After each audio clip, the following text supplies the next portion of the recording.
It has been a fantastic first few days at the World Gymnastics Championships, where we have seen the best all-around gymnasts in the world claim their crowns. And today it's time for the specialists, as we have the first 5 apparatus finals. It's men's floor, and to start with, 2 great medal chances for Great Britain. Step forward, Jake Jarman and Luke Whitehouse.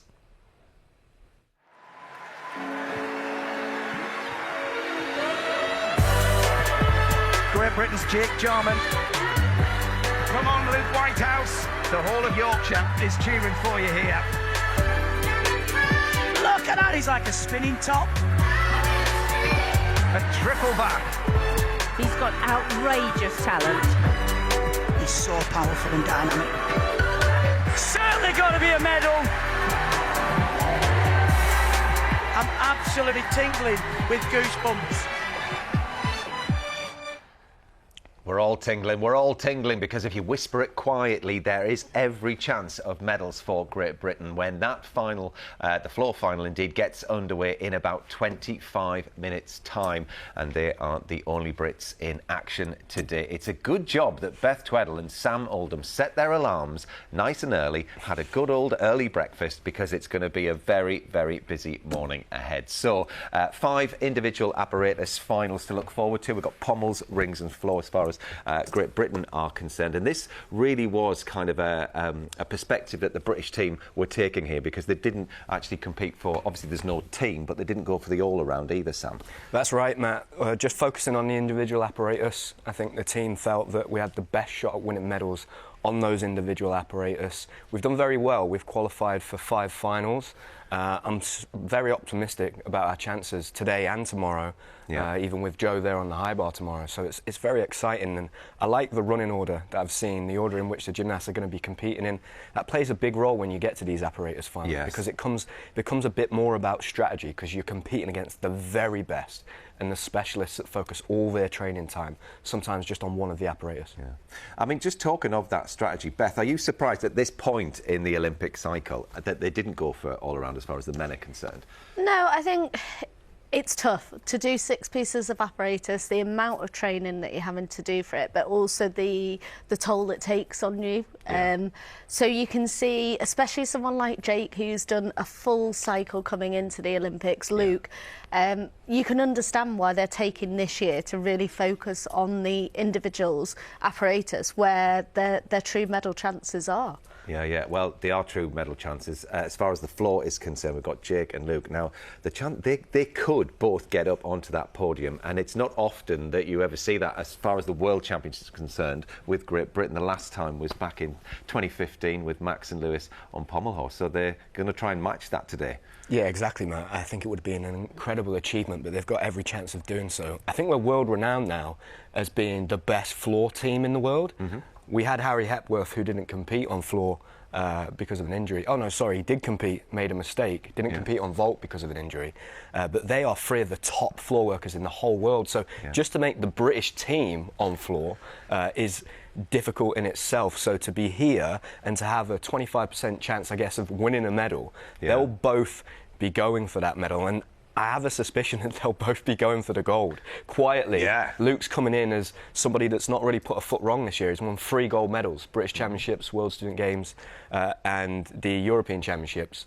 And I think Jake, being an Olympic medalist, qualifying in the top position and having the difficulty advantage, he's going to be looking at this competition and going, right, let's go for it. Yeah, well, great to see Alex Yolshin-Cash as well.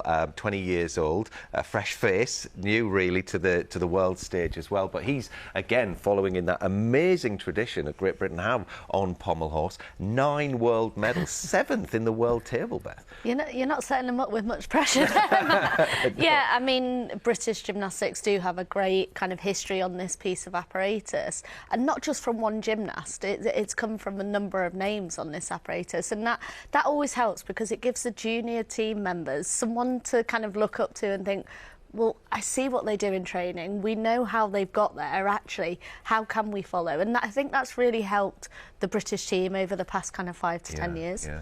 You mentioned Harry and his floor abilities, but, I mean, he's in the rings final. He's qualified 6th, and actually it's been a real dream of his, hasn't it, to be a fantastic rings performer, and here he is now, the 2nd time that he's qualified for the World Finals. Yeah, so he originally qualified for a rings final in the year leading up to the Paris Olympic Games, which was a bit of a surprise for everybody. I remember at that World Championships, he kind of burst onto the scene and made 3 apparatus finals, which is incredible.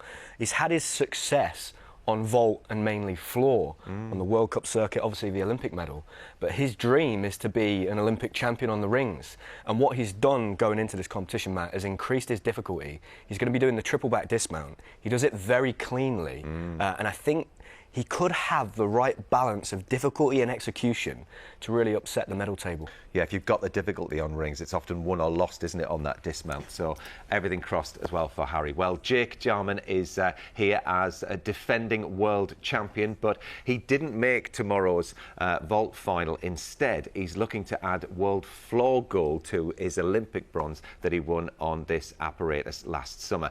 Let's hear from Jake. World champs the year after the Olympics are always an individual one.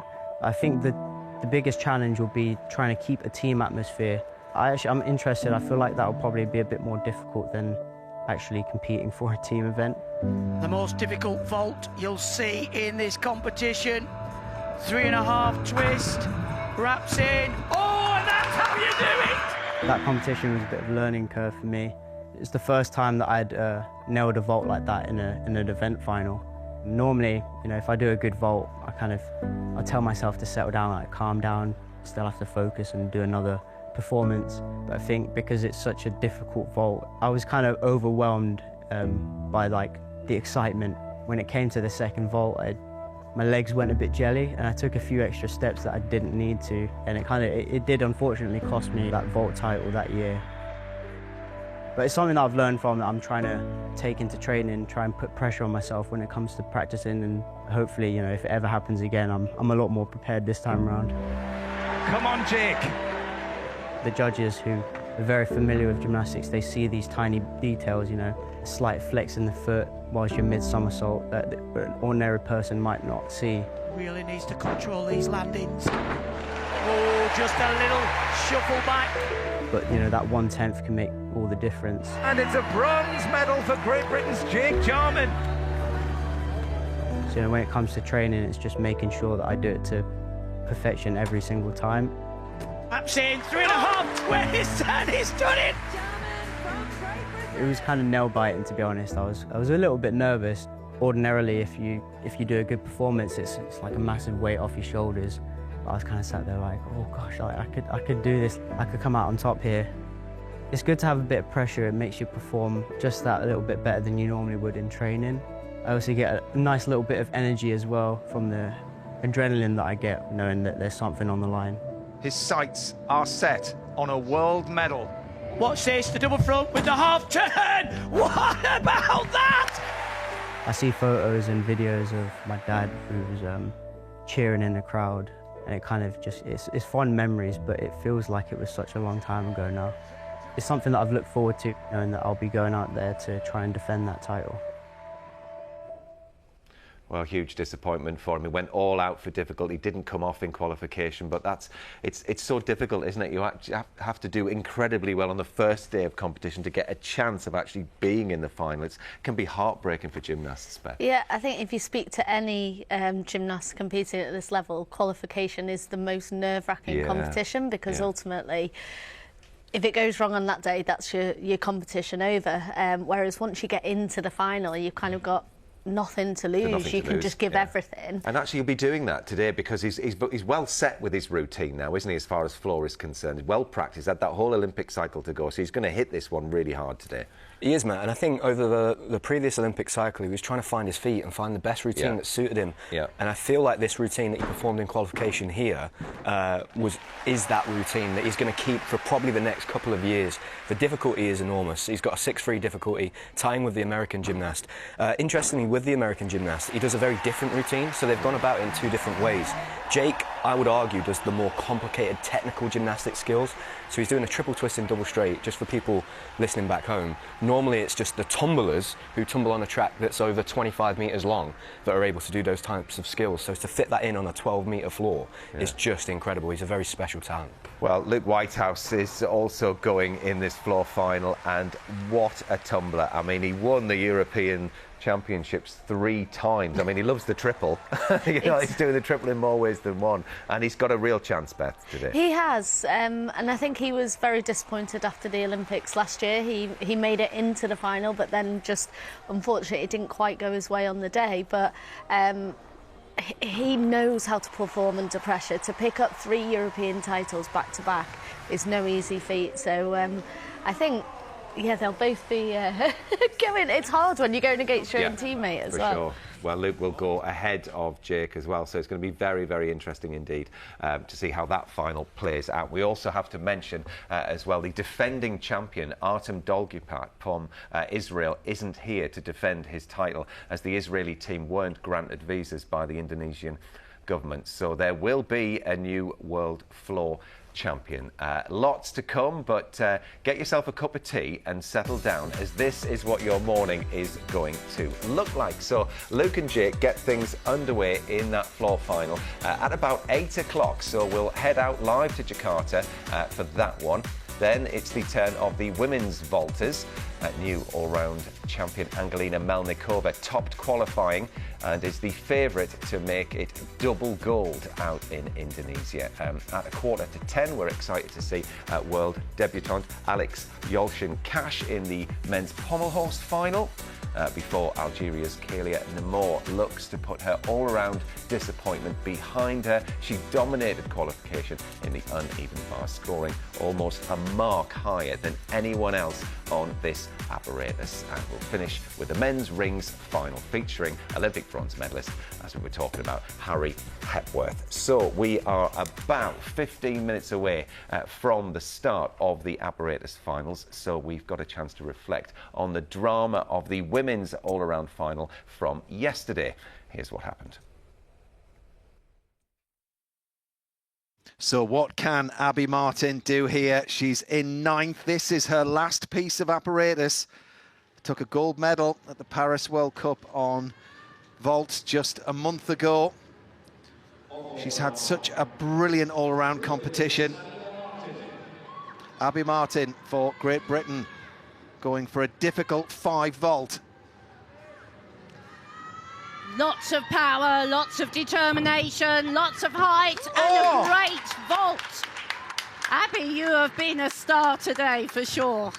Well, what a performance from Abby Martin, just 17 years old. What a rise she's seen on the senior stage and in great company here at the World Championships. Well, somebody else who could well be in the mix is Leanne Wong. She didn't have a great time in qualification, but look at the difficulty. It's 5.6. This is incredibly difficult. It's a massive vault. Oh, and look at that. Well, has that just rocketed her onto the podium? Yes. Wow, out of 15.6. Yes, it has. Beth's no nodding question. ahead. Sam's not, he's nodding. Yeah. Look at that, 14.466. She goes into the lead. That's definitely going to be the score to beat then. 54.966 is the benchmark. That was a big, impressive vault from Leanne Wong. For Kalia Namor, she steps up to floor this, her final piece. Can she make history? She needs 13.268.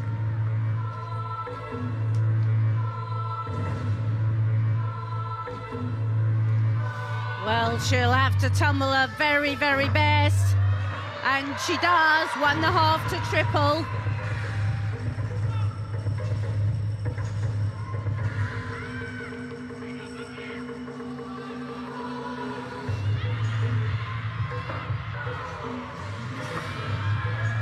Good and strong on the double pike at the end of that combination.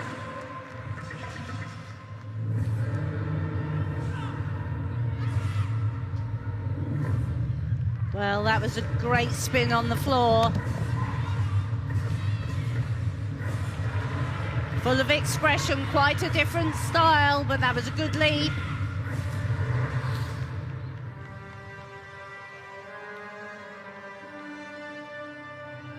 Definitely telling a story, very dramatic.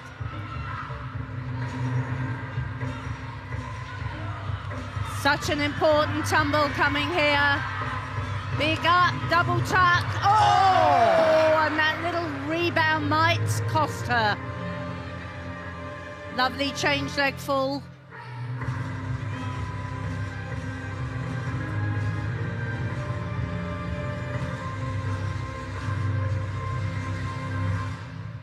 Such a dramatic performance. She certainly gave it all there. She knows, oh my goodness me, it's going to be so, so close. That little moment there on floor, the little moment she had on bars, how costly will they both be for her? Well, I think the big factor around this is the fall from the beam, trying to scrape back another full mark, and we've been so close. 12.866. It's third at the moment. Oh, what a shame. So, the last competitor in this women's all-round final is Angelina Melnikova. She won the title back in 2021. She needs 13.366 to tie with the lead, 13.033 for second, or 11.032 for a bronze medal. Really powers here. Full twisting, double straight, tiniest of hops.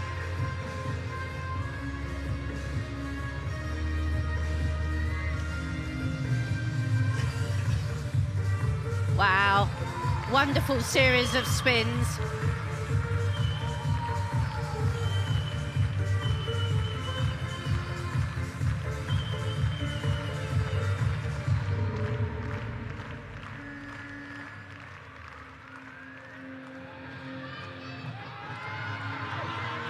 Here we go, another big tumble, double straight.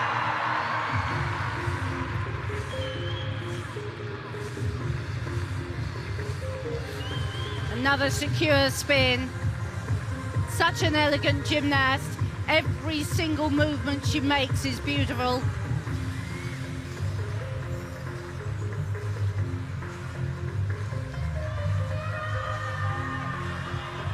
This will be important, the front walk out into the double pike. The says on her face, absolutely delighted, lovely leaps.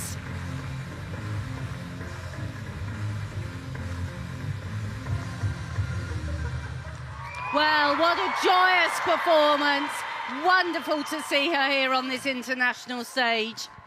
Well, what an all-around performance. It's been 4 years since we've seen her. Has she just done enough to win back the title? 13.366 is a big ask. But there were no major errors. She got most of her difficulty. There was just one spin that probably would be downgraded. No big errors on landing. I just think one of them early on where she just shuffled on the line, so did both heels go out? It's hard to tell from this angle. But you're right, she's put in a performance. Can't do any more than that. Interesting that the current leader is the only gymnast to have a clean competition. Melnikova and Namor fell from the beam. That's a full mark, so if they'd have stayed on, it would have been a different story. Well, Lian Wong leads this competition on 54.966. John Qingying scored 54.633, and Kaylee Namor is currently in third with 54.564.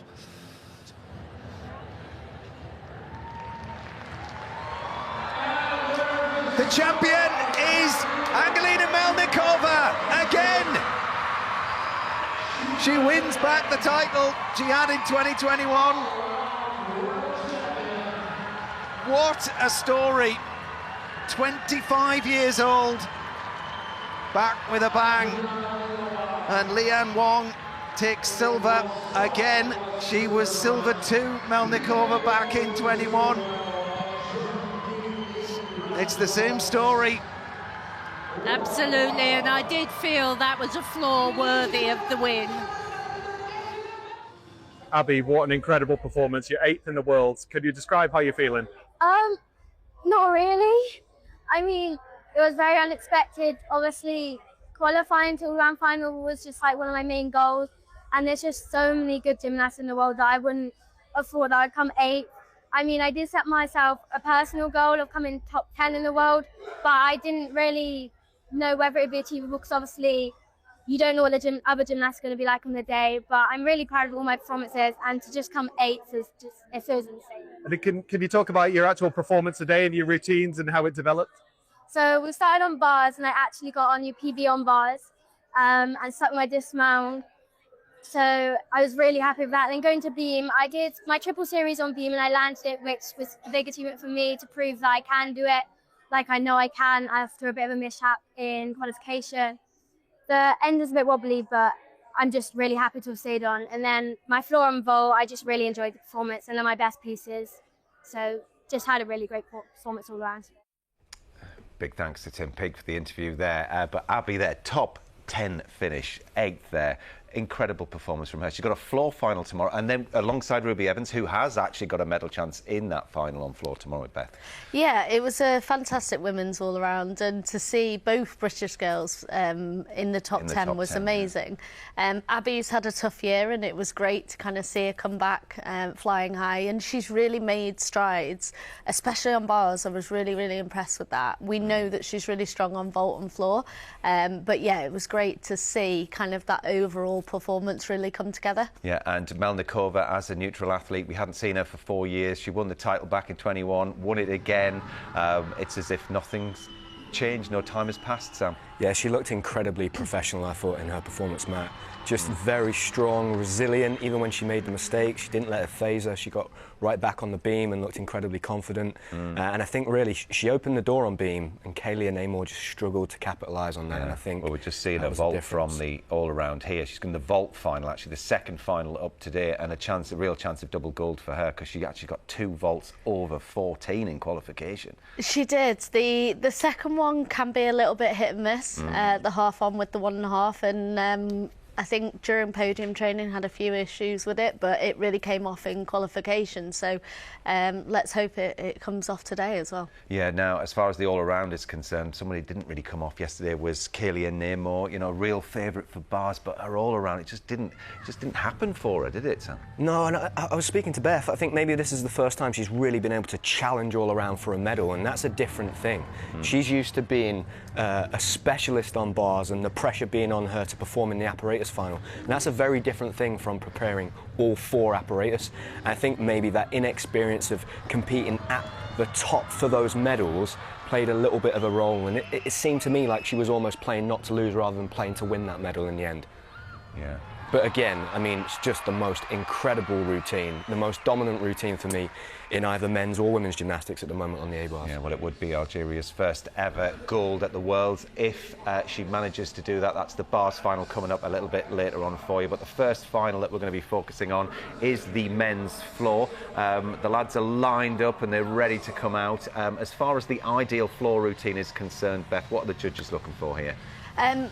In this code of points, it really is about nailing those landings, especially in the men's programme. If they land the dismount, they get the 0.1 bonus as well. So they're looking for that combination of twisting, somersaults. He's amazing at that, is Carlos Yolo. He really is. He's a real firecracker. And then, looking for those clean landings. Yeah. Christopher Mezarosh will be the next gymnast out from Hungary. He's the 6th highest qualifier. And then next will be Great Britain's Luke Whitehouse, the triple back king, the 3 times European champion, and he's looking to make a mark in this world final. Here is Great Britain's Luke Whitehouse, waving to the Indonesian crowd, 23 years old now, did ever so well to get into this final, qualified 8th.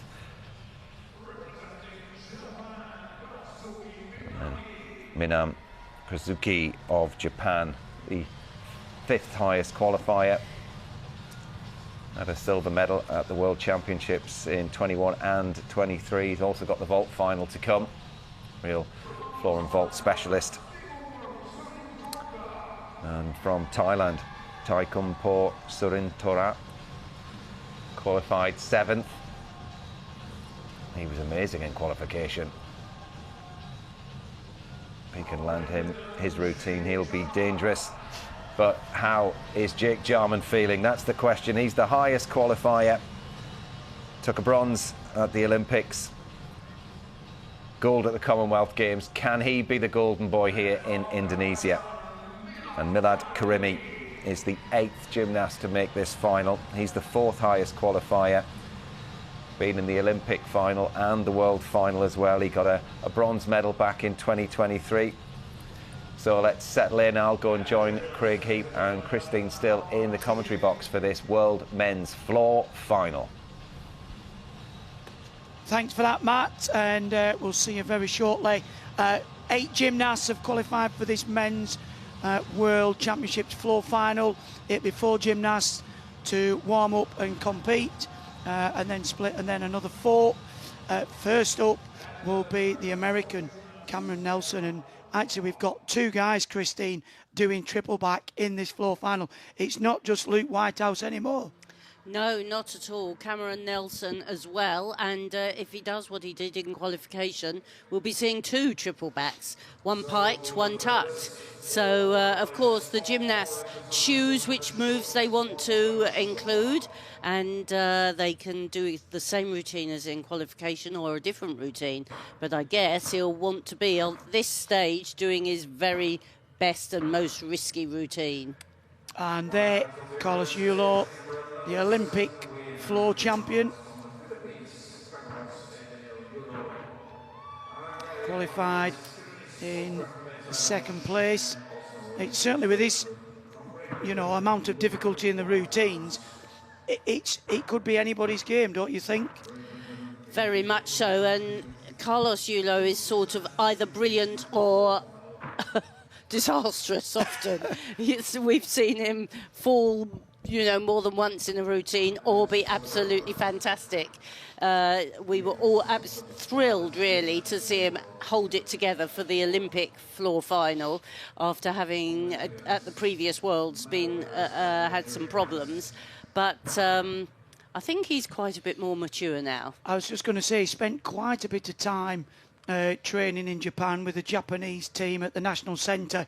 And I think he was very erratic at the start of his career, but he has really just settled in, hasn't he? He's become more confident, more consistent. And again, a lot of these gymnasts, what we see now, it's the first World Championships and they have to go through. So I think he's a great role model for some of the younger gymnasts to go, well, I'm not there yet consistently, but in the future I could be like Carlos. So yeah, it's very exciting, very dynamic. He's also in the vault final as well. He's only 4'11". He's a real powerhouse. Speaking of powerhouses, do you remember he won a house at the Olympics? Yes, he won all sorts, didn't he? When he was the Olympic champion, he won all sorts. He was cars. He had his shopping for a year. I think he also won. I think they said every gold medal you got a house. Yeah. But he won 2. Yeah. So I wonder, did he get 2 houses? Did he get a terrace? One in the city, one on the beach. Yeah, well, yeah. Nice, Chris. Yes, absolutely. Well, who knows what they've promised him this time, but no doubt he'll go for broke as the Olympic floor champion. So you're seeing the first 4 gymnasts warming up here. Then they'll be then they'll compete. Then there'll be another warm-up for the second half, in which Jake Jarman will be competing. So Luke Whitehouse will be the 4th gymnast up here. And Cameron Nelson will be setting the pace. This is the gymnast from the USA. He took a silver, actually, at the US Championships on floor, but he's got a 6.3 difficulty. So one of the hardest routines that you'll see here in this men's floor final. It's all going to be about execution for him. So Let's just quickly talk about the major deductions, Craig and Chris, that people can look out for here. Well, they've got to stay inside the floor, that's a given. So 1 foot out is a 0.1, 2 feet outside the lines, 0.3. Any falls, that's a full mark. You've absolutely no chance of getting on the podium if you take a big fall and major errors. But these guys are doing some of the most difficult routines we've ever seen in history, especially this young man from America. 2 triple back somersaults within his routine. So big gain, but again, very big risk. Yes, and of course the smaller mistakes, a couple of steps on landing, legs untidy, bent, crossed in the air, all those are little places they lose marks. So it'll be the gymnast who performs the most perfectly that wins. So here we go then with the world final. Men's floor, Cameron Nelson, packed with difficulty.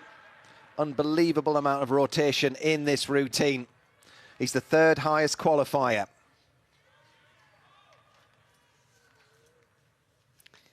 Big test for this young man. Here we go. 1, 2, 3. Step out, so that's just a 0.1, but that was a very risky move. 3 somersaults in the pike position and again in the tuck. More secure landing there, but that is massive difficulty. So 2 of the most difficult skills you can do. And he follows it with a beautiful 2.5 twist into punch front. Now, these gymnasts have to show their versatility as well. Not just tumbling, they have to be able to balance. They have to show flexibility. Here's his balance. Quite difficult with all the adrenaline pumping to just stay still like that. Yeah. And balance. Another big tumble. Oh, and he did really well there. Full twisting front into double front. I thought it was drifting long, but he kept it in. Now, big focus. Here we come. Full twisting, double Huge. straight to finish. What a performance. He will be delighted with that first world final. Well, he's definitely going to be awarded all of his difficulty. There was a slight deduction, but give him that, my word, on that opening, a triple pike. Absolutely huge from Cameron Nelson. What a start to this men's floor final. Well, you can forgive him for that 0.1 step out, and he has that huge start value. There's only Jake Jarman that can match him on the difficulty. And the second triple back was well within the floor. Yeah. I mean, this is just phenomenal tumbling. Just look at that, he powers up. And a double straight with a full twist. Made it look easy, didn't he? Absolutely. And you can just see there the concentration. Stands up, 1, 2, and then he's going in to the 3rd somersault. And just that 0.1. I think we're going to see a lot more of this man in the future. He spun that triple back so fast, didn't he? Yeah. Once he gets in the tuck, he really whips it round. He's almost done 2 by the time he's got up to the sort of the arc of the curve. Well, I've seen him in training, and lots of these guys that are doing triple backs will do a double somersault onto a huge pile of mats, like your body height, and then you've only got 1 more somersault to fit in. But as Christine spoke earlier, you need huge rotation to get round 3 somersaults. Well, you can see what it means to him. Well, he's really laid the gauntlet down, hasn't he? Everybody has to go for broke. 14.133 is the score to beat. Slightly down from qualification. And these gymnasts will be going for that 1 stick, 0.1 stick bonus. Well, Carlos, next gymnast to go. 2nd highest qualifier, Olympic floor champion. Won a gold on floor at the World Championships back in 2019, bronze. 2018, he was 4th. And 2023, what does 2025 hold for him? Phenomenal opening tumble. 2.5 twists, bounces immediately into the double pike front somersault. Double twisting, double straight going. For me, this is a very well balanced routine. Oh, and look at that. 3.5. He had a 5.9 in qualification, but I think he's got the ability to up the difficulty for the final. And a lot of these more experienced gymnasts still have a couple of routines in the locker. Flies there, no problem. Double twist into the straight front somersault. One of the new things at the construction of the routine, it's not just about stepping into the corner. They've got to use these artistic links. Final tumble. Full twisting, double straight, and nails it well.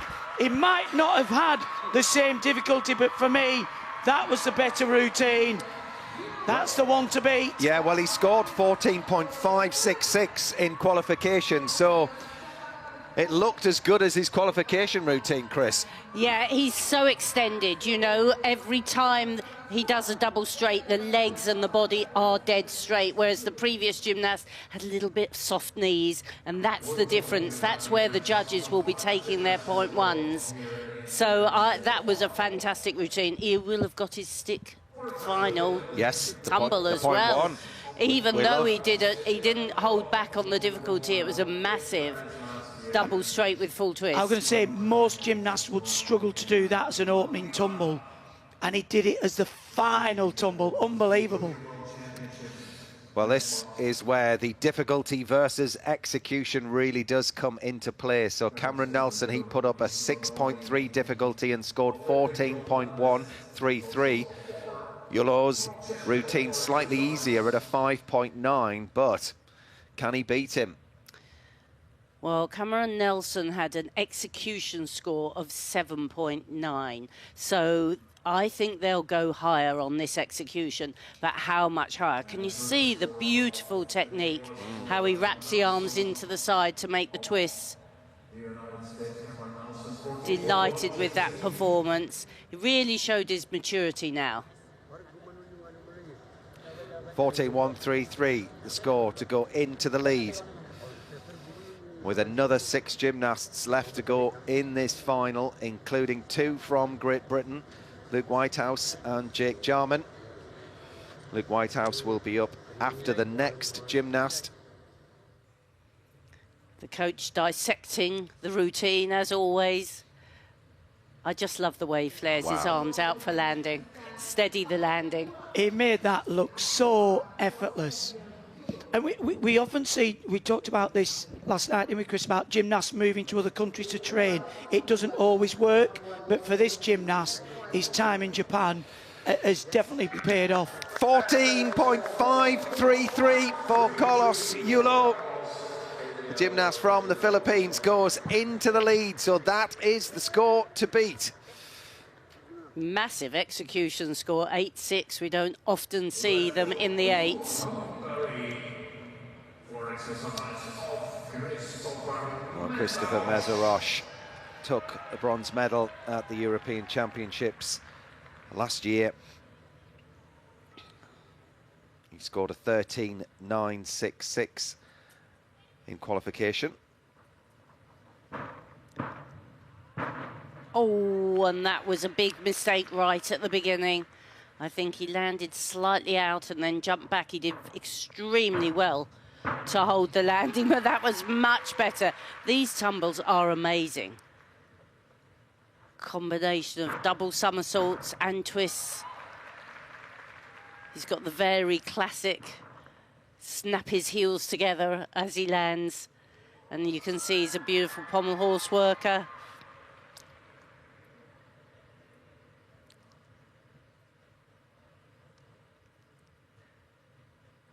Super style. Every time he leaves the floor, his legs, feet fully extended. Good twisting there. He managed to keep that in the floor. Took a long run. Here we go. Full twisting double back, just that step on the landing. So no 0.1 bonus for a stuck landing, but a really classy routine. Classy, but it won't threaten the top two as it stands at the moment. 14.133, second, and 14.533 is currently the gold medal score for Carlos Yulo of Philippines. This is a bit of a problem when you don't have the difficulty of some of the other finalists. He's got the weakest routine, not that it's, you know, weak in terms of what he does, but if you look at some of the others, which are 5'9", 6'3", he's a 5'5", so he really has to be accurate with all the landings, and there were just a few little shuffles and hops.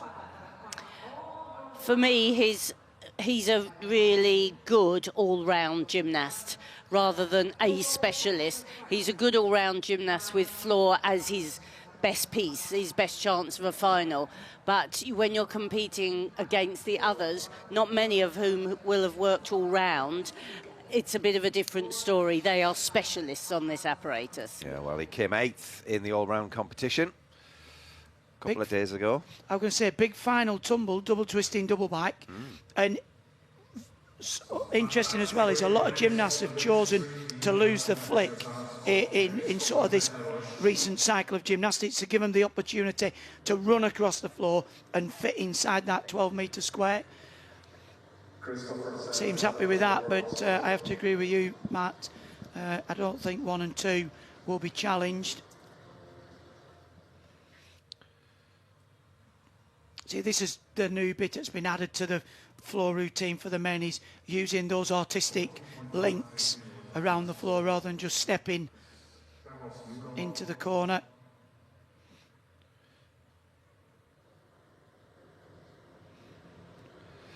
The judges are taking the time. Score is in, 0.1 on the penalty, but 13.266 for Christopher Mezerosh of Hungary.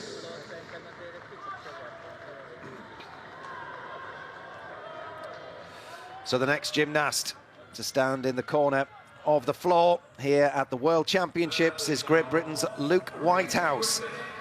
Qualified in 8th place, but don't let that fool you. 3 times European floor champion, going for a medal here at the World Championships. Now just watch this opening tumble. Triple back, now that's how you do it, well within the floor. Oh, that's lovely. Double twist, immediate double front somersault. Easily around the 2.5. One of the things that Luke does have in his locker is this immense spatial awareness. So accurate on his landings when he needs to be. Room for improvement from qualification. And going well so far. Come on, Luke. That's more like it. Double pike front somersault.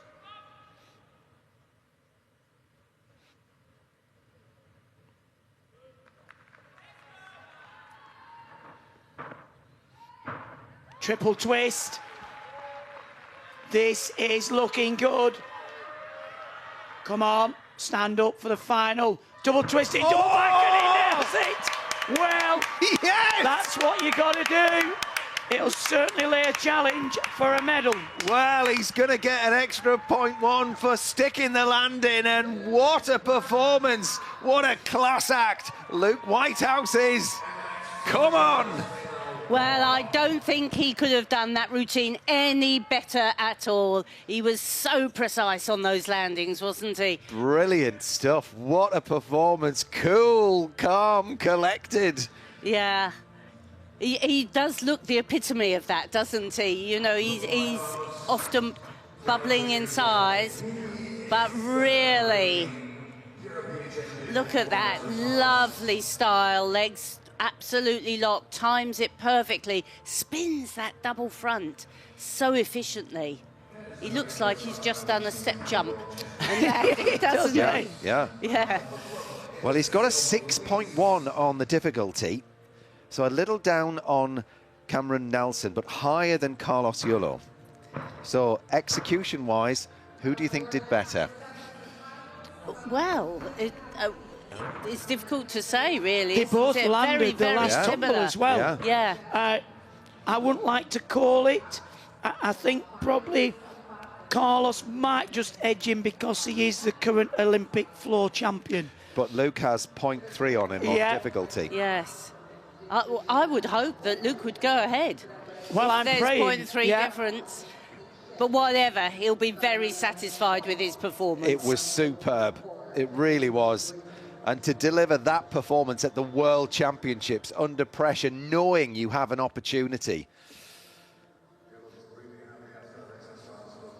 Brilliant. Absolutely superb. So measured as well, you know. You've got all that dynamic tumbling and then to just coolly deliver that wide arm handstand like that. He's part of this great team at Leeds. He's gone into the lead. 14.666. Luke Whitehouse leads this men's world floor final at the halfway stage. Wow. Well, that What a 0.2 on result. difficulty obviously added to that. It does make a big difference to the final tumble, though, doesn't it? Absolutely. Well, we've got Sam and Beth listening in the studio. Beth, I'm going to start with you. What did you make of Luke's performance there? The last gymnast up in that top 4. So cool, calm and collected, we were saying. It is. What a fantastic performance. I mean, sometimes actually coming in kind of qualifying 8th, it takes the pressure off you. You can just go about and do your own thing. You know what you're capable of. But those landings, we spoke about it beforehand, that is the key to getting a medal in this final, and he's definitely set the standard for this last 4. Yeah, and Sam, he looked so measured, didn't he? And so, I mean, you wouldn't believe he was at the World Championships in the final with that kind of performance. I mean, what a floor routine that was, Matt. That's the best floor routine he's put out all year. Every single deduction on those landings was just a 0.1, and I think that was the difference with Carlos. He took those big steps on those first few tumbles, but I've just been told off in the studio for celebrating over here. That was just the most incredible routine. I honestly can't stress enough how difficult it is to match up that difficulty of that triple back and all of those connections with that execution. Just absolutely brilliant. Well, he certainly piled the pressure on his teammate who we just saw walking off the floor there, Jake Jarman. He'll be the penultimate gymnast to go in this men's floor final. The warm-up has finished. Just another chance to see the landings that Sam was talking about there. And there is the current leader at 14.666. That's the score to beat. The next gymnast will be the 5th highest qualifier. Minami Kazuki of Japan will be introduced to the crowd out in Indonesia. 25 years old. He's had a couple of silver medals at the World Championships on floor. 2021 was the first year that he medalled. 2023, still going strong. So he's just waiting for the judges to be ready for this. Gymnasts have to wait for the green light. Well, I've just heard there's been an inquiry submitted, so that's why we're waiting. And I actually think it's on Luke's performance.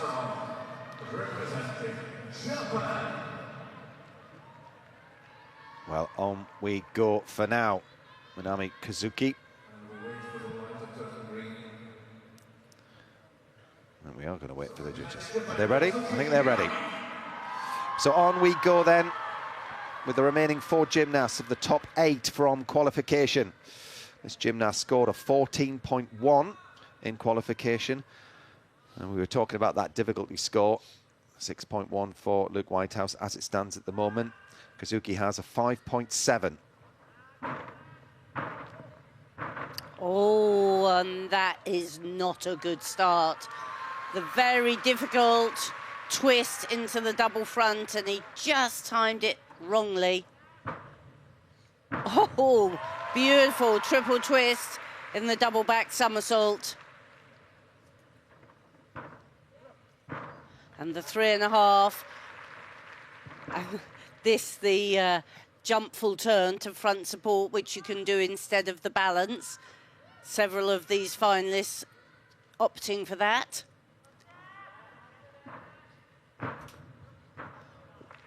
But another step out. And it's very difficult once you've fallen on your first tumble to then keep your focus. Good, strong finish, but disappointment right from the beginning. He just didn't time the first tumble correctly. He travelled along and out of the floor. Well, he had a very long wait, and he was, you know, he composed himself and was ready to go. And it was that first tumble. Well, it just goes to show how difficult these combinations are when you're working out of one skill. You really have to hit the floor at the right time, and then you've got to kick out with that blind landing. Yeah, he did fight to try and stay on his feet, but then he realised there was no hope. Such a shame. Maybe we can see it again. I mean, pushing the boundaries of what is humanly possible here, these gymnasts. Well, that's a double twisting straight front somersault. He's opening out there, punch up, just a little bit forwards, and he has to really work, and then he's just kicking out a little bit too soon, you can see. I mean, these gymnasts in this final have to go for a nail landing. Yeah. And the margins are so small. I mean, he had the height. I think he just did kick out a little bit too early, just sort of. Yeah, he just mistimed it, didn't it? Yeah, it wasn't that he didn't have the height, really. But well, you can see why he's in the floor final, because he's got the routine, he's got the skills. I mean, that's a big second tumble.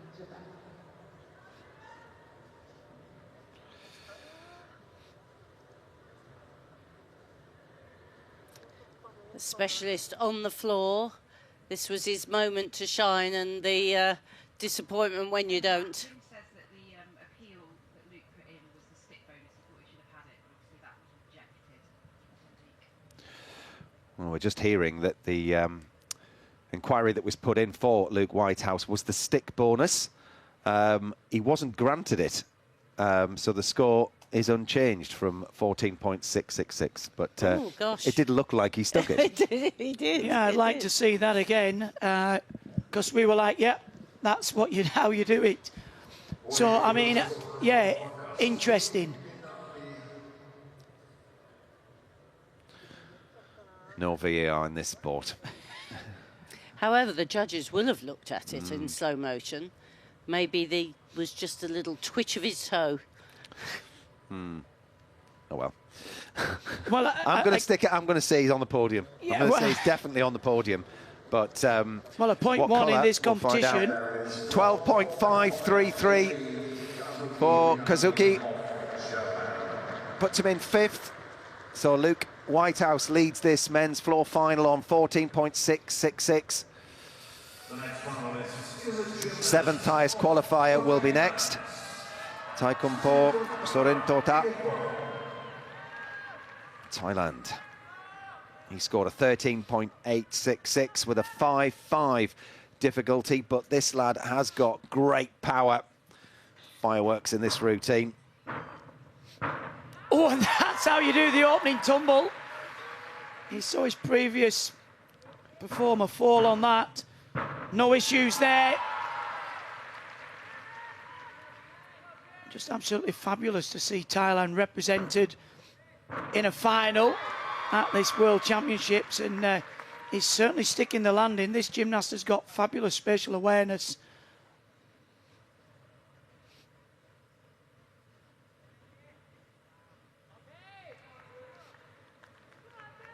Calm, measured.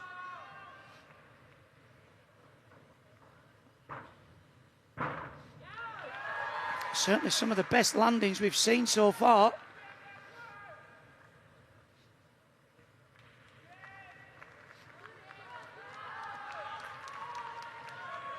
Come on. Well, what a shame that won't be a stick bonus, but the other tumbles were really good, Chris. Oh, they were special. He was very, very clean, wasn't he? Yeah. Well, Willie knock Cameron Nelson out of that third place spot. 14.133 is the score for a medal at the moment. There's 2 more gymnasts still left to go in this final. With just a 5-5 difficulty. 0.8. It's a lot to make up, and certainly the final tumble. Actually, it was the worst landing of the routine, wasn't it? Yeah. It was a huge step forwards. You know, he probably needed that 0.1 at the end. But some great floor work.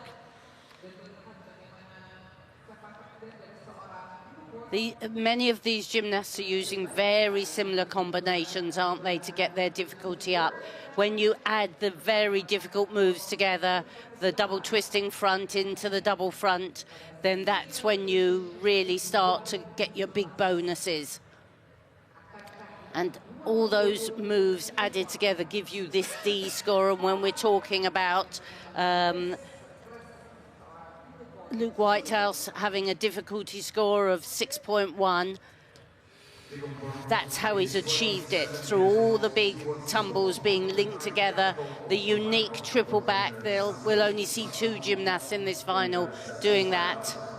Interesting, this gymnast, I would question the routine construction, because he's finishing on, we're talking this blind landing. That's a very difficult skill to land, and to put it as your final tumble where you have the chance of the bonus, I think that will have cost him.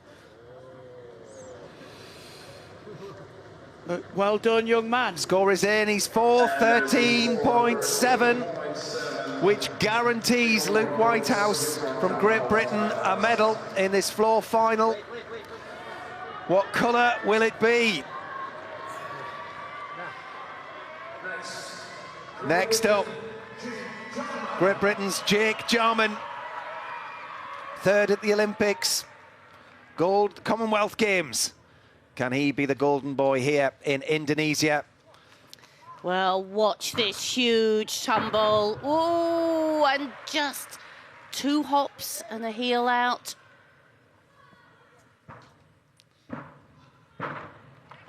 Another little tiny hop, lovely speed. Such a dynamic performer. Oh, that's more like it. Really appreciated the floor.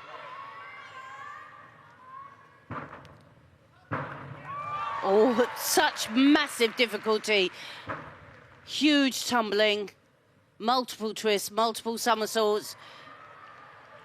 Good speed.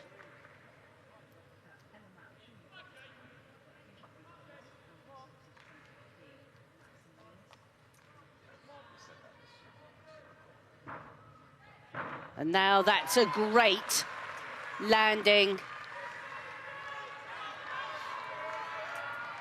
Come on, Jake, big. Big here. Double, and he kicks it out.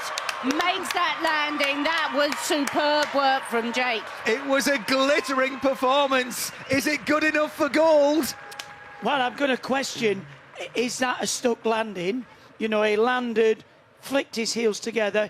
He'll have gained the 0.1 from stepping out the floor. And that was a routine, actually. It was a bit, you could tell, nervous at the start, edgy, probably the word, not nervous, but he really did settle into the routine. He's got 0.2 on Luke in his difficulty. This is going to be very close. It's going to be very close indeed. But what a conversation to be having. We're talking about who's going to take the gold medal from 2 British gymnasts. Unbelievable. Yes, you're absolutely right, Craig. He settled in, didn't he? He's found his timing.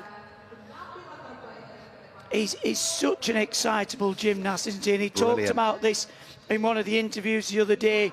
You know, we expected to see him in a vault final. He said, you know, I was like a space cadet. And you can see, because he does 2 big tumbles with a triple twist in the double back. One in the straight position. I mean, that's one of the hardest skills you can do. And look at this. Again, we're talking about flaring out a little bit with the arms. There. Are you going to see him moved his right toe? I mean... Well, 14.666 is Luke's score. Jake scored 14.7 in qualification. It's going to be very much difficulty versus execution here, isn't it?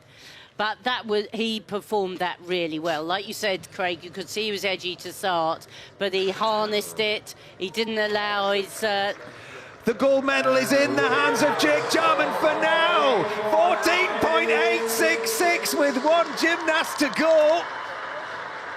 What a huge score for Great Britain's Jake Jarman. He can't believe it. Well, the difficulty made all the difference, and stepping out the floor, he really had to get back every 10th. It's Great Britain 1 and 2 with one gymnast left to go. Milad Karimi of Kazakhstan, he's the 4th highest qualifier. He got a bronze medal in 2023 on this piece. No one's sitting comfortably just yet.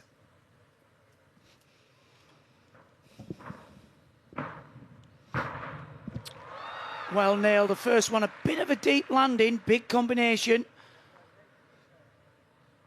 Very stylish gymnast. Oh, and look at that. Double twist, immediate double front. He has a 5-7 on difficulty. But I think what he lacks a little bit on the difficulty certainly makes up on the style.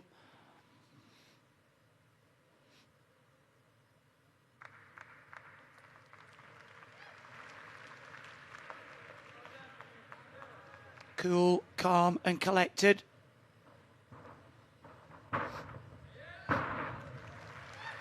Just that little step on landing there. That's only a 0.1. Now, needs to just relax in the balance. Final tumble. Needs the Brucey bonus. Oh, and he gets it. What a way. Well, would that be good enough just to edge out Yulo for the bronze? 14.533 is the score that he needs for a bronze medal. 14.66 is a big ask to knock Luke Whitehouse off the silver medal spot, and he won't go into the lead and beat 14.866 from Jake Jarman. I think his difficulty is just not quite high enough to demand that. I didn't think it was a better routine than Carlos. No, I would agree with that, but well, he didn't have many deductions. No, well, that's the thing. I mean, I like Carlos's routine. For me, it was very exciting, very dynamic, but this gymnast is very, very stylish. Yeah, I mean, Yulo had 0.2 on him with difficulty. I think this first tumble, I think we're seeing it here, where he landed really quite deeply. Or maybe that was the second tumble. No, I think that was the first. Actually, I think it looked deeper from the other angle, and it depends where the judges are sat. They're at the other side now, so they get a different view. Certainly beautiful work. Well, we can't confirm anything, but it very much looks like it's Great Britain 1 and 2 here. What great performance by the British guys as well. Beautiful style. I mean, he had a long old wait, did Milad Karimi, the 8th gymnast to go. Watched all of that gymnastics happen, thinking to himself, I'm in with a chance here of a medal. 26 years old, and to put out that performance, knowing that you have an opportunity. He didn't let himself down at all. So 14.533 is the score to tie with Yulo for bronze. What a great floor final. It was brilliant, wasn't it? Absolutely brilliant. Well, we've only had one fall, actually, haven't we, with the Japanese gymnast.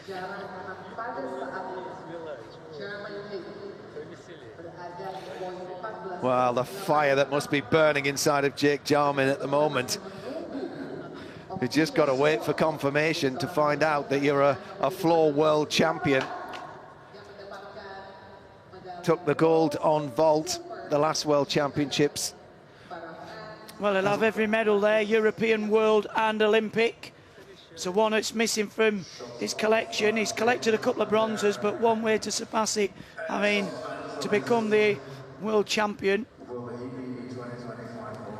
I think they know they've done enough at it. My lad cannot catch that big score.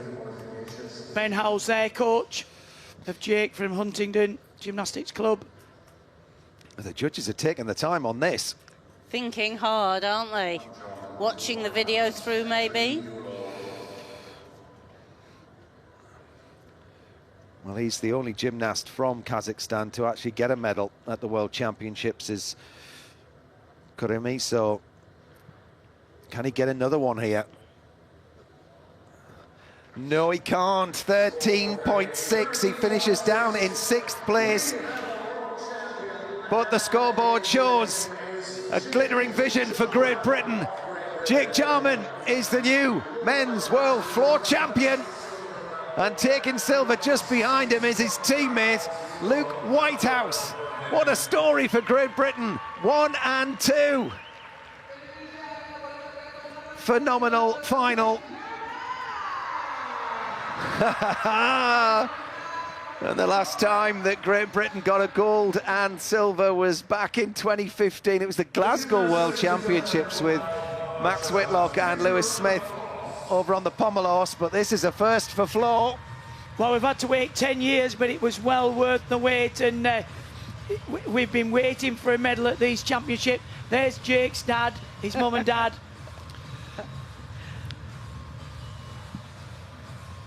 There's confirmation that Jake Jarman is the new world floor champion. He takes gold ahead of Great Britain's Luke Whitehouse. Very happy with the silver medal, I'm sure, and Carlos Adriol-Yulo, the Olympic champion, he takes the bronze. But what a floor final we have seen here. And amazing, following in the footsteps of Gianni Regini-Moran, who did incredibly well, taking the gold back in 22. And I do think, you know, they've travelled halfway across the world for this. And, you know, you're just saying the previous medals have been on home soil, where you're working on your own apparatus.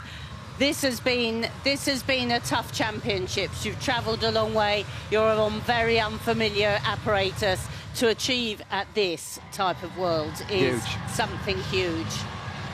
Well, I think what's really impressive is actually the boys stepping up from qualification. Didn't go as well. I mean, Luke qualified in 8th place. He just got into the final, ends up with a world silver medal. Yes, Jake, we've talked about this consistency for a while. He's qualified in top spot and he's come out on top, which is really good. It shows that he's progressing, his confidence, and as we've seen, he can be a bit jittery at the start, but he almost had a word with himself, didn't he, going, yeah, you need to sort yourself out, otherwise you're not going to get this title. Yeah. Well, Jake Jarman, following in the great footsteps of Gianni Regini-Moran, who took a gold back in 2022 in Liverpool. And we're just watching Luke Whitehouse, the silver medalist. I'm going to bring in Beth and Sam. Beth, first of all, I mean, you can see what it meant to Luke finishing off his floor routine, and he didn't half-pile the pressure on Jake Jarman, but how Jake managed to keep his composure, admirable, wouldn't you say? Oh, for both of them, to be able to perform under that pressure, you know that it's about those landings. Luke, I mean, he improved his score by about 0.8 from qualification. Yeah. So we knew he had the capabilities there, and it did come down to that difficulty in the end. There was 2/10 difference between Jake and Luke in the difficulty. And that's basically what the difference in the score was. But what an unbelievable result for British gymnastics to have 2 medals, gold and silver. Fantastic. Yes, Sam, I mean, we're just watching the women coming out for the vault final. We'll get to that very shortly, but just a word that we thought this was possible. We hoped, we dreamed that it could happen, and for them to actually achieve it, I mean, it's one thing dreaming it, but another putting it into practice. Absolutely, Matt, especially on an apparatus like floor where there are so many rooms for error on all of those landings. I honestly think both of them have knocked it out the park, and I can't remember many Saturday mornings that started better than that in my time, and it was incredible. And I think that makes Jake Jarman the first ever British male gymnast to win 2 World Championship gold medals on 2 apparatus, which is an incredible achievement. Yeah, absolutely. I mean, we've watched him grow, we've seen him mature, and he's just so assured on the world stage now. The entire world watches Jake with wonder and awe, and just seeing the reaction, Sam, on his face when he saw the score. Sometimes even he can't believe what he's doing. Yeah, I mean, I think you really saw some emotion from him. He laughs, he jokes, he plays with the camera. You can see his eye rolls all the time, but you could really see there just how much it meant to him. I remember seeing Jake in a mums and toddler class when he was about 4 years old, and his coach that you saw there, Ben Howe, saying to me, this kid's going to be world champion one day, and very rarely does that ever happen. So the fact that Jake's been able to do that over here, like Chris said, on the other side of the world, on a apparatus like floor, we really are the best in the world on this apparatus. Yeah. And following in Gianni Regini Moran's footsteps and becoming a floor world champion, I mean, what a morning and what a great start for Great Britain. Yeah, sure. Well, the women are out for the women's vault. They'll have a few minutes warming up. While they do, I think we'll just keep indulging in this, Beth, because it's one thing, isn't it, to feel like, you know, you turn up at a World Championships, you're enjoying the experience, you feel like quite amazed that you've managed to achieve it and get there, and quite another to have this turning point in your career. You went through it too, where you absolutely feel like you deserve your place there, and other people are coming out to try and beat you. It's a real sort of turning point in your career, and Jake's exactly there right now. Yeah, it can also be a very pressurised situation to be in, because when you're that underdog, you're kind of going in, you're doing your own thing, and no one's really watching you. But then suddenly, when all eyes are on you, it's a very different pressure before you've even put your arm up to do the routine. So Jake has really learned how to handle that pressure. I think he's been to numerous major championships now, and each one you can just see him taking the experience. He obviously spoke a lot about the experience from the vault in Paris last year. And then this year he's taken the time just to kind of specialise on apparatus, and even that in itself, that's a very different experience for Jake, because he is an all-rounder as well. We're just watching the women warming up for the World Vault final here. Beth, if I could just get your thoughts on this to start with, and the fact that there's 2 vaults, isn't there, in the women's vault final, and they both have to be different. Yeah, so to qualify for a vault final now, you can do from the same kind of category, so you can have 2 forward-facing vaults or 2 backwards, but to qualify into the final, if you do 2 different vaults, you actually get a 0.2 bonus.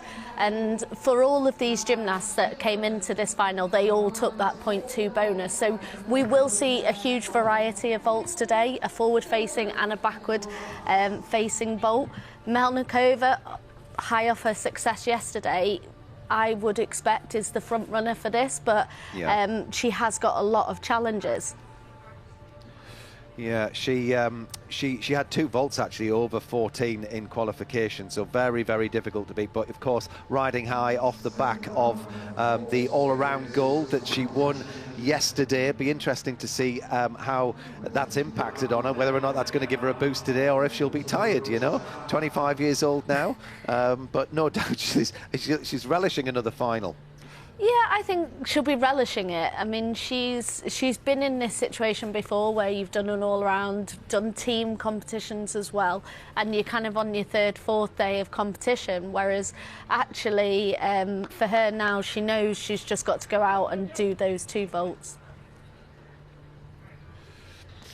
Just the final preparations then of this women's vault. They all get a couple of touches. You get 3 touches because you're doing 2 different vaults. In the all-around, you just get 2 touches, but for vault final, you're allowed the extra one so that you can warm up both your vaults. Well, the top 4 will be going, and then followed by the latter half of the women's vault final. Interesting, actually, in the vault final, we've got a gymnast representing China, where China's never been that strong on this piece of apparatus. No, and I believe this gymnast has only come and done vault. They just brought one for the all-around and then some specialists, bar specialist, vault specialist. Their all-arounder is their beam specialist. Well, I don't think they'd have brought her if they didn't think she had a chance. She's qualified in second place. So if anybody can push Melnikova with the difficulty, it would be this gymnast. And again, she's fresh, done qualification a good few days ago. Melnikova was competing last night. She's got a heavily strapped knee. It could be an opportunity for China. Yes, well, Deng Yalan is the second highest qualifier. Historically, China have won 3 golds and a silver, but the top performing nation in this final is the USA with 7 golds, 8 silvers and 4 bronze medals. But we're going to start with Deng Yalan of China, the silver medalist at the Chinese Championships. She actually had 2 vaults over 14 in qualification as well. So starting with a high flyer here. 5.4 is the difficulty. Precise run. Oh! Well, I have never seen that. No, she obviously got her run completely wrong. Hit the board and she's safe. She hasn't hurt herself. Well, I think we're all sat here stunned. We have never seen that ever before. I mean, that takes something to do, to hit the springboard and completely change and jump the vault. Oh, my word. I wonder what, I mean, I hope she's okay and composed enough for the second vault. I mean, so let's just see, let's just check a run up here. It looks very precise. It looks absolutely right, doesn't it? Ah, there, maybe. Oh. Maybe she was a little far away. Perhaps. Well, she hit the top of the springboard. That is very, very unusual. Well, I just hope she makes the right decision. And just salutes and leaves. Yes. Well, she's not going to win a medal. There's no need to carry on here. But in the heat of the moment, though, quite a difficult decision to make. I'm sure she'll want to do something. I mean, she doesn't know what to do at the moment. I think this is where the coach needs to step in, because the gymnast now is not thinking in the right frame of mind. I'm praying for a safe outcome to this. Yeah. Well, the judges, I don't know if they've even given a green light yet, because... No, they probably haven't. I mean, she did World Cup in 2015 on vault, and we haven't seen her on the world stage since. So this is a very big opportunity for her to... Yes, yeah. To show what she's made of. She will be devastated, as you can see. Absolutely. I'm praying she's just going to walk away. Just a little salute, walk away. And then, yeah. Walk away.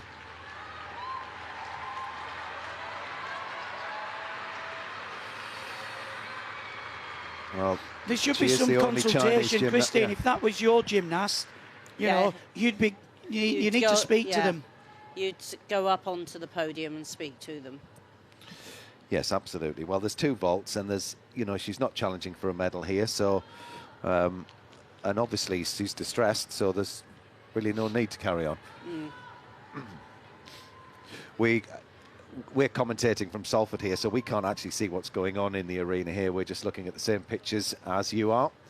I'd love to give you some more information about what the judges are up to at the moment, and what discussions are happening around the arena. And I'm sure many people who've vaulted in their life have got their run up wrong and done just that, jumped on the board and done nothing more. Yeah. So I'm sure everyone can empathise with her. Yeah, yeah. She's obviously talking to a coach there. She was speaking to somebody. Well, Jocelyn Robertson will be next for the USA.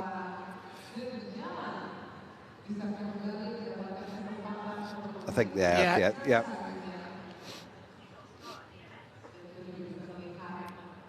Yeah, well absolutely. done. That was definitely the right thing to do.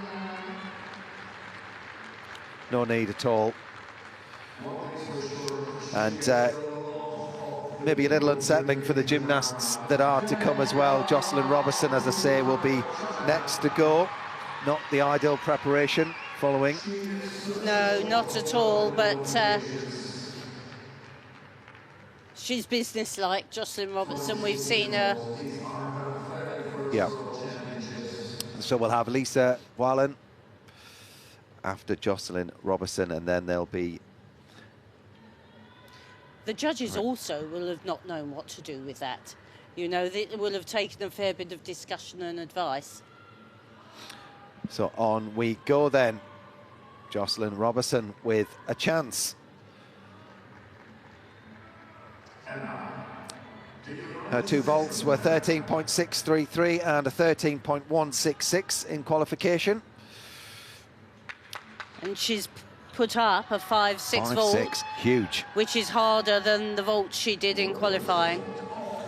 So her entrance strategy into this final was to go slightly easier. She's in now, she's going for broke.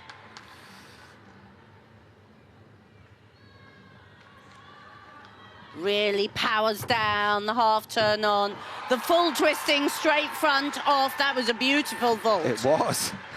Not much to deduct other than the little hop there. Wasn't the highest vault we'll see in this final. Well, we're used to seeing the Americans dominate this piece of apparatus. Very powerful and athletic. 5.6 is the vault. So that's up on difficulty from qualification. The round off half turn. You can see there from the springboard. Jump half turn. The straight front somersault with the full twist. A little bit soft in the legs, but at that speed, that'll be hard to pick up. Great start. I mean, this gymnast, if she's got a good second vault, could surprise everybody.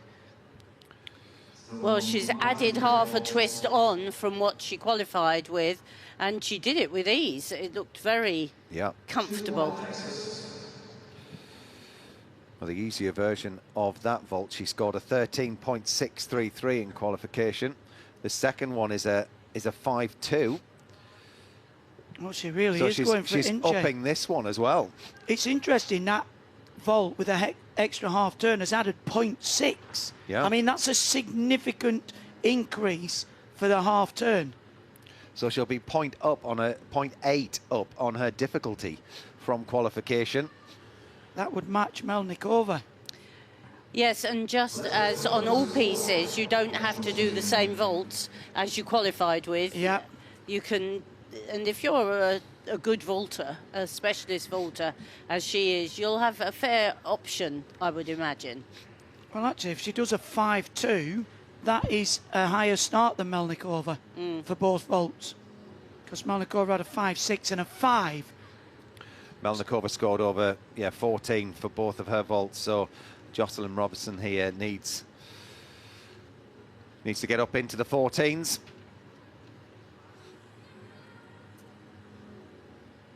They seem to be taking the time, the judges on vault, don't they? I mean, I don't think there was much really you need to deliberate over that vault.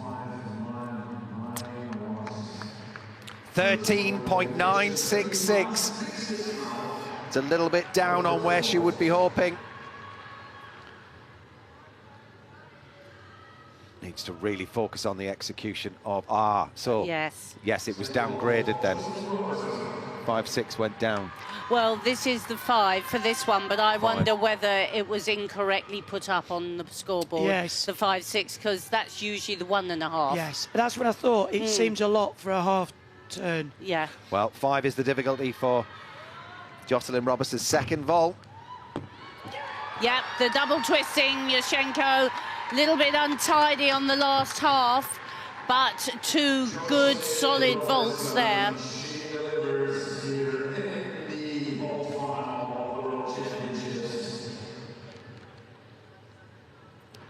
Yes, you submit your vault number and the administrator puts it into the thing. So I suspect it was put up slightly incorrectly.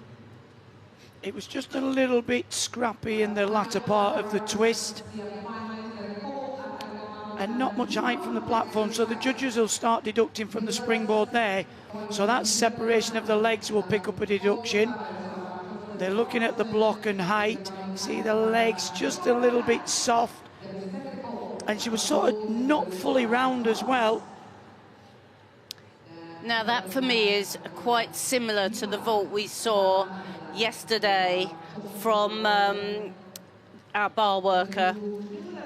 Kayla Namor. Namor, yeah, and they scored that at about 13.4. So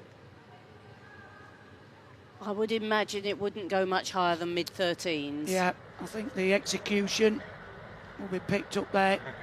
But a big improvement from qualification.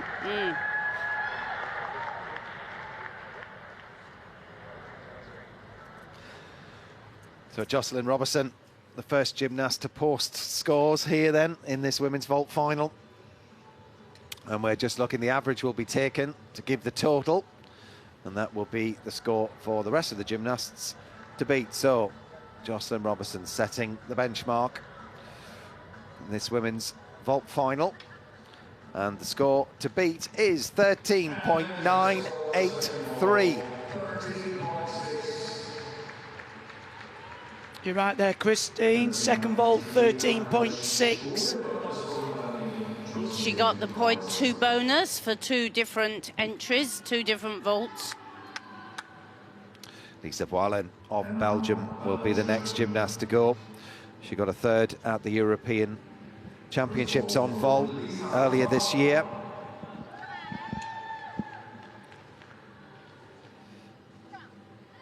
And a big vault on the way here. Handspring on, 1.5, twist off. Really well performed, actually. Little unsteady on the landing, but through the air, it was good and high.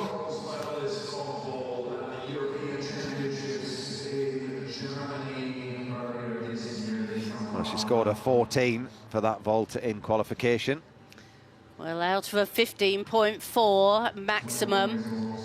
Need a lot of power for this vault. Forward entry, handspring, and the gymnast can almost use the pike position when they extend out to initiate the twist. Watch there, big heel drive, a little bit of leg separation into the pike, and then extends out, wraps in the 1.5 twist. Tries to stick that landing.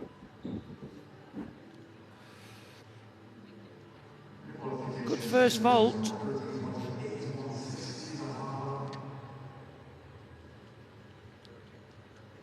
The split of the legs and the crossing of the legs is where the judges will deduct. But the direction was great. She was right down the middle on that red line.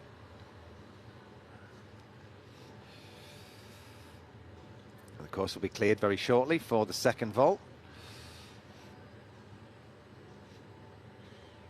You have to be something special, really, to get your execution into the 9s. She's been great on the European stage, hasn't she, Lisa Voilen, over the last, certainly the last Olympic cycle? Yes, she has indeed, quite a specialist on the vault. And Belgium drifted away a little bit in the team competitions, but they've kept their specialists.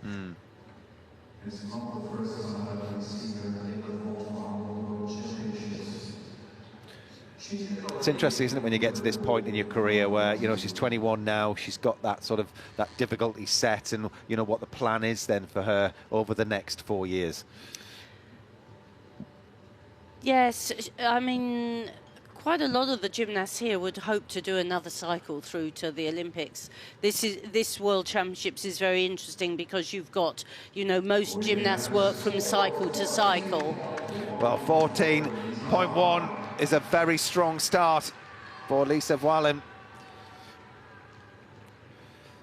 How difficult will she go with the second vault is the question. She posted a 4.4 difficulty in qualification. It's the same vault she's going for, so needs to be near perfect on execution to try and keep the score up to the high 13s.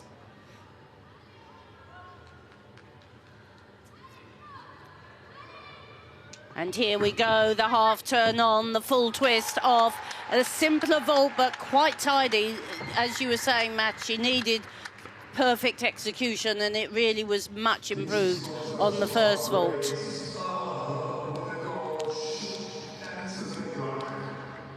For many of these gymnasts, it's a great achievement to make a world final. That's probably one of the things that they're working towards, being able to make a world final. Very secure on that vault. Obviously well within her skill set. But at this level, you really need just that little bit more difficulty. You can see there that just little leg separation. She has good extension in the air. It's revolutionised the sport, hasn't it? The introduction of the table as opposed to the old sort of thinner vaulting horse. Yeah, it has, and not many of the female gymnasts still do forward vaulting like this. They use the round off and flip on because you really can contact the platform. Platform's got springs in, and you hit it properly with straight arms, it really can launch you up. I think one of the main things as well is not just the level of vaulting, however the safety is really important. And when it used to be the other way, what was it, maybe 12 inches wide to get the hands on. So now when they're doing the back entry, you've got all the platform. It is a much safer piece of apparatus. You can see she hits the front where the springs are, block, up into the air. I think she'll really struggle to challenge with the second. First one's a really good vault, but a mark behind on the second vault. And I think if you're a specialist and you're not doing the all-around, you really need to back it up with that second vault. Well, 13.233 gives Lisa Wallin an average score of 13.866. So she's behind Jocelyn Robertson, who leads this vault final on 13.983.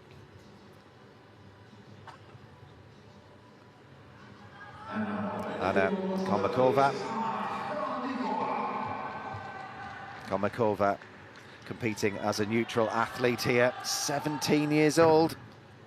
Oh, and I was going to say that was a very ambitious vault for a little slight gymnast. She went with the handspring entry up into the air. She blocked with great height, but to slam in 1.5 twists, you need a lot of rotation as well, which wasn't quite there. It is a very difficult vault. I was saying for Lisa Wallin, in the previous vault, you really have to be a powerful gymnast with that handspring, and obviously not. She really did attack the vault. Look, every ounce of effort, but the shoulders, she just lacks a little bit of strength. You've got to get that height. There was probably a foot difference. Well, she is the vault champion of the neutral athletes that are competing here.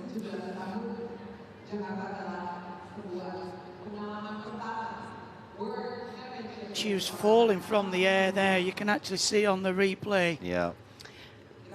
She did well to get her feet down. They'll mark it because her feet came down first. But if she'd landed on her knees, she just didn't drive her heels, did she, into the vault. Once she blocks here, you have to drive strongly to create the rotation.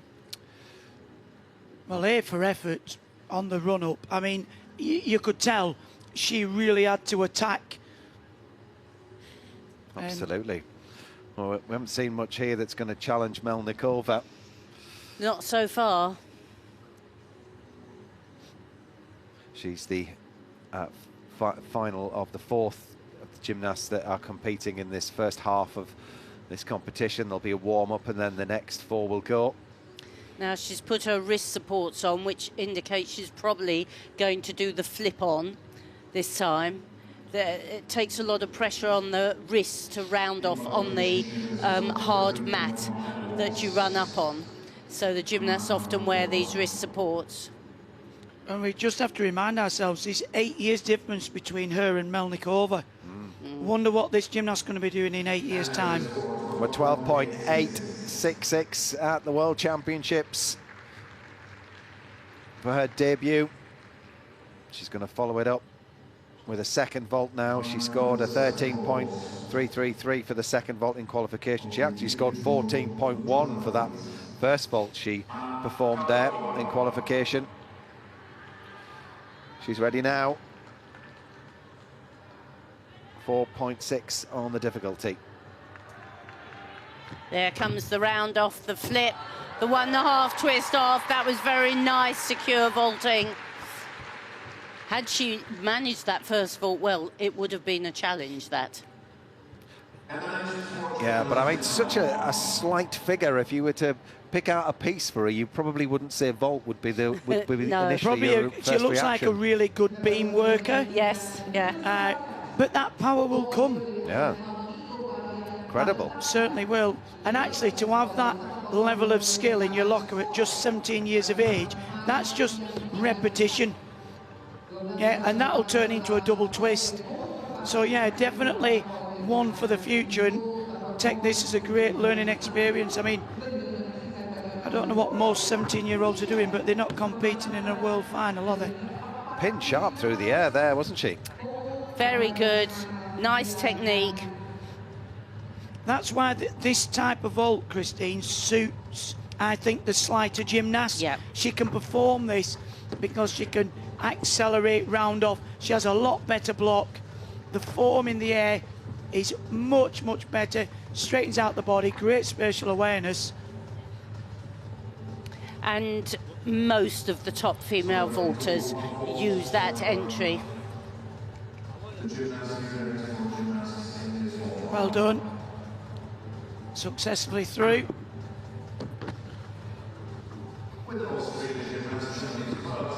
So 13.333 was the score for that vault in qualification. She does better than that, look. 13.533 is the score. 13.13199 is the average. Puts her in third with 4 gymnasts left to go and a warm-up in between. Karina Schoenmeier, the 4th highest qualifier for Germany, will be the first to go in this batch. But there's Angelina Melnikova, took the all-round title yesterday. Another chance of a golden moment for her.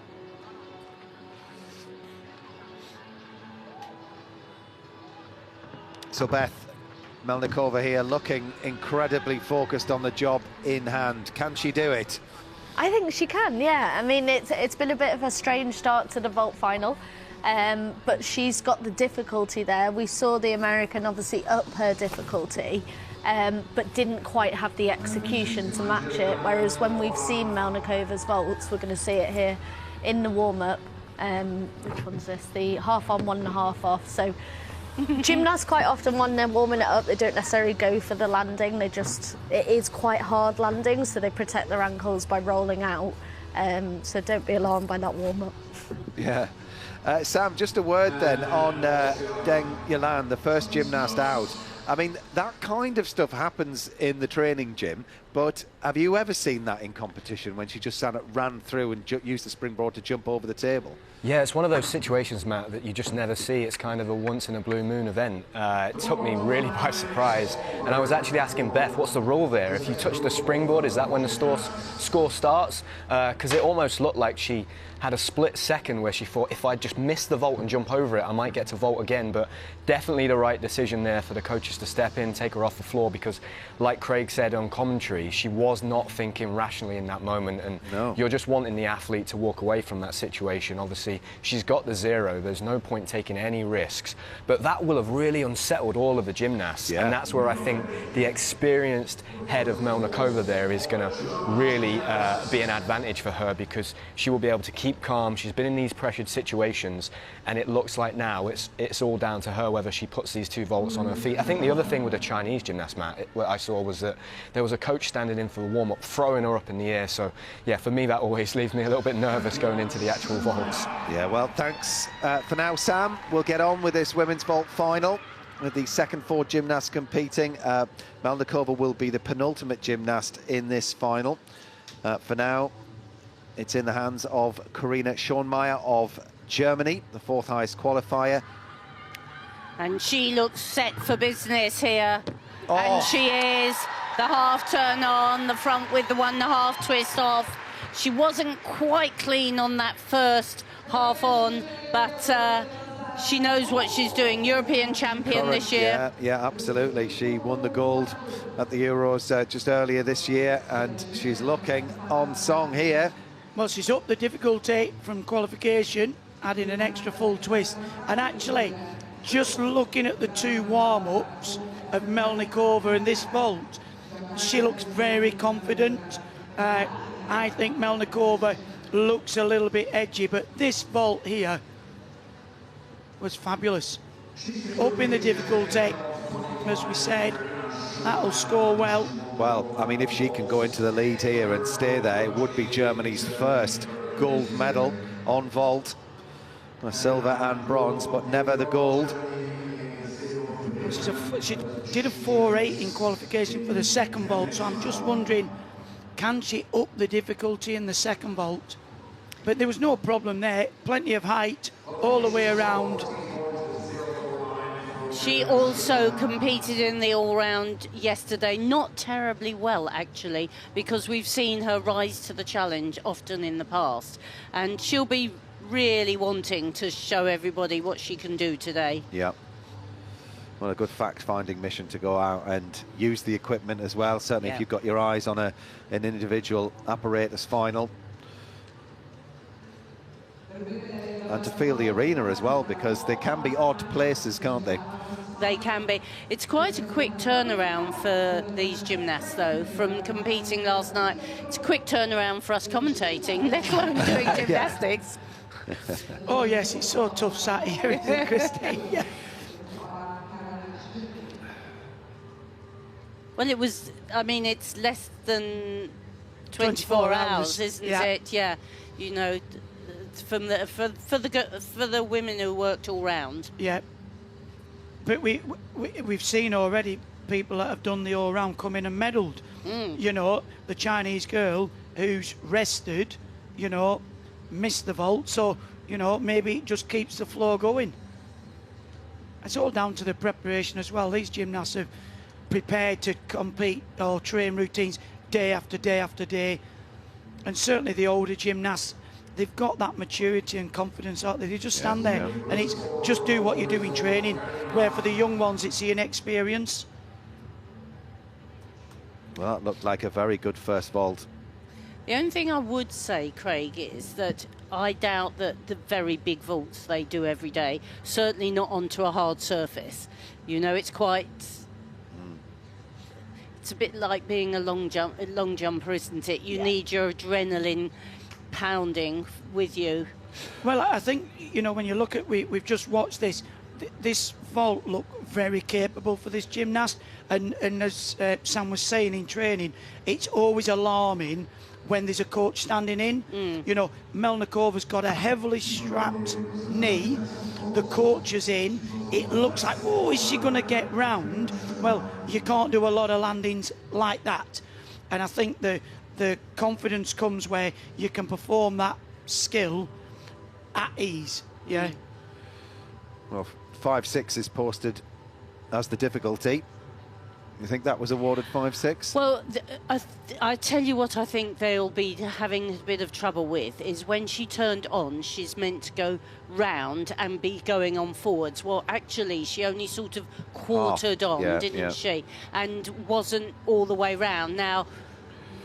Oh, well, she's looking confused as well at the scoreboard.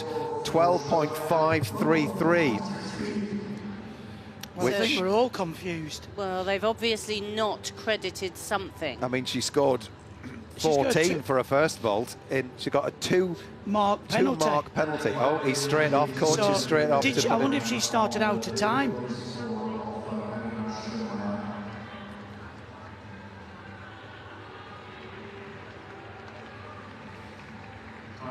Sam's thinking it was a one-handed takeoff.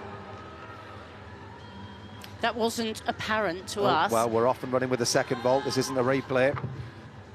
Oh, and that was a beautifully performed double twisting, Yushchenko. Well, I'm sure there will be an appeal put in on that first score. Well, it should go up in difficulty if you're doing a vault from one hand. There are some new rules, actually, surrounding if you only go off one arm. Well, that's it then. But I think the look of confusion on her face would suggest that she knows differently of what she actually did. Yes, I would agree. That was a lovely double twist. That's one of the best we've seen, isn't it?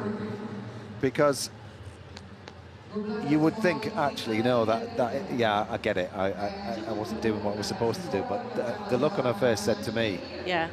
Well, you know if you've got your hand on the apparatus. But second vault there we're looking at. Look at that extension. Not many gymnasts can flick on and keep the feet together. And one of the highest vaults we've seen as well, so no deductions for lack of height or anything in that department. That was a real medal contender right there. Yeah. Well, this has been a huge talking point in the gymnastics community, this one. See, she blocks with beautiful straight arms, extends through the shoulders. It's very nice vaulting, this. Loads of time in the air, both vaults. Straight down the line. Very confident vaulting. I expect there will be an inquiry, and I expect we will get an explanation. Well, what we want to see is another replay of that vault. But we're not in control of these pictures here. We're just talking the same as you are, the pictures. But vault number 2, 14.033, the average score of 13.483. No doubt there will be an inquiry put in.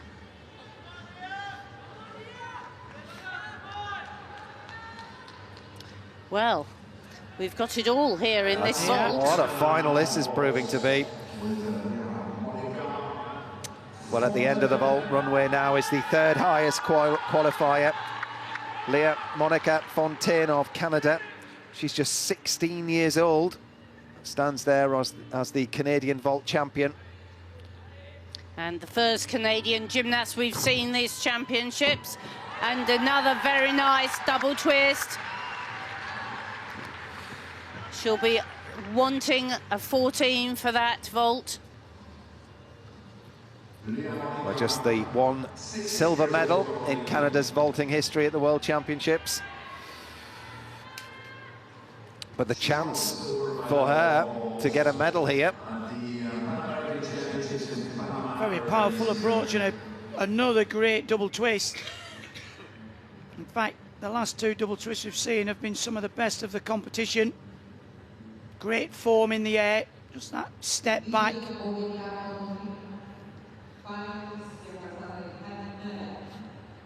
It is a real good vaulting technique, this, to get the height from the table. Probably not just as tidy in the air as Shawmeyer. Not quite so steady on the landing.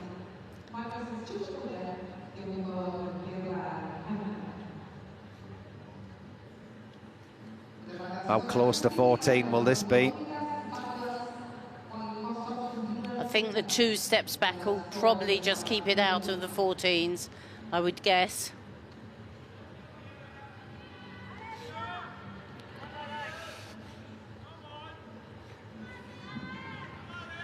$13.933. 8.933 on the execution.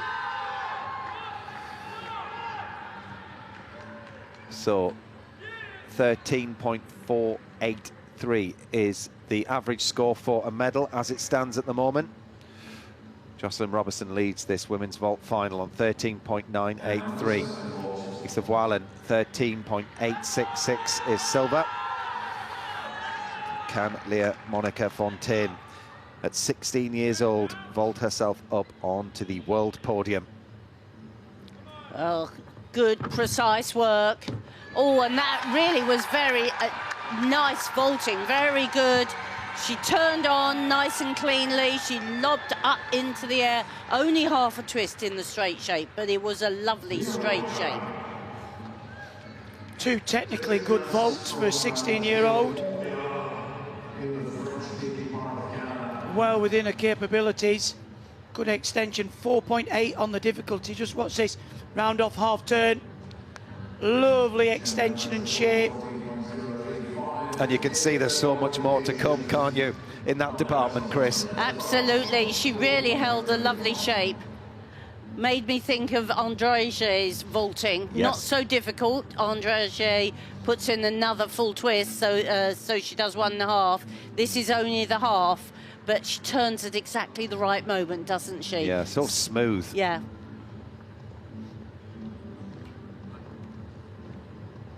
And sort of with ease, it's effortless for her. You can see how much she's enjoying her vaulting there. Very much so. Which is what makes for great gymnastics, when you make it look easy. And this gymnast obviously favours the round-off entry. The other 17-year-old did the forward-facing, which is a big vault to do.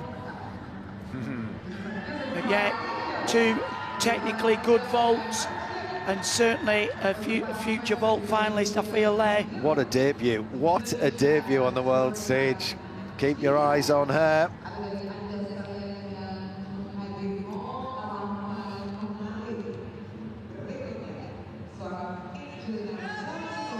Well, she's gone into the lead. Look at that. 14.033 is the average score. And that's not going to be easy to beat, actually.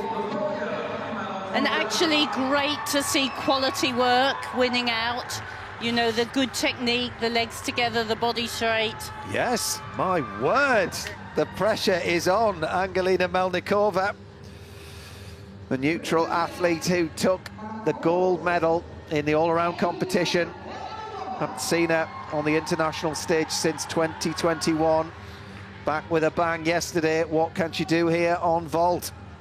Well, she needs to harness all the power, get up in the air, and she does. The half turn on, the 1.5 off. It might have looked dodgy in warm-up, but it was fantastic. It was effortless, business-like, very accurate. Interesting how she opted for the easier vault of the 2 first. Obviously wants to just have a touch of the apparatus, double twist of the Yushchenko, just a little bit of crossing of the feet. She had a 14.2. Yes, really good vault, you're right, Craig. The easier one first without the turn on. Lovely and clean. You can see just the difference between this vault and some of the others is she's got a little bit of leg separation on the way on, and that crossing of the legs in mid-air. And it is a good tight position, but the legs aren't great there. No. So I don't think that should get a 9 into the 9s for execution. Well, she's going to have to go some on her second vault to go ahead of Leah Monica Fontaine, who leads this competition on 14.033 as the average. And that 0.2 bonus obviously makes a big difference as well. 14.1 given for the first vault. I think in the speed, natural speed, those legs aren't so apparently crossed because they leave the platform together, which is, I think, why the judges don't deduct so severely. Well, she's going all out for difficulty with this second vault. 5.6 makes you think, does she need to go that difficult? But she's got the plan, she'll stick to it. Well, let's hope she can execute the plan well. Here we go. This time we have the half turn on. And she does. Well, she absolutely went for broke there. 5.6. Well, I think we all held our breath a little bit off the top of the platform looking at the warm-up. But, I mean, this is the experience and the confidence. She just goes up another level, wraps in, almost lands on a bit of a straight leg there as well. Look, the half turn, wraps in, 1.5 twist. She's actually very efficient in the twist, isn't she? Like when you say, Craig, she wraps in. It is a very difficult skill, the round off with the half turn, to keep the legs together because, you know, the energy and the gravity and the forces are actually trying to pull your legs apart. I think we're probably going to have a new leader. But there's plenty to deduct here, you're right. Oh, and look at the pressure on. She's definitely trying to protect the knee. I mean, she scored 14.1 as an average in qualification. 14.033 is the score to beat. She'll get the 0.2 bonus on top.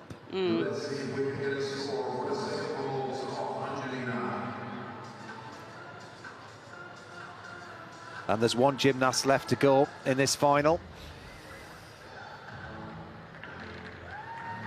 So Leah Monica Fontaine of Canada is guaranteed a medal, as I'm sure is Mel Nikova, but what colour is it, is the question. Well, for Canada, that's a great result. They've only ever had one silver historically.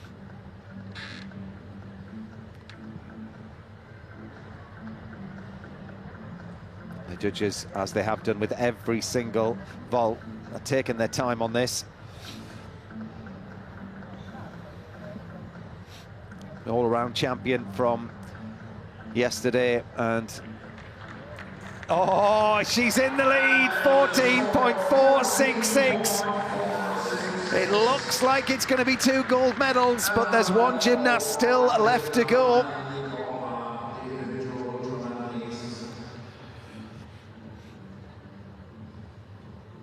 That's the Austrian gymnast, Charlize Moers. 20 years old. She scored a 13.733 for her first vault and 13.2 for her second. Oh, handspring up, half turn and then back summy out. Unusual vault. Well, I don't know whether she was going for a pike front half, but she just did a tuck front half turn, which was very, very strange. I mean, this vault final, we've had pretty much everything. It's had a lot of ups and downs, put it that way. Look, she's set up as though she was going into the pike position. Watch. You can see better on the replay. Block, up, into a lovely pike, and then tuck, half turn. Very, very strange. I wouldn't be surprised if they check the height of the vault. I'm wondering, in the Sydney Olympics, they had the vault at the wrong height in the opening round of the all-round final, and then they measured it, and actually, gymnasts got to go again. There's something very strange out there today. I don't know. I would agree with you here, though, Craig, that she looked exactly like she was coming for a pike front half, but probably felt she didn't have enough rotation. I mean, it was a very clean, tidy vault, and the judges do judge what they see as opposed to what you put up on the board. I mean, that's quite a statement, Craig, if you're thinking that the vault's at the wrong height. Well, we've never seen it. I've never seen a vault final like this, ever. No. No. Somebody jumping over the vault, somebody vaulting off one hand. Yeah, it's... and someone coming out of a vault halfway through, yeah? 12.7. See, difficulty's gone down to 3.8. Because it was a tuck front half. Yeah, and she put in a 4.6 in qualification for the first vault. Well, second vault time. 4.4 on the difficulty. Let's see what happens with this one.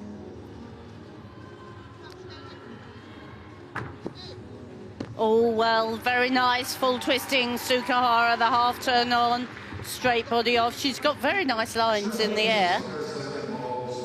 Lovely shape, but that was certainly not the expected first vault. Having a little conflab with the coach there, what happened. And very powerful on this piece of apparatus. Good second vault. Sukahara, nice straight shape, full turn.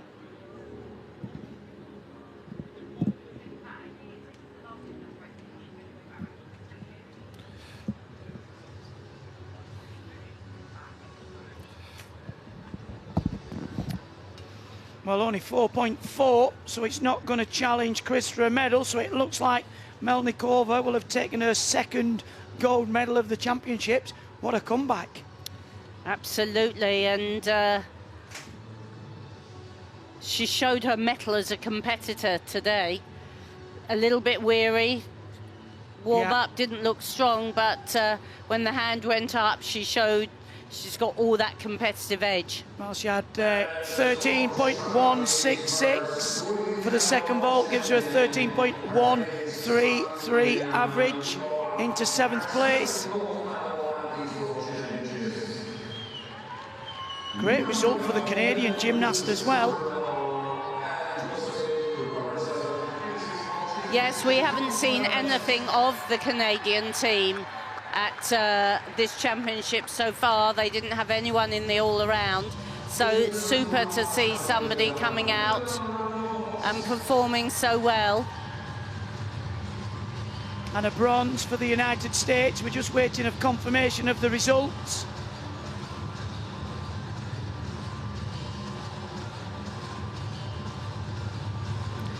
And the arena being cleared, so there's confirmation. Angelina Melnikova takes the gold, Leah Monica Fontaine the silver, and Jocelyn Robertson the bronze.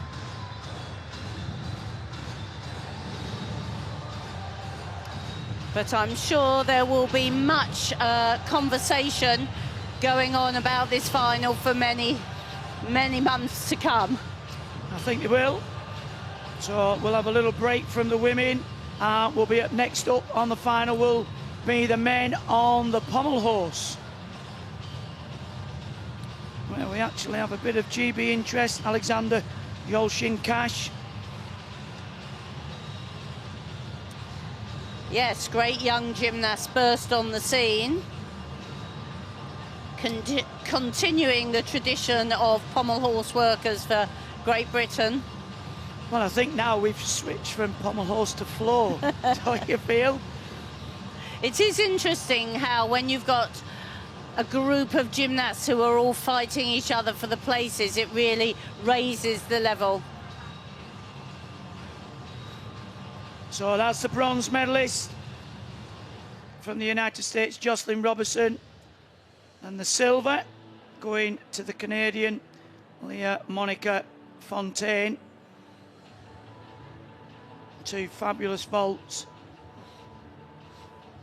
But no mistaking the champion today, the golden girl of the games, Angelina Melnikova, wins in emphatic style.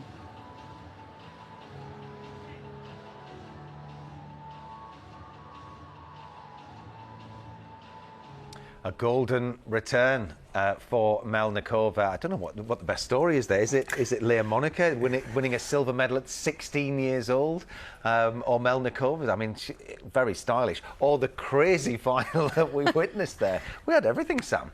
It was an incredible final, wasn't it? I wasn't expecting that, Matt, No. when we were getting ready for that vault final.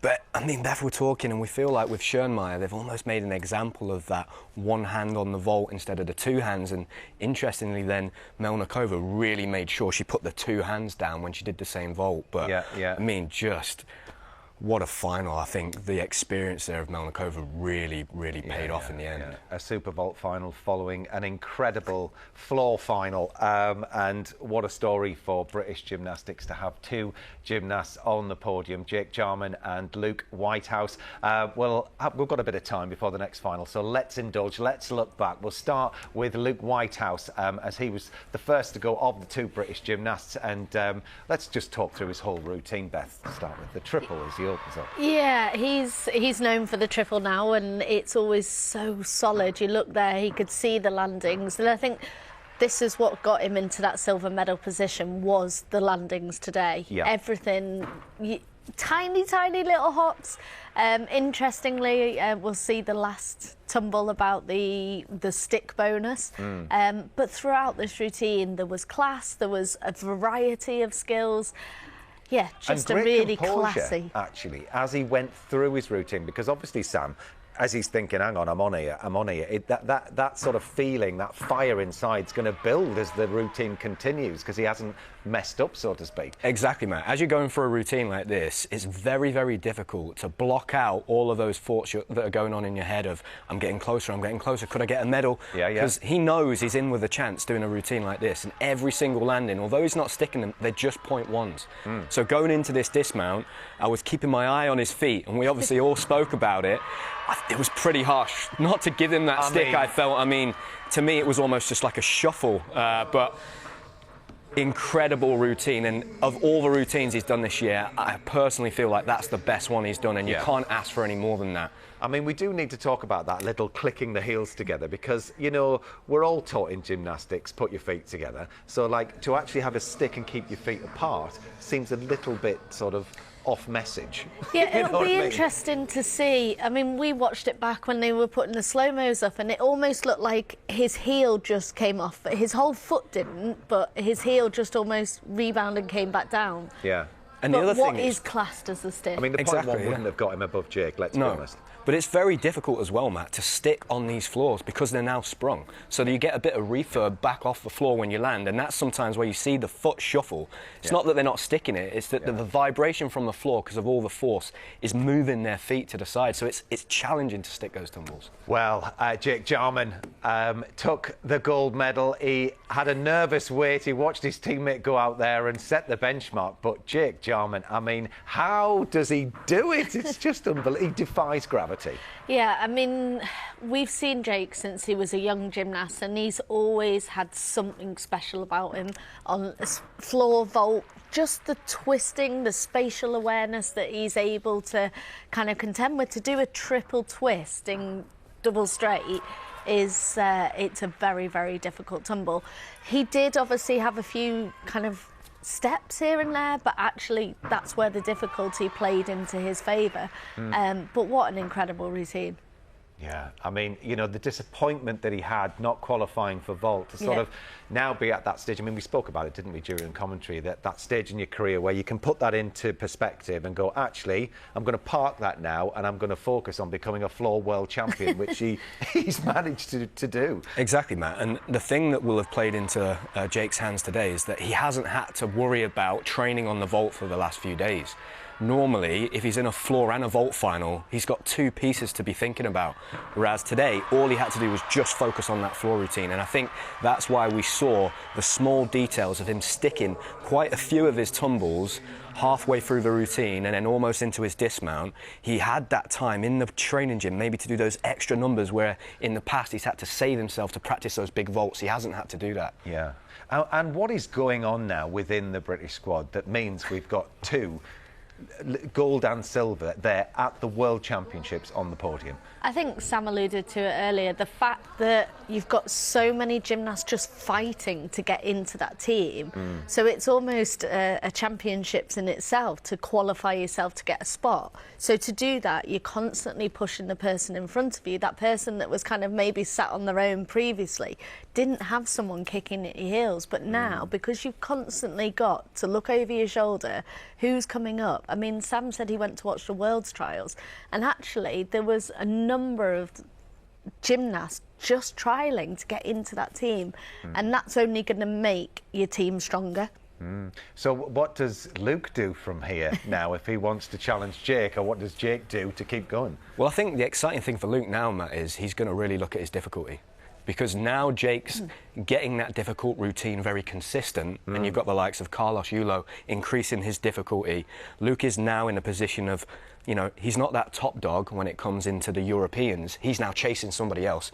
And I think Luke's going to go back to the gym after he's probably had a little rest, because it's been a long year, and going into next year he's going to think about, what do I want my routine to look like for LA 2028? And he's going to be thinking about improving that difficulty now, which he can do because, you know, when you look at Luke's routine, it's so well balanced. He does skills from every different family of the gymnastic spectrum. So, yeah, very exciting.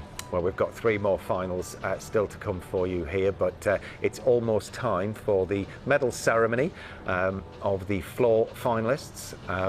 They're not there at the moment, so we'll keep indulging, we'll keep enjoying it. We're not out, obviously, in Indonesia, so we can't see. We're just watching the same television pictures as you are, but we can wax lyrical about floor, Beth. Yeah, well, I think just following on from Sam's point, actually next year is going to be a busy year, but we normally have our Europeans around April, May.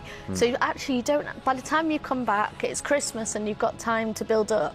Actually, they're not competing now till kind of July, August time. So they've got an even bigger build-up. So to prep, kind of building your difficulty, they've got that bit extra time compared to what we would normally have. And actually, as Jake doesn't have vault tomorrow, he can enjoy this, and you can see him there in the tunnel waiting to come out. He's going to really enjoy this, and he's a worthy world champion. And you know, we talked about it before, the feeling of, oh, I'm grateful to have a medal. Now he knows this. You know, there's no question about it. He is world class on multiple events, Sam. Yeah, and I spoke about that, Matt. I could be wrong, but I think Jake's the first British man ever to win gold medals at World Championships on 2 apparatus. Yeah. That in itself is a huge piece of history and just shows how good he is.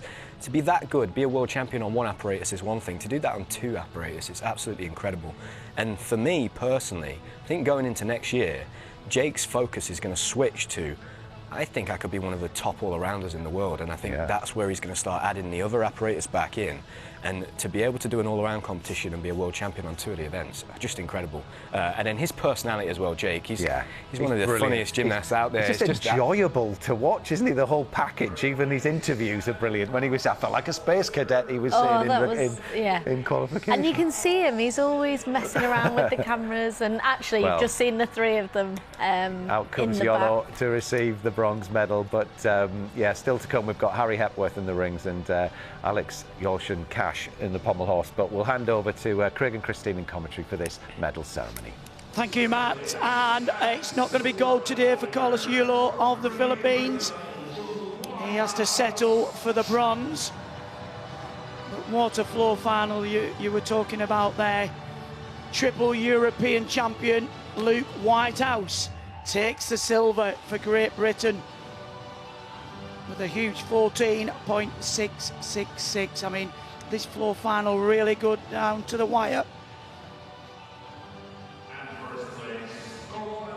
But the man of the moment managed to pull it together. The new 2025 world champion on the floor, Great Britain's Jake Jarman, held his nerve. 14.866. As Sam said there, the first British gymnast to become world champion on 2 pieces of apparatus. But what a final, Christine. What an absolute treat of a final. The gymnasts showed such great quality of work.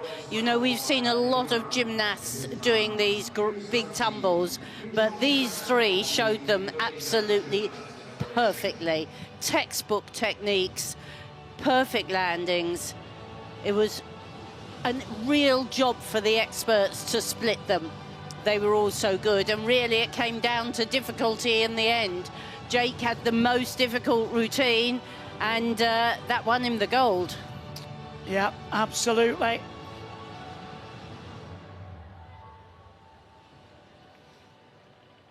And we invite you, ladies and gentlemen, to stand up for the national anthem of Great Britain.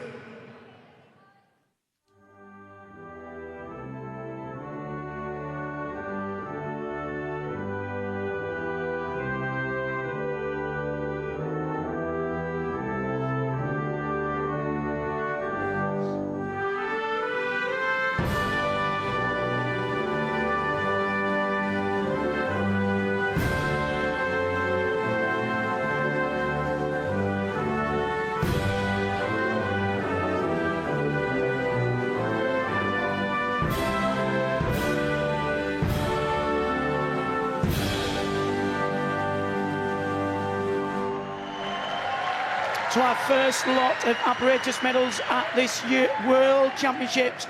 Jake Jarman takes the gold, Luke Whitehouse the silver, and a bronze for Carlos Edril Yulo of the Philippines. And 2 Union flags hoisted high in Jakarta. There's a Jake Jarman and Jakarta pun there somewhere, but I'm not sure what it is. But anyway, fine performance from both of the British lads, gold and silver. Absolutely on song. Well, we've got 3 more world finals and champions to crown before we leave you here on BBC Two at around 12:30. And could there be more medals to come for Great Britain, as Harry Hepworth is going in the rings final a little later on.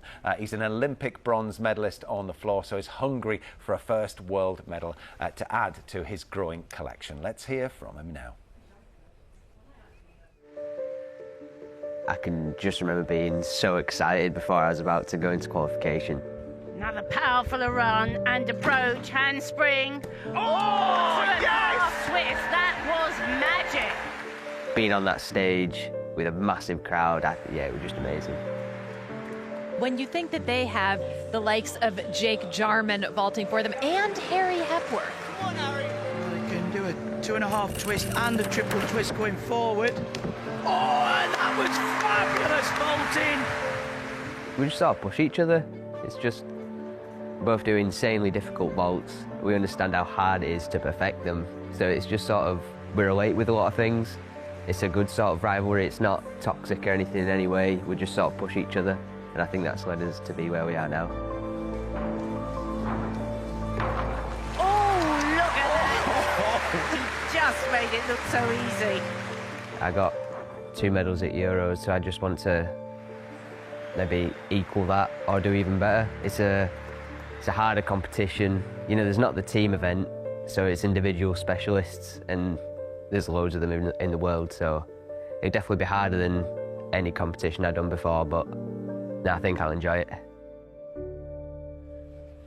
We think you will too, Harry. He's such a competitor that he'll have seen Luke, he'll have seen Jake go, and he will want to be part of the party, won't he, Beth? Oh, absolutely. It always gives you a buzz when you are in a final, but you see someone else winning medals just before you. It does give you that little bit of envy of wanting to go out and get your own. And he's such an accomplished gymnast already. He kind of flew onto the scene a couple of years ago and has just had a really successful couple of years, and that Olympic final last year will have taught him so much and just probably made him even more hungry to go out and experience that success again. Yeah, now, I mean, Harry, he qualified in 6th, but don't let that fool you, because he's got a chance here, Sam, hasn't he? I really think he does, Matt. When I look at Harry's routine, I think it's the right balance of difficulty and execution.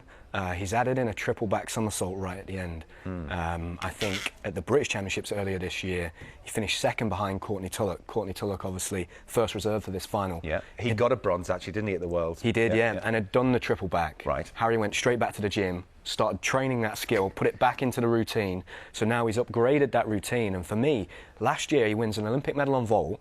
This year he wins a European medal on floor. And he's now going for a world medal on rings. That just shows how strong he is on free apparatus.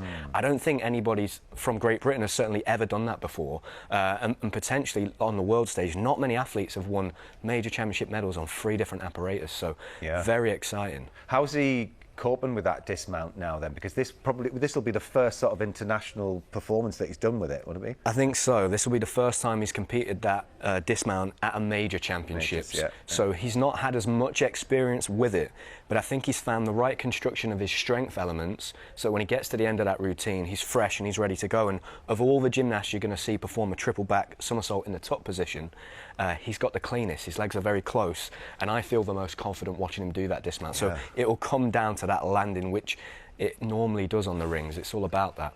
Well, he's only 21, it's hard to believe, with that strength. But another young gymnast, 20-year-old Alex Yorshin-Cash, who's in the pommel horse final, he's about to go. He'll be prepping as we speak. And that feeling when you're going out to debut at the World Championships, I mean, we saw Abby yesterday smash it. But how do you think Alex will be coping with this experience? I think you're always just excited, and your coach will be kind of there just to calm you down. You've done all the hard work. You've earned that spot in the final. I remember my first world final, and the word said to me was go and enjoy it. Yeah. Like you can't put too much expectation on yourself. It's just a case of go and do the routine that you know you can do, and if that comes out with anything, great. If it doesn't, you've got a huge experience to take into the next World Championships. And he's a local Notts lad like yourself, Sam. So what can you tell us about Alex? Well, I know that the Notts Gymnastics Academy have got a watching party this morning, so all the kids are there watching. Hi all, let's give a big wave. They'll be watching, supporting Alex. Alex is a pommel worker. The thing that excites me is his temperament is very calm, and that's what you want with somebody going on this apparatus. And there is a gap, right? You know, we're very strong on floor, very strong on vault, very strong on rings, but traditionally we've had the best pommel horse workers in the world, and Alex could be that gymnast that starts to think about how do I fit into that team over the next 3 or 4 years. Well, if we're struggling to find a pommel horse worker, Alex could be that guy. His difficulty is right up there. He's at a 5.8. Top difficulty in this final is a 6. He has great execution, and I'm hoping Alex is able to stay in the zone, just focus on his own routine, put a clean routine out there, and then on pommel horse, you never know what's going to happen. So, look, this could go either way, Matt, and it's going to be very, very exciting. Yeah, Patrick Hoops is worth a mention as well, the guy from the USA. No Stephen Nadorsek here, but there's strong competition here. But yeah, it's going to be very, very close. I mean, when we look at those sort of qualification scores, and I mean, tenths are lost so quickly, aren't they, on pommel horse? I mean, it's a brutal piece of apparatus. It really is, and I think what we're going to see today in this final, Matt, is a battle between the difficulty and the execution. You've got number 1 qualifier, Narmin Kurbanov there, qualifying with a 6. You've got Patrick Hoops on a 6, but then you've got the Chinese gymnast in second place, and Hamlet Manoukian, who we saw at the European Championships, just with a 5.6. So it really is a battle between the difficulty and just how clean those gymnasts can do that routine. So going to be very exciting, and Alex is falling right in the middle there with a 5.8. So yeah, this could be, you know, we've had the likes of Daniel Keatings, Lewis Smith, Max Whitlock. If Alex can put a good routine out there, it's one of those apparatus where quite often you see somebody that comes in very young, not really expecting to do much, and there's an opportunity with a few mistakes from the big names, they could sneak in there. So yeah, very exciting. There's the 4th highest qualifier, Manoukian. It's worth a mention actually that Rhys McClenaghan's not here. He's not out to defend this title. He's had shoulder surgery, hasn't he? Yeah, he's recovering, and I'm sure he'll be watching this. But he is in the gym, he is training, and obviously it's strange not to have Rhys or Max. It will have been a long time since we've had neither of them in a final. Yes, it's the new breed that are coming out. And here is Alex, look, making his World Championship debut. Alexander Yolshin-Cash, 20 years old. Hello, Nottingham. Everybody's cheering. We can hear you from Salford. We can. No doubt. Alex will lead you out in Indonesia as well. That's the way. But yeah, let's hand to commentary to Christine Still and to Craig Heap, and I will make my way over to you for no doubt what is going to be a nail-biting, gripping pommel horse world final. Thank you, Matt. And yes, it will be a gripping pommel horse final. Probably contested as much as the floor. We've got some really big names here, but excited to see the young breed of British pommel horse workers coming through with Alexander Yolshin-Cash. Big hopes, qualified in 7th place. So again, no real expectation. He wants to just go out there and enjoy it. Christine, your thoughts? Yeah, well, great to see somebody really shining on pommel horse. He's very young and inexperienced, and like you say, no great expectation on his shoulders. Best way to be, really. After that first time, something's always expected of you. But I'm also very interested to see the young Armenian gymnasts as well. They wowed us at the Europeans with their pommel horse work. Yeah, and this is an apparatus where actually we get a lot of longevity in gymnastics. Nuriman Kabanov from Kazakhstan, 27 years of age, qualified in top spot, but as Sam said, it's the pommel horse. There's not a lot between these gymnasts, so any mistakes and the opportunity for all 8 of the finalists to get onto the podium. And it's good to see some new names in the mix, as well as some of the old favourites. So 4 gymnasts will go onto the apparatus for their warm-up. There's your first 4. And I think that's a good draw for the young Brit. Fourth up, gives him chance to do a good warm-up. I think if you're first up, you've got to get on and off quite quickly, get to the side, get yourself focused in the zone. But we'll see the American as well, following in the footsteps of the great Nadolski. Patrick Hoops. As we've said earlier, this is very much a championships for the new generation to emerge, especially the last two Olympics having actually only been 3 years apart. Many gymnasts carried on through to Paris and have then either taken time off or finished. So it's really the time of the changing of the guard to a certain extent. And which is great to give these gymnasts the opportunity. I mean, Hoops is the current American champion on this piece of apparatus, but these young Armenian lads, they did it wowers, didn't they? They really have impressed us. I mean, they look so young, but can swing with such positivity. And this is a piece of apparatus I think we could only compare to the women's beam. You really need to be confident, and balance is obviously key. Key, and like the women's beam, practice definitely makes perfect. You need numbers under your belt. But as we were saying, that between us, that pommel horse, you don't need a great big pitted gym to be able to practice pommel horse. You can do it in a school gym. You can do it in your garage if you've got a big enough garage. It's very accessible to people to become good on pommel horse without having to have huge facilities. Well, I mean, we've not got the Olympic champion Rhys McLennan here, but actually he trained in his garage, didn't he, during COVID? All through lockdown, yes. They built a bit of a plywood room. Well, you can do that with a pommel horse, can't you? You can't really just knock up a room and put a high bar or a set of parallel bars. And actually, the risk is far greater, you know, whereas a pommel horse, you can sort of afford one and put one up. So, yeah, great field. Very excited. There's the young Armenian. He'll be first up. Hamlet. You can do floor if you've got a big enough rug. Yes, but not sprung though, Matt. No, I was going to say not sprung. I just came in at the back end of that conversation. We were just saying that it's one of those pieces of apparatus you don't need a huge pitted gym that costs a fortune to practice pommel horse. No. Well, so here we go then with the men's pommel final at the World Championships. Hamlet Manukyan of Armenia, the fourth highest qualifier. He's the European champion. And he's had a couple of goals at the World Cup Series as well. He's very handy on this piece. And just look at the extension in the body shape. Well above the handles. These skills between the pommel handles. Gymnasts are allowed to move the handles to the width, preferred width, but he's going very well indeed.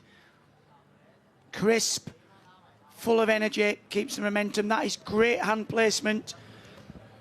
The forward travel, Magyar. Oh, I was just going to say faultless so far, and he's through. What a performance for the current European champion. Yeah. Just a little bit of a flicker at the end, but... Great recovery. Two Armenian gymnasts in this final.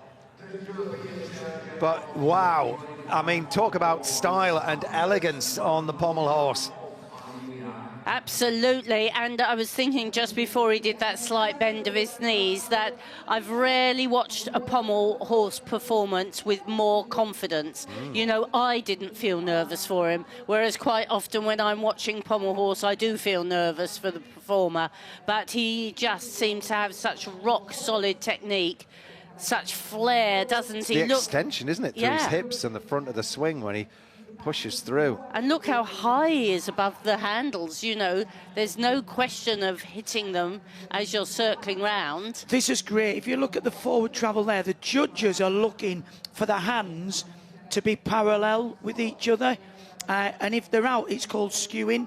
So you can actually lose a tenth per circle if your hands... Look, there you can see, he just had to bend his knees. Up until that part, I would say it was a faultless routine. But even that Craig, it was only a slight flicker Yeah, of the of the knees, legs. wasn't Yeah. it? Yeah. And actually, it meant you could get up to get the full amount for the dismount Yes. as well, which, you know, sometimes you have to sacrifice one for the other. 14.433. It's down a little bit on his qualification. They're going to be all in the 14s, are the medalists, certainly the high 14s if possible.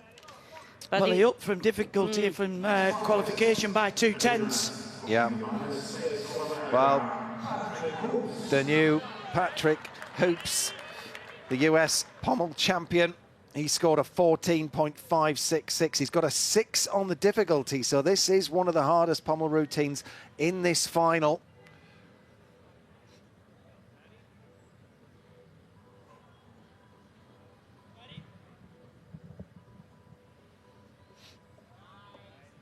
Quite a tall gymnast.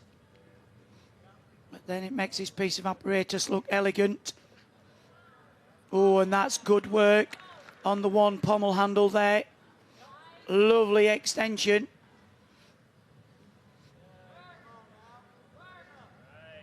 Lovely work.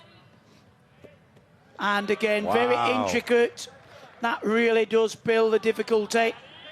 He's just running out of steam a little bit. You can see a bit of a hip flex. Come on, up into the handstand. He's through. Well, I think we could have a new leader. Yeah, I mean, it's medal worthy, that one. Absolutely mastering the handles is Hoops. Wonder what he's like on the rings.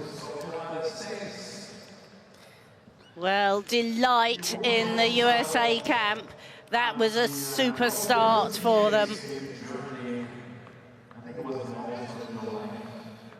It was good. Just again, just a slight flicker. But I loved that middle section. Very ambitious. He just doesn't have the same extension on the circles. However, he's got a little bit more difficulty. Yeah, yeah. He's up by 0.4, or he was, as far as qualification is concerned. And even though he doesn't have quite the same extension and he doesn't clear the handles quite so high, he does clear them. Yeah. It's not sort of deductible. The other one is virtuosity, isn't it?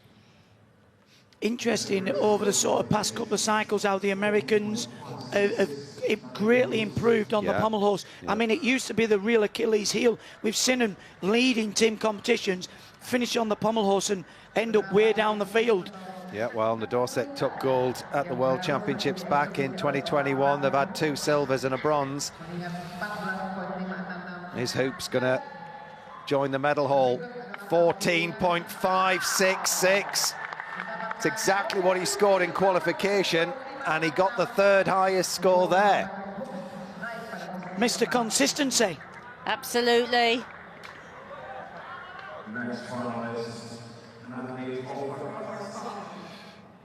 Zenola Idrisov of Kazakhstan. Next, just 19 years old. He's had a few World Cup medals on the circuit this year. Good warm-up for the World Champs. Well, qualified in 8th place, so he's all to play for. Gymnast again with good extension. Look at the difference between his body hips, his line, and the pommel horse. Oh, and he did well there. That's a very difficult skill on the one pommel. Really builds the difficulty. Oh, up into the hands. Oh, what a shame. What a shame. Now, sometimes you go, oh, I'm going to redo the dismount. Because he just came, that's 2 gymnasts come a bit of a cropper on that penultimate skill before the dismount. Well, he's not going to redo it. He's off, and that's it. He worked with tremendous speed, though, didn't he? Like, really zipped along. And that's something else that, for me, is indicative of really good pommel work. We've seen 3 really very impressive performances here already. Shame he just lost impetus towards the end. But the quality of this work was equal. Well, as you said, Matt, he's done a couple of World Cups, first World Championships final. Great for Kazakhstan to be here, getting into these apparatus finally. See, it just didn't get up to the handstand. You need a minimum difficulty on the dismount. Well, it's one of the requirements.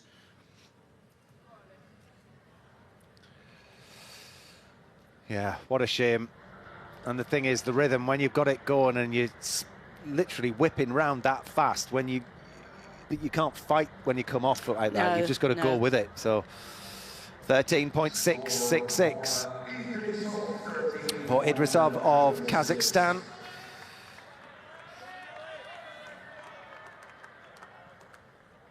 The fourth gymnast in this World Pommel final, Alexander Yolshin-Cash. Great Britain, Nottinghamshire. Very capable. He's got good difficulty. Posted a 5.8 in qualification. Come on, Alex. His World Championship debut. Oh, and that's nice and smooth on the one pommel. It's a very difficult routine. So big risk, however, big reward. Lovely travelling down the horse. That's the Wu travel. Forward travel with the Magyar. He'll come backwards with the Shavado. Come on, up into the handstand. Pirouette off. Oh! Well, what a World Championships debut. Well, he's grabbed the opportunity with both hands and put in an absolutely storming routine. Well, what a performance for this young gymnast. He didn't show a flicker of nerves there. That was brilliant stuff.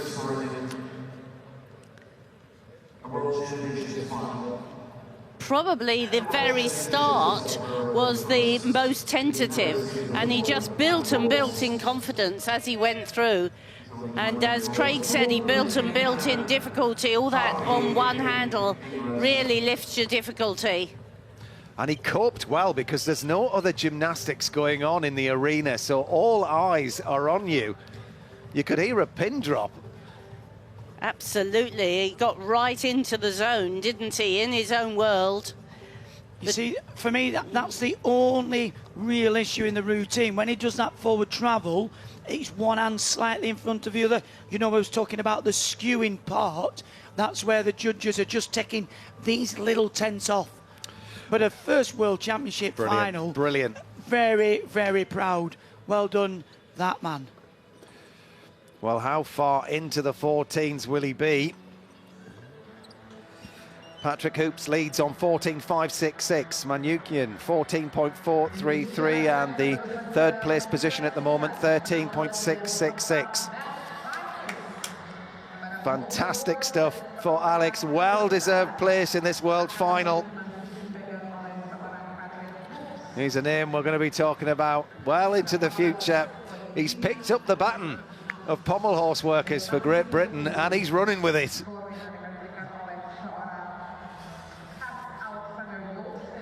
Well, there's some big shoes to fill, aren't they? If you think about the history of Great Britain on the pommel horse. Yeah, amazing, really. Max 3 times world champion, 2 silvers. Lewis 2 silvers back in 2010, 2015, and then Lewis with his 2 bronze medals as well, 07 and 11.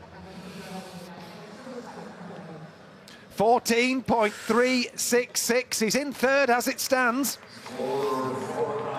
Well done, that man. What an impressive debut. Very impressive. So there'll be a warm-up now for the remaining 4 gymnasts in this final. They'll get a chance to have a swing, warm-up, get ready. I'll bring Sam in from the studio if we can. We were just saying, Sam, how impressive that was for a first time out at the World Championships. Looking very, very comfortable on the world stage in this final. Incredibly, really, Matt, from somebody so young and inexperienced on that big international stage. He looked very confident. It's a really difficult routine. You've seen him put a 5.8 up there. Well, the hardest routine we're going to see is a 6.0. So incredible, big shoes to fill, like Chris said there on commentary. commentary, but so impressed with Alex. And his score, to repeat his qualification score, again, like we said, you never know what's going to happen on pommel horse. He's done his job. He couldn't have done anything more, so really proud of Alex, and amazing work, amazing routine from him. Now these lads just getting a touch of the pommel horse, and Aidan Lee is the next gymnast to go from Canada. Everybody's set and ready. He's the 5th highest qualifier. He's got a 5-6 difficulty, so 0.2 down on Alex.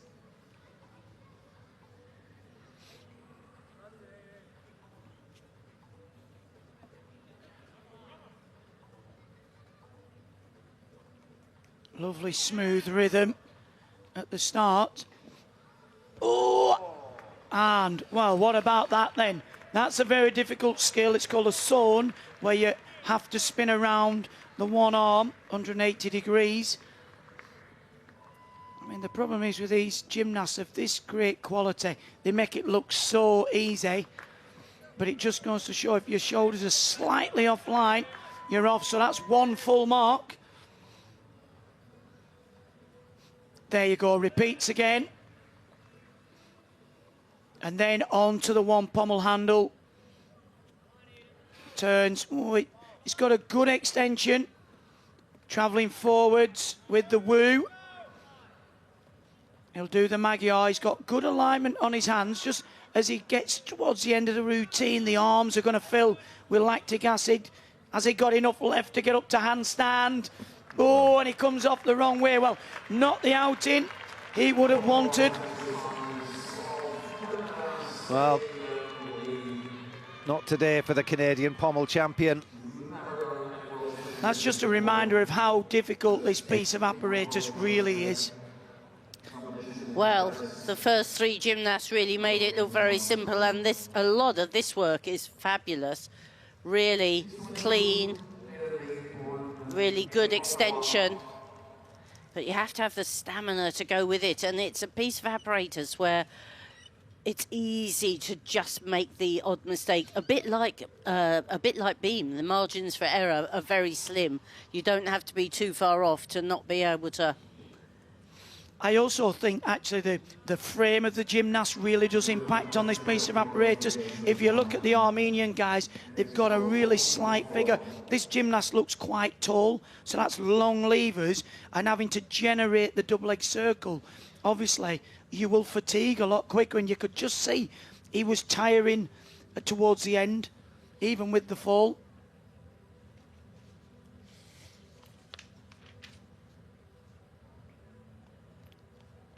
Yeah, so complicated as well to judge this, because when you look at the final scores, there'll be tenths between the medals and very intricate judging. Yeah, very much so. It's one of those pieces where you have to be an expert to be able to judge it. You can't just glance across.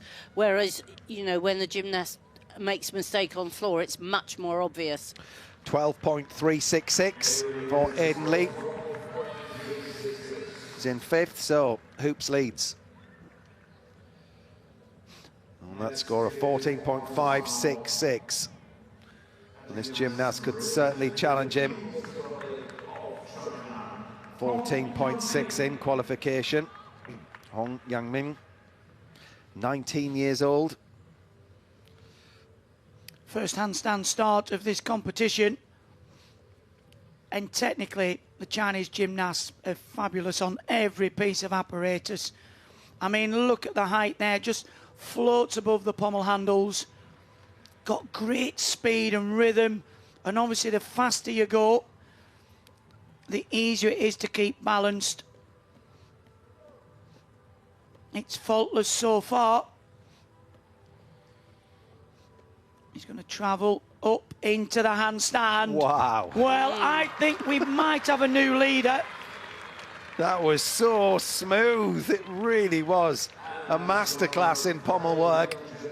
It was mesmerising almost. It was so rhythmical, so on balance the whole time.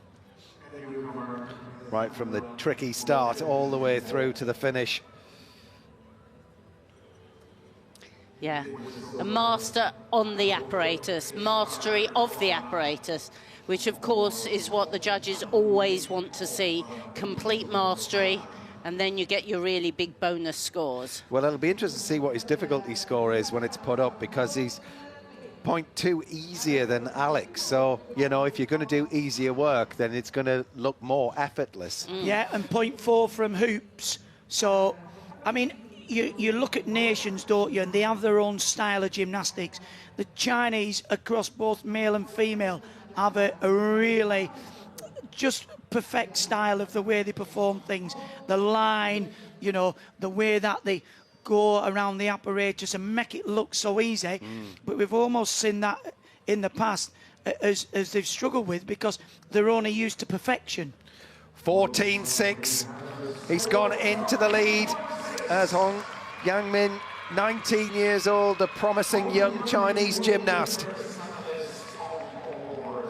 And a 9 on execution. That's exactly, for me, that sums up Chinese gymnastics. Yeah, well, he's guaranteed himself a medal. There's 2 more gymnasts left to go in this final. Nariman Kurbanov of Kazakhstan is the highest qualifier. 14.7 he scored in qualification. Well, this gymnast has his own skill, and that was it there. And he's a very, very tall gymnast. So he's got a lot slower double leg circle, a lot more controlled. And again, he's gone. And exactly, I was just thinking, he was a lot more controlled than what we've seen. And when you've got such a big frame, well, I mean, I think, well, that's 1 full mark. And he can't come back from that to medal, can he? But it's almost like it was over-controlled and he didn't allow the swing to carry him through. What a shame. Now, it will build a difficulty on the 1 pommel handle, but it's a bit too much too late. Up into the handstand. Well, what a shame. Oh, man. He came here to rewrite the history books. Kazakhstan have never had a medalist on pommel horse at the World Championships, and that was their moment. Olympic silver medalist. What a shame. Beautiful work, though, his lovely line. But like Craig said, it was a bit slow, and it almost sort of ran out of steam. And that, of course, is one of the troubles when you are already a medalist, when you've got all that weight of expectation on your shoulders. It's quite a different deal to being Alex out here for the first time, first international. Well, Alex has just beaten the Olympic silver medalist on pommels in his first World Championships. I mean, regardless of where he finishes, that is some achievement. But he just didn't look settled from the start. I don't know whether he felt the pressure of being the Olympic medalist up there.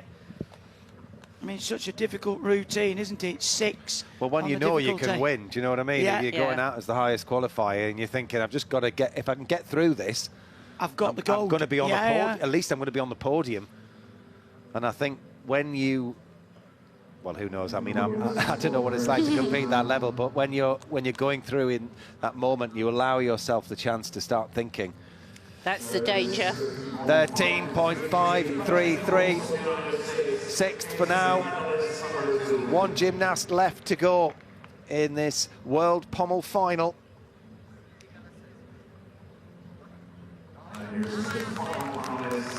And it is the 6th highest qualifier from Armenia.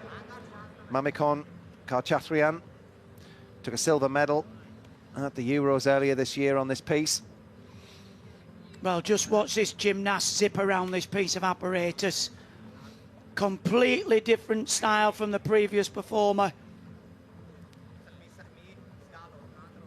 Up into the handstand, great separation, back down into the flare. Lovely original work. He's seen his teammate lose a bit of concentration. forward travel, the Magyar. Shibado, it's looking good. Come on, up into the handstand. Pull it. Is that your champion? It was absolutely flawless. It really was spectacular. It had the lot, that. Well, it's 2/10 up on Hong of China, who's currently leading. And for me, I think that was the better routine. It was brilliant. It was absolutely brilliant. And this could be Armenia's first ever gold on pommel horse. What a routine, full of complexity. Now he absolutely lets the swing take him. He trusts himself. He doesn't try and over-control. He trusts his techniques, trusts his own ability, and really gave a really virtuoso performance there.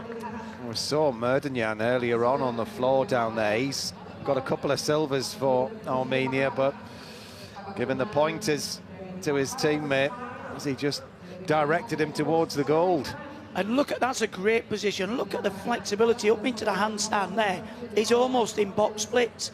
And he's one of the gymnasts, when the first one came up, Christian, you said, oh, I don't feel worried about this. They look confident.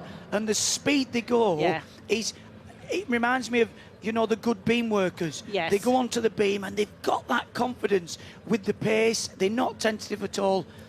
Well, I think that deserves to go into first place, but we'll see. He's just 18 years old. Oh, it's second. 14.6. Well, it's a tie.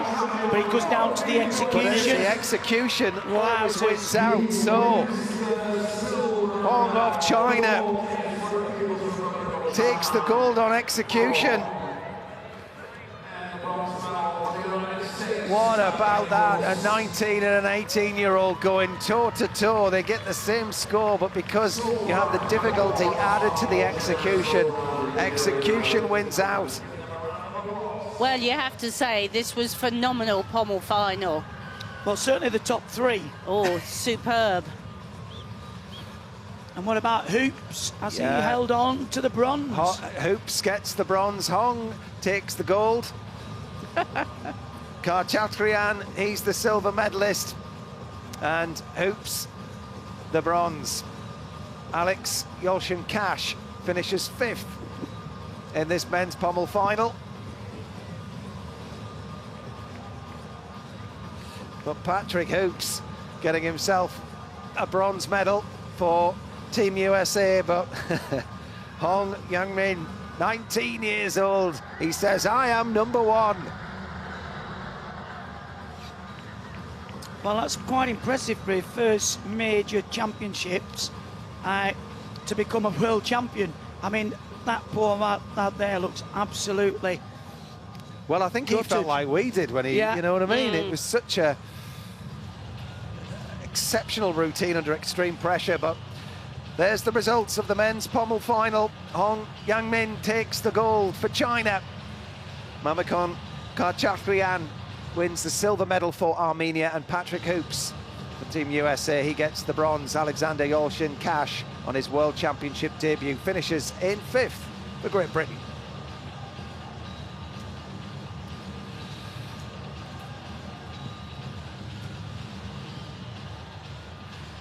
Chance to look back at Patrick Hoops. Second gymnast to go in this final.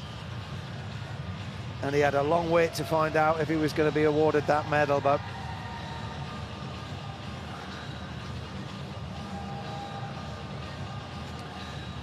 Sam, if I can bring you in, no doubt you were watching very, very closely there with Karchatrian's routine at the end. Incredibly close. I mean, how do you pick them apart? Yeah, really difficult, Matt. I think we had that conversation yesterday. It reminded me a little bit of the London 2012 pommel horse final with Christian Berkey and Lewis Smith tying on the score, but it going to the gymnast that had the better execution. I always favour the gymnast that's taken more risk. Probably says a lot about my personality, but I just felt that Mamakon's routine there had everything. You know, he had the Buznari in it, showed all of those travelling skills, the skills on one handle, and you could see just how disappointed he was. But that's not to take anything away from the Chinese gymnast there that's won the gold medal. It was a beautiful routine. And again, for me, pommel horse at the moment is the most competitive apparatus in men's gymnastics. There are easily 20 gymnasts across the world that could have been in that final. So I think that's why we saw that quality in that final. Yeah, well, congratulations to Hong Yang-min, who took the gold there ahead of Karchatrian and Patrick Hoops, the silver. And a quick word, Sam, if you're still there, on Alex and finishing 5th in that kind of company in the world final. I mean, that was fantastic first time out. Absolutely amazing, Matt. We spoke a little bit about Alex just going out there, doing his job, hitting his routine, and there was a little mistake in the routine before him, so you never know how that's going to potentially unsettle his nerves, but he did very well, looked super focused. Again, did a really difficult routine, more difficult than the gymnast that won the gold medal in the end, so all he's got to do is continue to improve, get used to competing on this international stage. But what a massive moment for himself, his coach and the club there in Nottingham, and just very proud of him, because I don't think I could have done that at 20 years old in a pommel horse final, so amazing achievement for him. Praise indeed. So we're going to get ourselves set now for the women's uneven bars final. Beth, if you can hear me, you know, as a former world champion yourself on this event, do you enjoy watching bars, or do you just wish you were out there? Definitely not out there anymore, Matt. No, I love watching it, and just the variety of the elements that are coming through, and it's going to be a really good final. I mean, obviously Namor is well ahead of the rest of the field if she goes through. She's got the difficulty, and she had a training routine, as we used to call it, yesterday. She had to fight for it, but it'll be interesting to see how she deals with that disappointment yesterday. You could clearly see after the all-around she was disappointed with the results, so she's kind of had, what, 24 hours to go away, put that behind her and get ready to come out for this final. But she's been in many finals now, and we saw her at the Olympics. She knows how to handle the pressure. So yeah, it'll be interesting. And Beth, I mean, you sort of hung up your guards in 2013-ish, so has bars changed much in the sort of 10 years plus since you retired? Yeah, I think there's so many more gymnasts now are trying to be very creative with their construction. It's how short of a routine can you do, because the ones where you're seeing the high difficulty is where they are connecting every single skill. There's two kind of wins to that. One is you get the difficulty, but the second is it's a lot shorter routine, you're not as tired, and less opportunity for the judges to take the deductions. Every time you're kind of doing an upstart handstand or a free swing, you're giving that opportunity for the judges, and the upstart handstand, it's such an easy opportunity for the judges to take those deductions, because unless you're banging handstand, there's always going to be a deduction. Yeah. So, I mean, all of us are hoping and thinking that things go well for Kélia Namor. She'll become the first Algerian to win a gold at the World Championships, if everything goes smoothly for her. Thinking of maybe second and third, the other medals out there, where is this going to be won and lost, and where do you think it might go? It's going to be won and lost, I think, on the difficulty. Every time a gymnast does a routine, from day to day, one little connection can make the difference between being a medalist and not. If you don't connect one skill, you can lose 0.1, 0.2, and that can be the difference. Melnikova, we've seen that she's flying high. She's already won 2 golds, so she'll be in a good kind of frame of mind to go out there. Namor, it's interesting. Obviously, we think she's the odds-on favourite to win, but it's hard. She's coming in last. She's going to be last up to perform, so she'll know exactly what she needs to win that, which that in itself is quite hard pressure. Most gymnasts don't look at the scores, but her coach absolutely will know exactly what score she needs. Yeah. Well, Naomi Visser is also in this final. A very different style of bar work, hasn't she, Naomi? Yeah, beautiful execution. We've seen her now in quite a few finals. She's done 2022 and 2023 Worlds and came 7th. So she's experiencing coming into a world final, but we quite often see little errors just coming through. And has also made European finals, but never quite yet made it into the medals. Well, here comes the second highest qualifier, Feng Yuwei, 20 years old. She's the Chinese bars champion. She well, goes without saying, she's a beautiful bar worker, so really she's going to be the gymnast for to really pile the pressure on them all. She is. She's got a 6-4 difficulty, so she's still kind of 0.7 behind Neymar. But she has been out on the World Cup circuit, obviously allowing the judges to get to know who she is, allowing people to understand her routine and see that.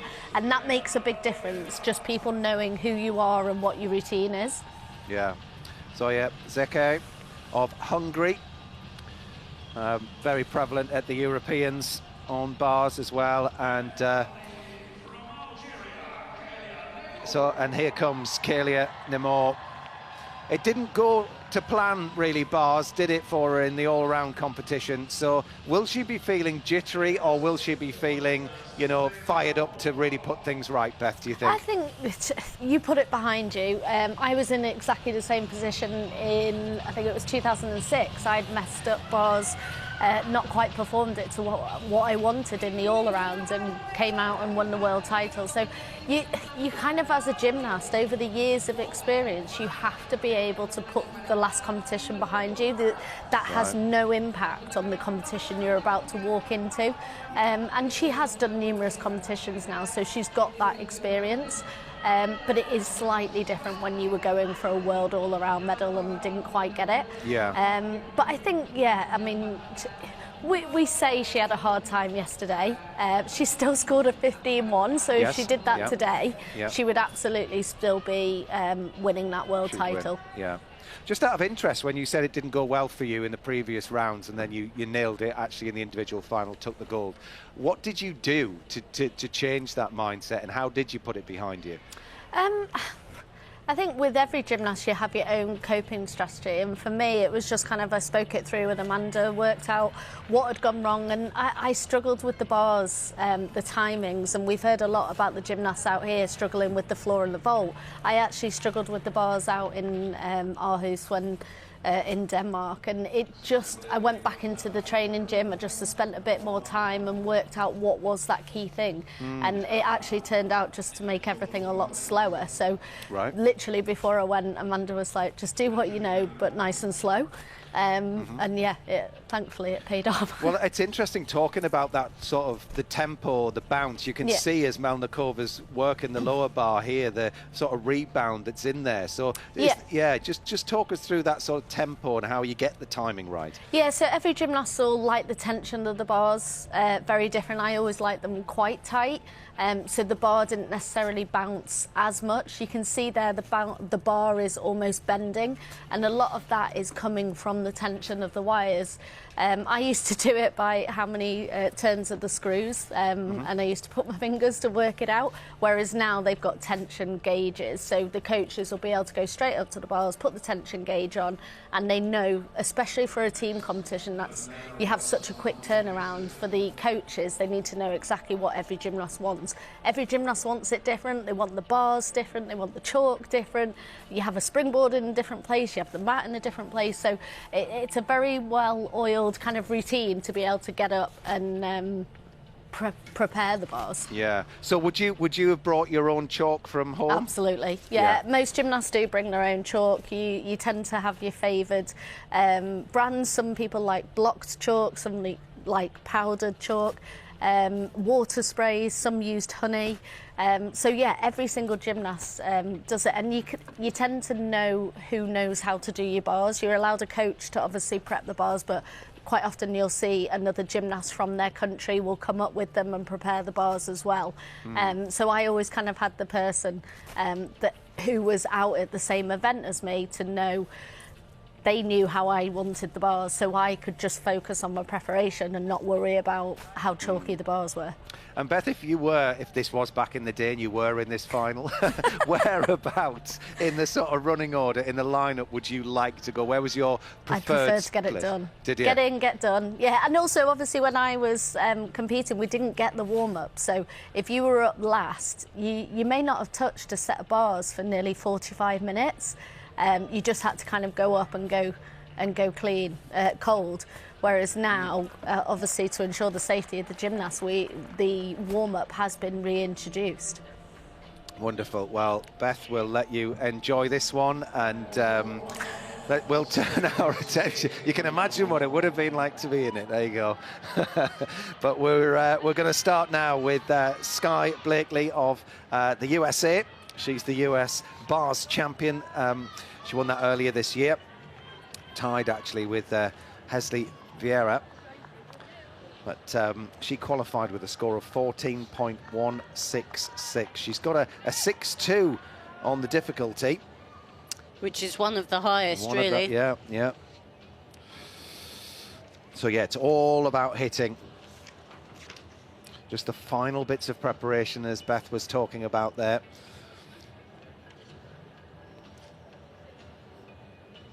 What do you make of Sky Blakely, Chris? We haven't really seen very much of her in this competition, but she's a very classy gymnast, quite experienced. One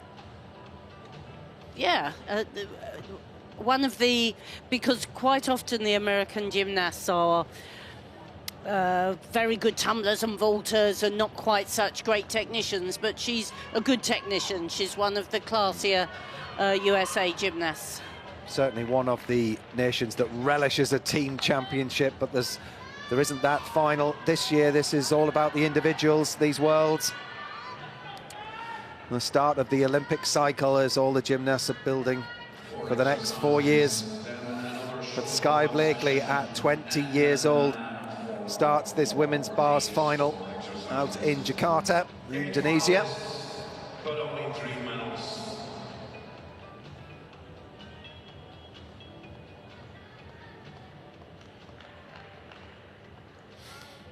Dazzling under the lights. 14.166 then her qualification score.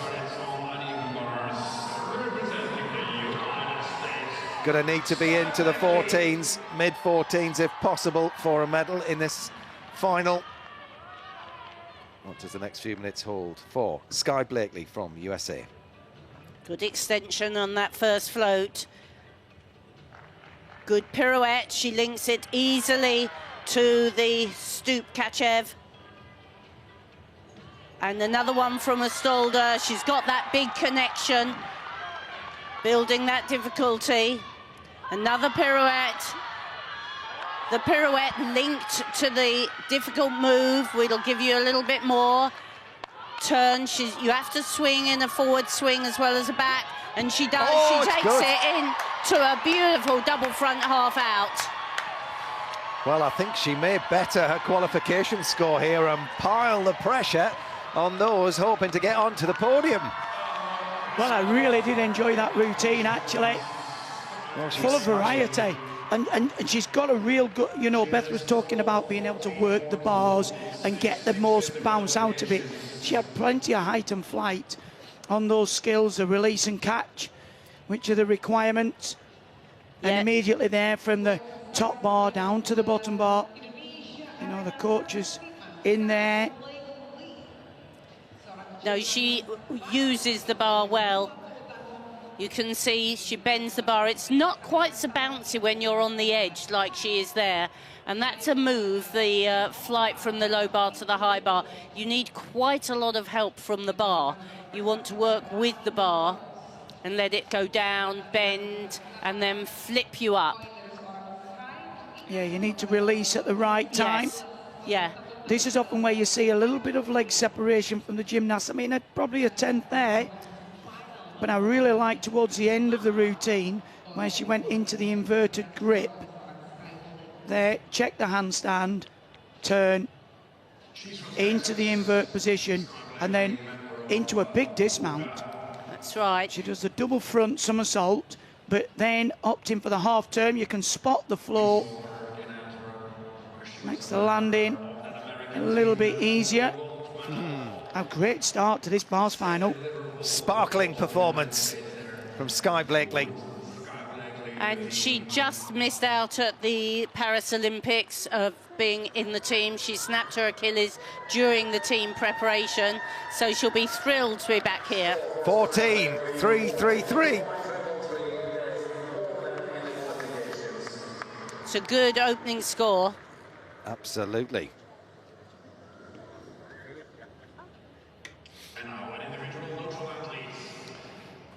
So Angelina Melnikova next to go.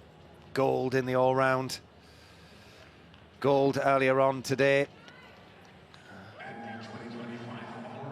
Can she get another medal? What a return we've seen from Angelina Melnikova.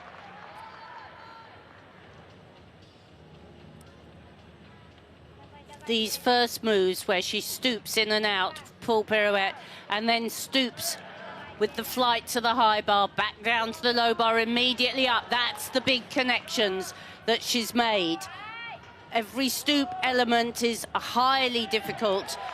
Lovely high front somersault. Now you see it's a relatively short routine here. Another strong full pirouette into the full twisting double back. Oh. Wow, not a flicker on landing.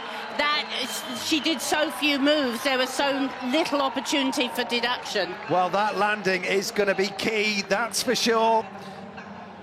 She's looking reserved, but I think inside she'll be thinking medal number 3. Well, interestingly, she hasn't won a world or Olympic bars medal. So she'll be keen to get this because she is a good bar worker. See, she immediately got the feet on there. There was just a couple of parts through the routine where just lost a little bit of leg tension, and this was a bit close there. You can see the bending of the arms, so that'll pick up a deduction. But again, as you said, Chris, there's nothing major in this routine to be concerned about. I mean, she did a good Jaeger in warm-up, a good straight-arm catch. Not the most difficult routine that we'll see, but a 6.2. She did a 6.3 in the all-round competition, so it'll be interesting to see what difficulty score she's awarded here. You were right, Craig. That was she did really pull that Jaeger in, that front somersault in quite close. And the problem is, if you pull it close into the bar, it almost catches you a bit unawares, and you panic, and then you tend to lose a bit of tension, and then the legs come apart a bit. So it wasn't without errors. It's not the best we've ever seen her, but it certainly put in a good score. She doesn't always get that connection, you know, where she does the pack salto in immediate toe on. She looks a little disappointed. 14.5. She shouldn't be. Look at that. That's brought a smile to her face. Same as qualification. Yeah, I don't think she thought she was going to get a score that high, but she's in the lead at the moment. Yeah, her score in qualification, 4.5, saw her with the third highest score. Nami Visser of the Netherlands. Spoke with Beth earlier on, a different style of gymnast, very elegant. And beautiful natural swing. Super height there. Lovely combination. The Kachev down to the low bar, but you see she took the upstart handstand in the middle. That was very nice. The Ejeva and down to the low bar, but each time on the low bar she's had to do an upstart handstand rather than immediate link, and every time you don't absolutely hit a perfect handstand, the judges deduct. But this is lovely work. Super full pirouette, big full twisting double back, very nice clean routine. A 6.1 on the difficulty in both qualification and in the all-round competition. She scored a 14.2 actually in the all-round competition. Yeah, I mean, for me, I think the bit of the routine where she will struggle to get the bigger marks is 3 times she had to come down and take the upstart up to the handstand. Now, you don't get deducted for that, but again, you're giving the judges the opportunity. When you see Namo, when she comes onto the bars, she doesn't take that upstart. It will be connected straight into another skill. That was the one where she did the Kachev into the immediate pack salto, but then that's where she took the upstart, and she had 3 of those. But she's a very elegant gymnast. No legs apart, are there, unless they're meant to be. That was a lovely skill again, but again, down for another upstart, gives the judges the opportunity. And as I said, these women's judges, Christine, they do like to deduct, don't they? They do. The deductions are vicious, really. I mean, it's like it is a world championships for judging as well as gymnastics. Oh, yeah. These are the best judges in the world. And they are assessed in the same way as the gymnasts and not invited again if they're too far out. And actually a word on the judging panel, who've just awarded Nami Visser 14.066. So there's a big spread, there's a panel of judges, isn't there, from right across the world? Yes, and generally you can't, if you've got a gymnast in the final, you can't judge the final. It's from neutral judges. But the 2 judges that decide the difficulty can be from any country. Kate McDonald from Australia is next to perform in this women's uneven bars world final. 25 years old. Got a gold at a World Cup just a few months ago. Super start there. And very difficult full pirouette from the uprise. Oh, what a high Kachev. That was absolutely fabulous. A little bit out of rhythm on the low bar, but she jumps high to the high bar. Good, strong pirouette into the full twisting double back. Very popular dismount series. Bonus for the full pirouette straight into the dismount. But that Kachev was probably the highest one I've seen from a female gymnast. What a crowd pleaser that was. I was just looking at the leg form throughout the routine. I think that's one of the best we've seen. She managed to get her feet together on all the flighted elements from the high to the low bar. I mean, this would be fabulous for Australia to pick up a medal. They've never done it, never been done before. Look at their legs locked together, even on the backswing where some gymnasts just separate a little bit, but I hope we get to see. She winds up, look at the height there on that straddle Kachev. Massive. And then immediately down into the pack salto. Obviously had to do a little bit of adjustment, but yeah, I would love to see this routine pick up a medal. Well, she's going to have to match Melnikova. We've got the Chinese gymnast we were talking about earlier on, Yang Fan Wei, who was the 2nd highest qualifier, and then Kelia Namo to come. That Kachev is like the men on the high bar, isn't it? Yeah. Yeah. I mean, at one point you used to get marks for virtuosity. Well, that was a virtuoso, wasn't it? Sometimes you see the gymnast just scraping over the bar, but wow, she had so much time. But then I think the problem then was to control the swing into the pack salto meant she was very high and had that bent arm catch. Apart from that part, I thought the routine was superb. Yep, we're over here, give us a wave. 14.166, 3rd at the moment, with some big hitters still to come. Yeah, a little down on difficulty, just a 6.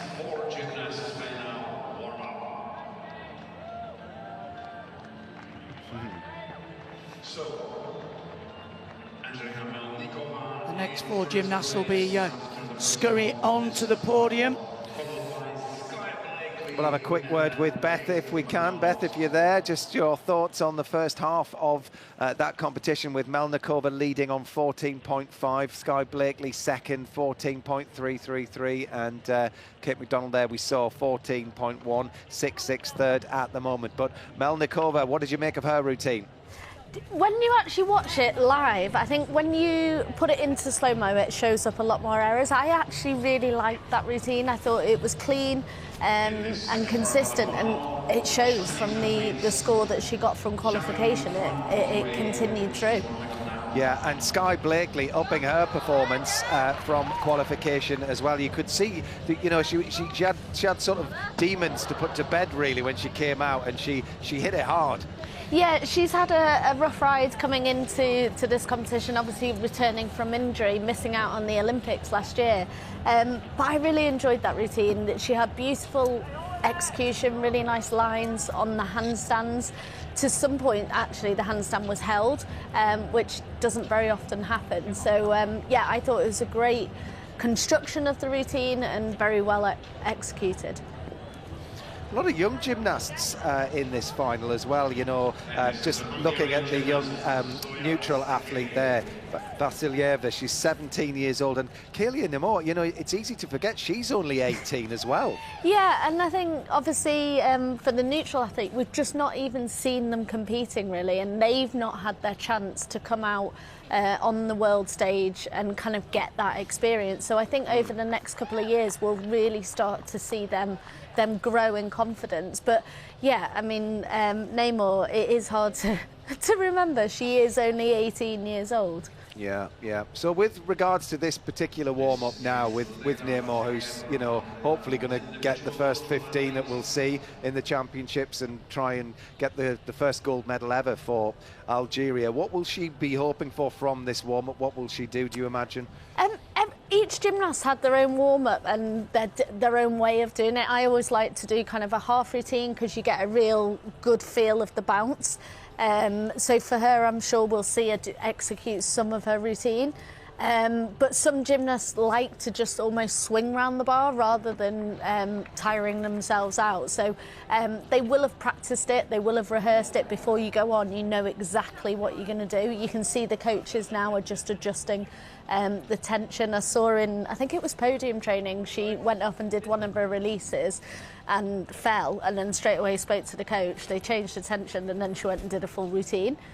So it really does make a difference, the tension on the bar. So part of this warm-up is making sure you're happy with the tension and the grip.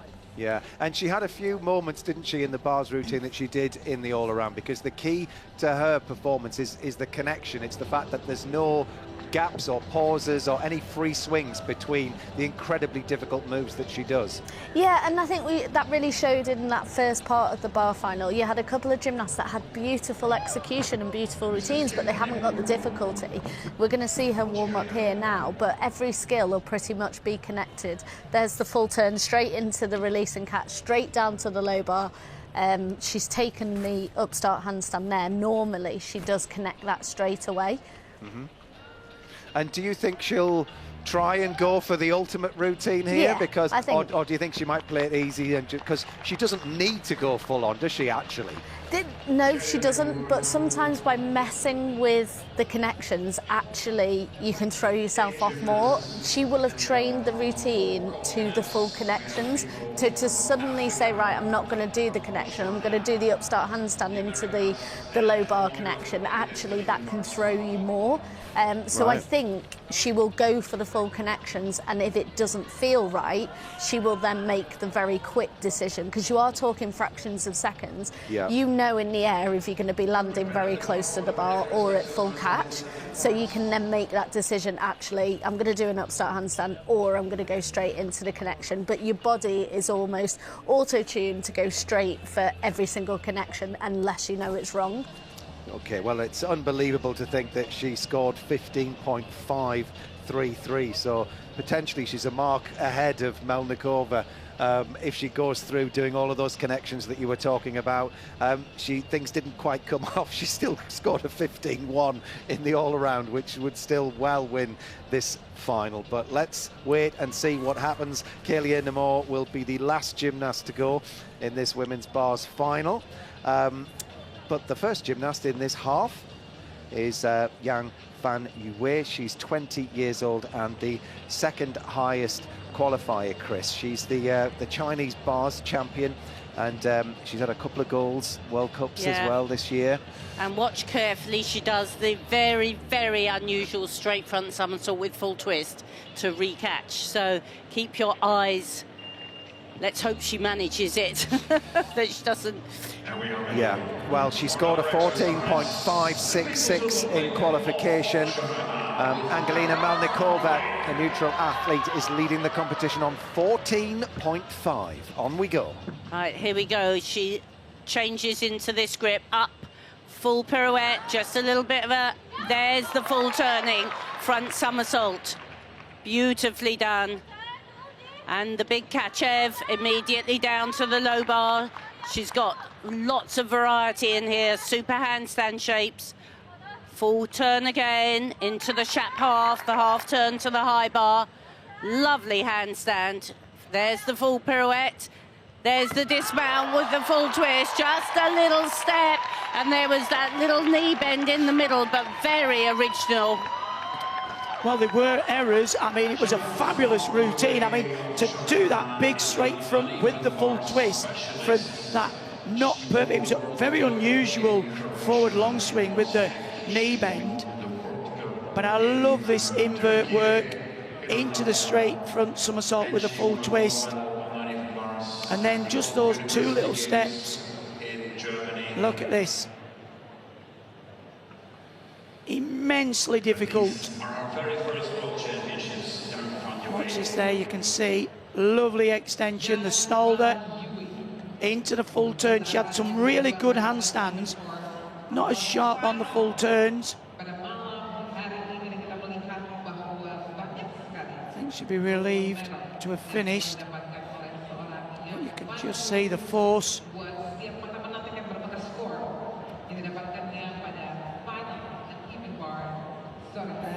Eyes on the bar, and again that was just slightly past the handstand, and that's what the judges, I think it would struggle to go above Melnikova. Yes, I think so as well. The couple of steps on landing, the bent knees in the middle, and like she did more than one pirouette, and they were a little bit late. Lovely form on the dismount with the knees locked together. 1, 2. So the 2 tenths she had on difficulty, she would have lost on the dismount. Well, 14.5 is the gold medal score at the moment, and oh well, down on execution. So Melnikova goes ahead of Yang Fang Yue. Huge difficulty though, 6-7. Yeah. Well, she had to go for it if she was going to get close to Nemo.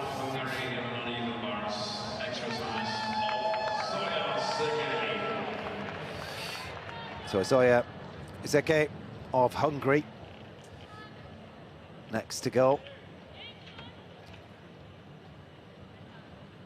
Lovely stoop full, very popular and very well rewarded. There we are, the stoop into Shap, where you don't put your feet on the bar. Oh, and that's a very good combination. Straight down, good Ginga Salto. So she's fulfilled her requirements. Here comes the big front somme. Lovely high piked front somersault. Swing turn. Another full pirouette. Good. Wow. Well. This gymnast, we were a bit concerned, had a bit of a injured knee, and it looks like... Yes. She really came down hard on vault yesterday in the all-round, and we didn't think she'd actually be in this final because of that really difficult landing that she took, but I just, you know, she pulled out the competition yesterday. She landed on hyperextended legs.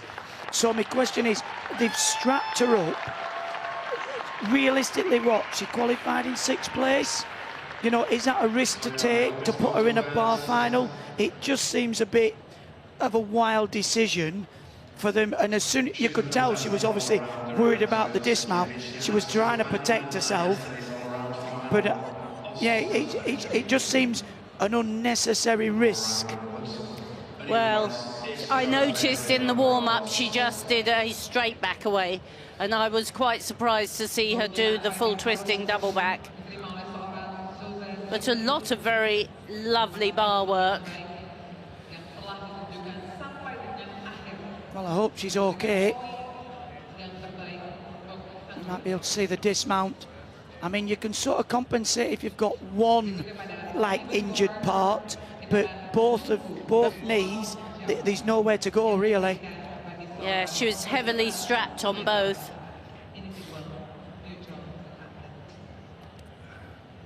Leanne Wong. You see there, the silver medalist from yesterday. Earlier, Vasilyeva will be next to go. And the crowd are applauding Zoya Seke. She's made her way out of the arena, I think. 12.433. Two more gymnasts left to go then in this World Uneven Bars final out in Jakarta. Ela Vasilyeva.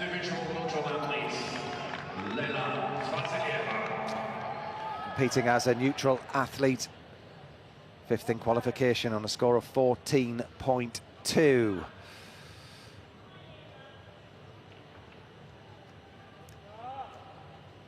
Straight into the rise up to the high bar. Nice full pirouette from the Stolder and back down. Then with the half turn. Lovely shapes, locked together feet. And a confidence front somersault, the Jaeger salto. The half turn, the stoop in and out with full pirouette. Into the full twisting double back. Well packed in, nothing exceptional in the routine, but very, very clean in all that work. Another of the young gymnasts in this final, just 17 years old. Vasilyeva. Well, a 6.2 on difficulty in qualification. So that's a big routine. First major final as well. You can just see the intricate placing of the hands. The stooping is very difficult. Got to have great flexibility to get the feet between the hands. Up into the handstand, the half turn from the stoop in. Lovely pike Jaeger somersault there.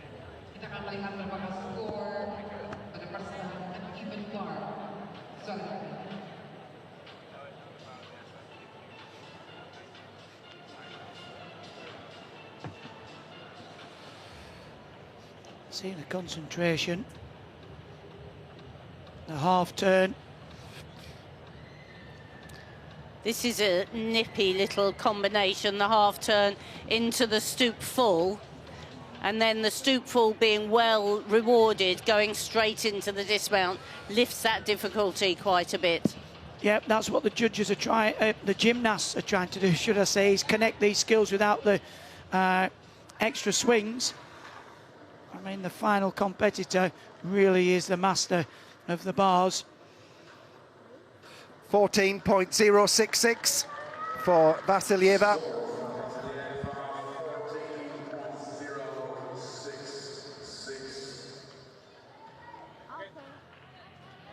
So all eyes now in this arena and across the world are on Kélia Nemo of Algeria. Can she win her home country, their first ever world title? She's got the hardest routine in the world and is the greatest bars worker in the world. Can she deliver here and get herself that well-earned gold medal? Super full pirouette, immediately into the Jaeger, straight down, there we are. She's got the links that she missed yesterday. Lovely full pirouette. Another big release coming here and another shap up to the high bar. So far, so good. One pirouette, one dismount to go. Here we are, lovely double straight. Oh! Fantastic work, amazing. Well, that was the bars routine of her life. It had the lot. Best bars routine I've ever seen, Chris. Oh, absolutely, and she knew she had to do it for her own self. Well, we were talking about this the other morning at breakfast, Matt. Stick to the plan, and that's exactly what she did. She didn't hit that same combination in the all-around, but that was the routine. And it's not just about winning and playing safe. She could have done that.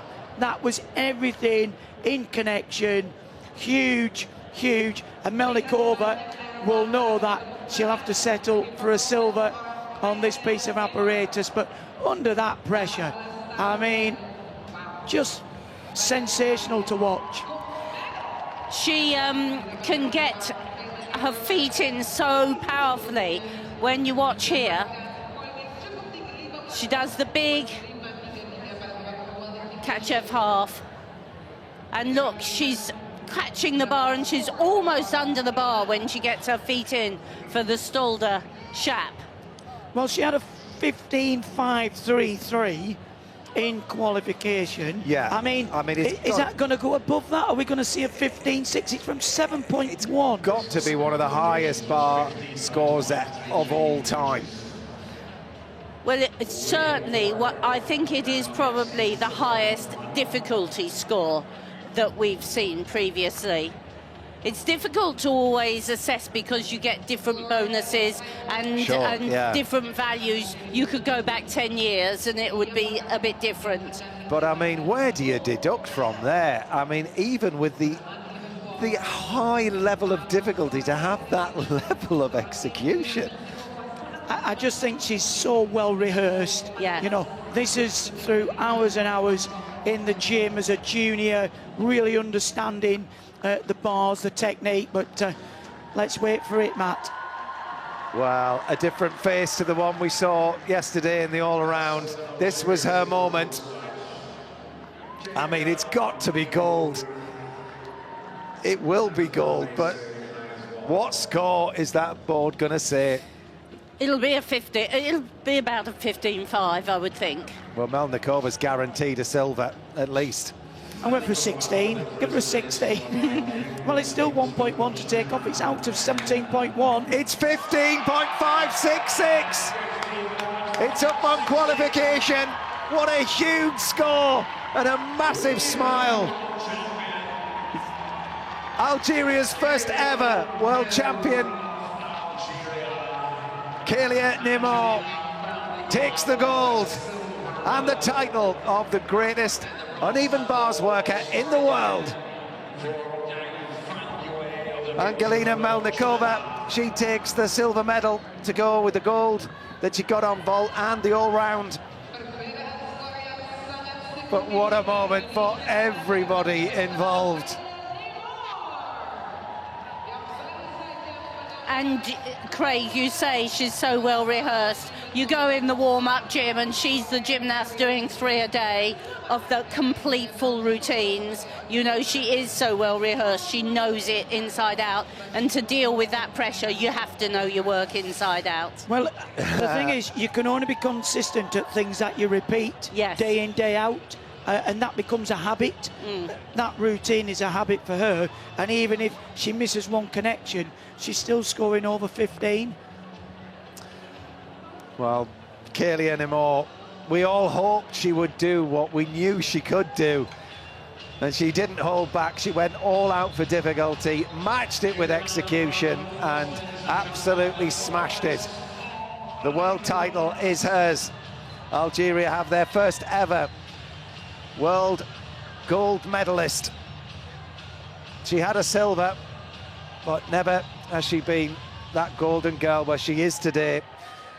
Angelina Melnikova, she takes the silver medal, and Yang Fanyue of China, she takes the bronze. What a final. I mean, I'm assuming she's related to that lady. No I idea. guess it must be Mum.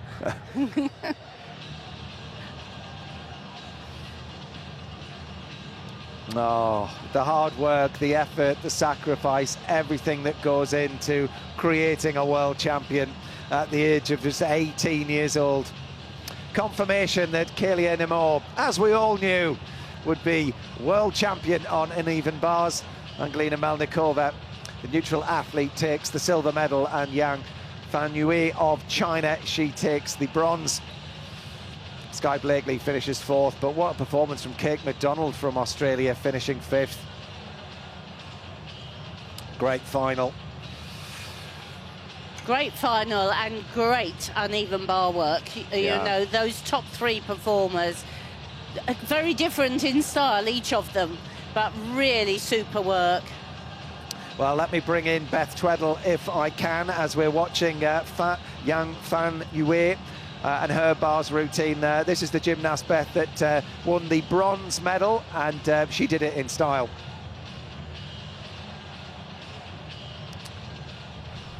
She did, and obviously she upped her difficulty from qualification. She had a 6.4 in qualification, and to be honest, upping that difficulty is what kind of rescued that medal, because obviously she had a couple of errors where the judges were able to take those deductions. So yeah, a clean 3rd position. Yeah, and I think Melnikova will be more than happy with a silver medal in the company of Kaylee Amor.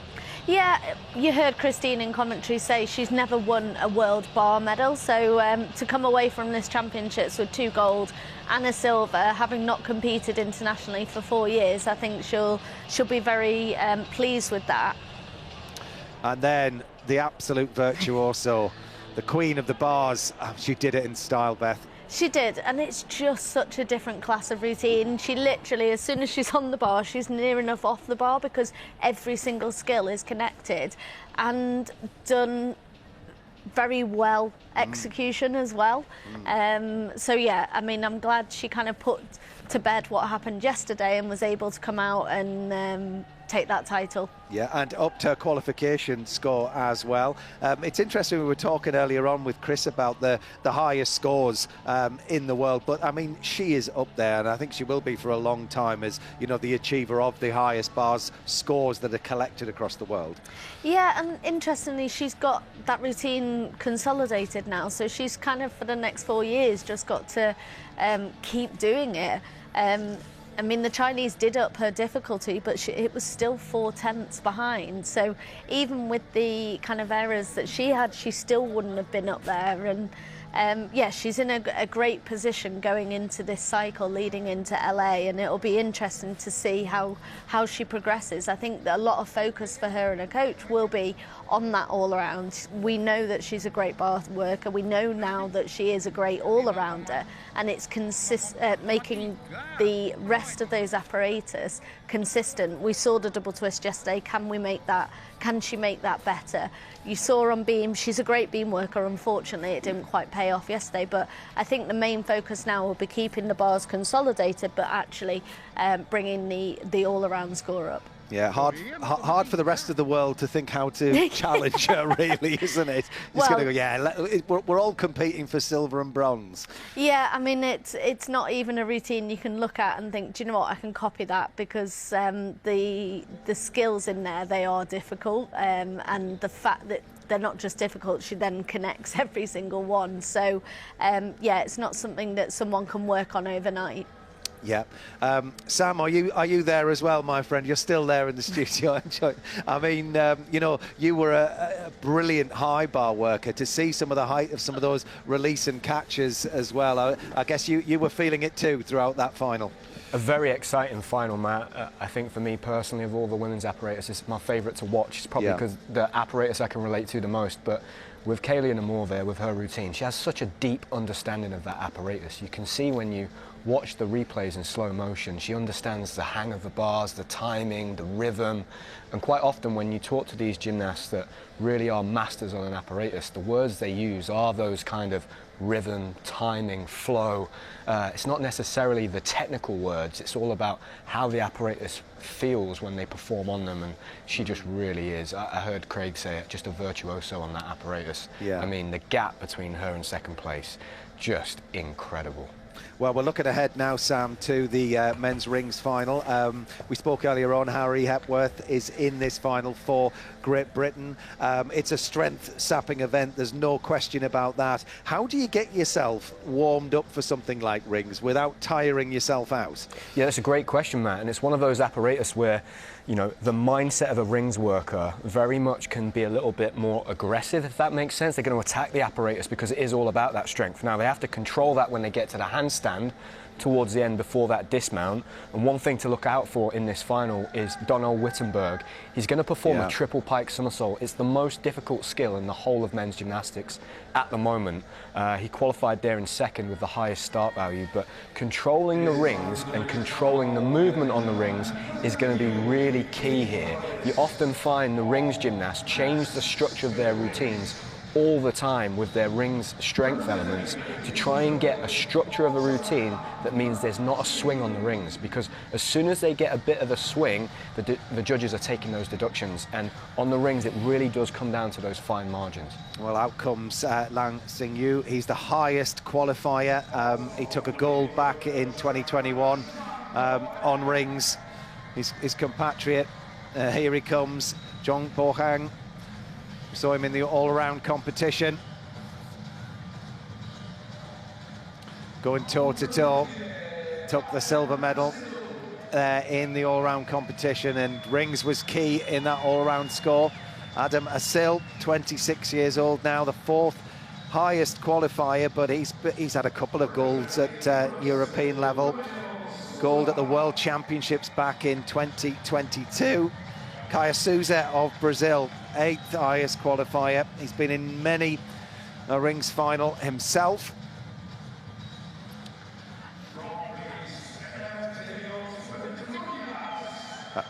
Eleftherios Petronius, the legend of the rings, 3 times world champion, 8-time European champion, and Olympic champion as well. There's nothing he hasn't won. And out comes Great Britain's Harry Hepworth. He's looking relaxed, he's looking calm, Craig, he's ready for this. Well, these lads from Leeds are like so relaxed, aren't they? They just come out and really want to show the world what they can do, and Harry is developing into an all-rounder with 3 exceptional pieces of gymnastics. It's so exciting. I mean, I think one of the things that's going to separate these gymnasts, because we're talking tense, will be, you know, we always say rings goes down to the dismount. There's only one gymnast out of this 8 that actually stuck the dismount, which was Caio Souza of Brazil, to get that .1. There's big Donnell Wittenberg. I mean, he's 31 years of age. He's 31 years old, and, you know, he's a heavy-framed gymnast. Now, you need enormous strength anyway to work rings. So if you're, I mean, I'm not saying the guy's over by any means. He's strong, he's full of muscle, but to actually be able to not only support all your body, but then do all these strength, he sort of defies ring working, does Donnell? He does, absolutely. You wouldn't go for it. You wouldn't say go be a rings worker at that height. But he's obviously incredibly strong. Amazing. I mean, his advantage is the width of him. Yes. You know, I mean, this guy's never going to swing pommels in his life with shoulders that big. But actually, he's built for power. He's great on floor. He's great on vault. He's great on rings. You tend to see vaulters and ring workers in similar finals because of the physique.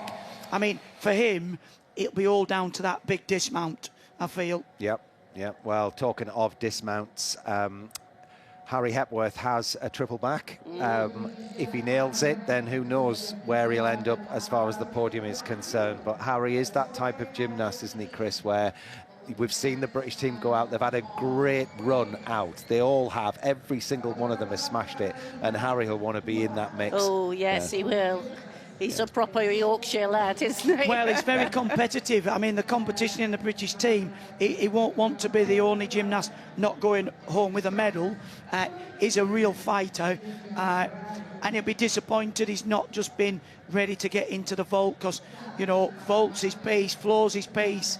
And like Sam was saying, he's making inroads into the world of great ring workers. I mean, Courtney Tullett was that first reserve for this. And I mean, it is just one of the closely contested finals we've got. I mean, that guy's won everything behind the kitchen sink and a row of houses. I mean, he's done everything, hasn't he? He needs to move to the Philippines and win himself some houses. Yeah, look at the stats there. Yeah, I know, it's incredible. But he's the exact opposite to Donnell Wittenberg, isn't he? He's small, light, you know, there's not much of him told up there on the rings. That graphic did him out of 8 European titles as well. Did it? Well, I thought he'd won it 10 times, but maybe I got that wrong. But yeah, 8 or 10. I mean, we're splitting hairs over a couple of European titles. I mean, interesting. The Chinese gymnast was world champion back in 2021. Because I was saying, remember the guy that did the crucifix and sort of rolled his head around to show how easy? I mean, he's not even in the cut now, is he? No. Well, it's going to be an incredible final. It's mesmerising to watch. It's our last final of the day here. The gymnasts will be back out in Jakarta tomorrow for another 5 finals. We've got Ruby Evans, Abby Martin and Jo Fraser performing tomorrow. 2 medals today for Great Britain, Jake Jarman and Luke Whitehouse. Jake Jarman took gold on floor and Luke Whitehouse the silver. And the 3rd British gymnast to perform is in this final, Harry Hepworth. He's the 6th gymnast to go, and there'll be a warm-up in between the first 4 and the second set of 4. And Harry will be in the second set of gymnasts to perform here. So it looks like warm-up is done, and Lang Xingyu is just chalking up, the 27-year-old from China. Many gold medals to his name. He scored a 14.766 in qualification with a 5.9 on the difficulty. So certainly one of the hardest routines you're going to see in this final. What a way to start. He's the highest qualifier for this rings final. He's got that right arm heavily strapped up.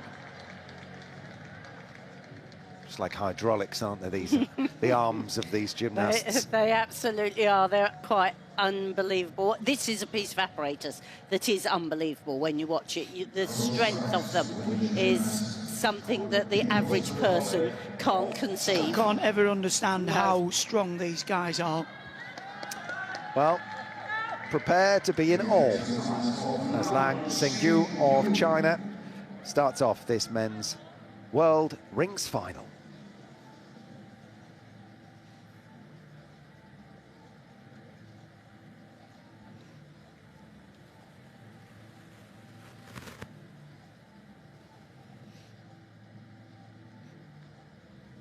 And as Matt just said, it's like these guys are on hydraulics. Just watch this. That's the back planche, and he will press right up above the rings into the top planche. And watch this now. From below the rings, press up into the Maltese position. But gymnasts have to swing on this piece of apparatus as well. Oh, and a little adjustment there on the handstand. Swing to strength, one of the 4 requirements. Easily held for the 2 seconds and into the crucifix for good measure. Amazing.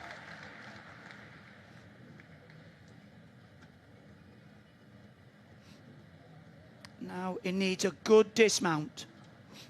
Double twisting, double straight, just that little hop forwards. Well, I mean, he will set the standard. There was a couple of wobbles, well, not real wobbles, but adjustment in the handstands. And in this field of competition, we are looking for perfection. So I think there is the opportunity with some people in the field just to get up there. I don't know what you thought, guys.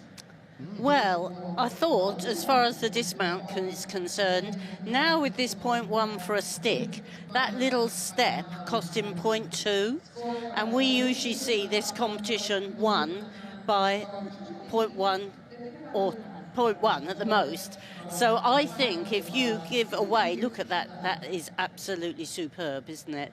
Completely parallel to the ground.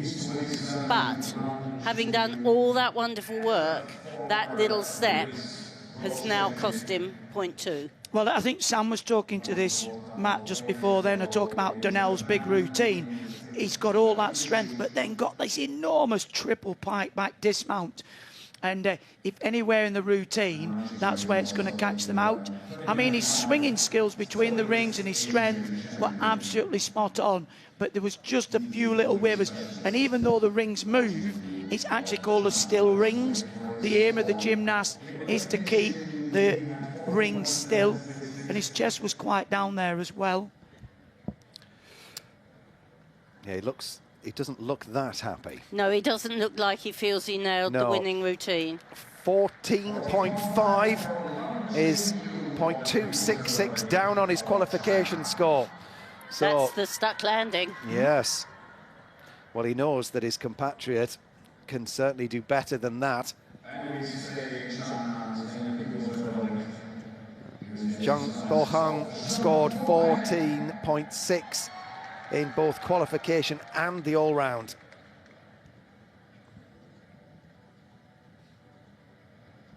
Took a silver medal in the all-round 2 days ago. Looking for gold here now.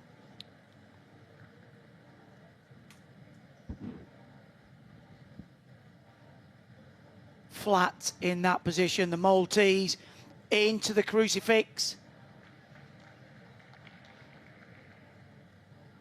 Watch him in the swinging elements. Lovely double pike. Straight up into the handstand. You see, not a flicker there. Good line in the handstand. And again, swing to that strength position.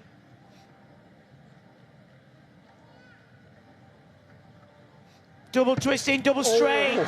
Better body position. He didn't get the 0.1, and he's down a little bit on the difficulty. I mean, that's going to be close to the 14.5. I feel this gymnast has really broadened out since we saw him last, which would have been in Paris. He's sort of changed, not changed physique, but become quite a lot stronger in the upper body. If you look at traditionally the all-around gymnast, which he clearly is, they rarely make a rings final because rings tends to be their Achilles heel, because if they've got the bulk, then they struggle on some of the other piece of apparatus like pillow bars, pommels. So actually, testament to what a fabulous gymnast he is, that he can make a rings final and well within a shout of a medal, Matt. Oh, no question about that. I mean, when we looked at, I mean, as far as qualification is concerned, Donnell Wittenberg, second highest qualifier on 14.7. We've already seen the first gymnast to go drop down to 14.5. And if Harry lands, then he's going to be in with a shout as well of getting in the mix. Well, that was a significantly better body position on the dismount, even though there was that step. He didn't get the 0.2. But the judges really do hammer the gymnasts if the chest is down. 14.466. He's down in second at the moment. Not a flicker of emotion from Bohang. I think a wry smile. I'm not sure he agreed with that. No. Well, the door's open now for Adam Masil. He's won gold at the Worlds before. It was 3 years ago.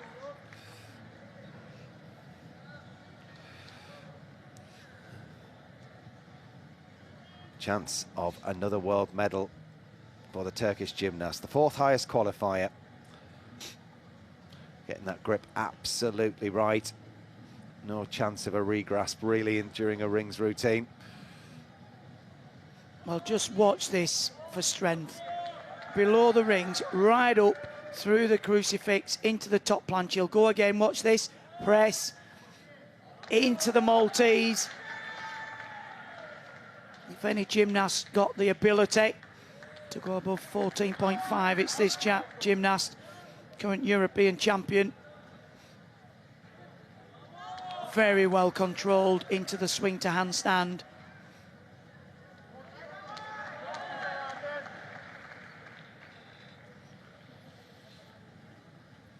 A little bit more difficulty than Bohang. Come on, lock out this handstand. There's a dismount to go, and he's a dismount away from a podium finish. Come on. Double twisting, double straight. Well, just that little hop on the dismount, but again, another superb routine. And he just had that little more difficult routine.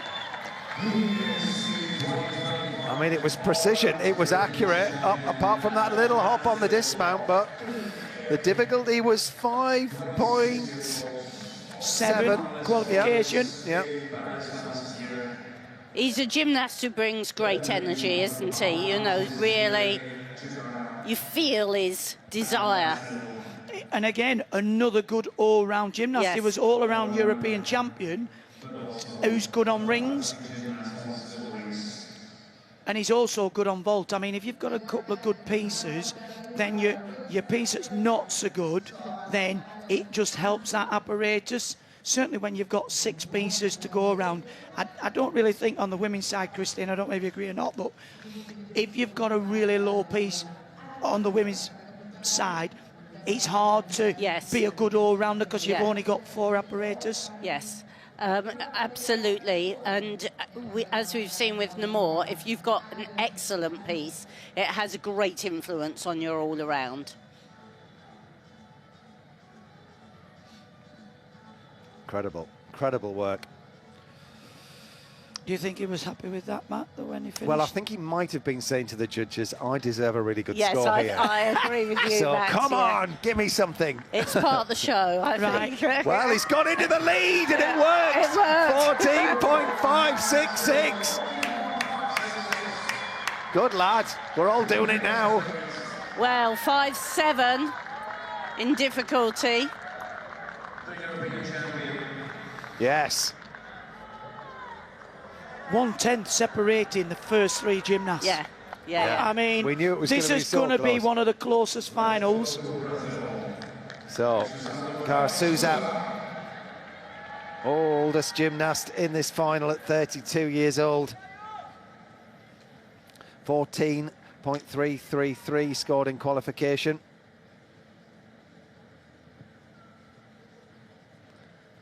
But as you say, Craig, there's tenths in it. Well, the only gymnast in this field to stick the dismount, but he can equal Azil on the difficulty. Posted a 5-7.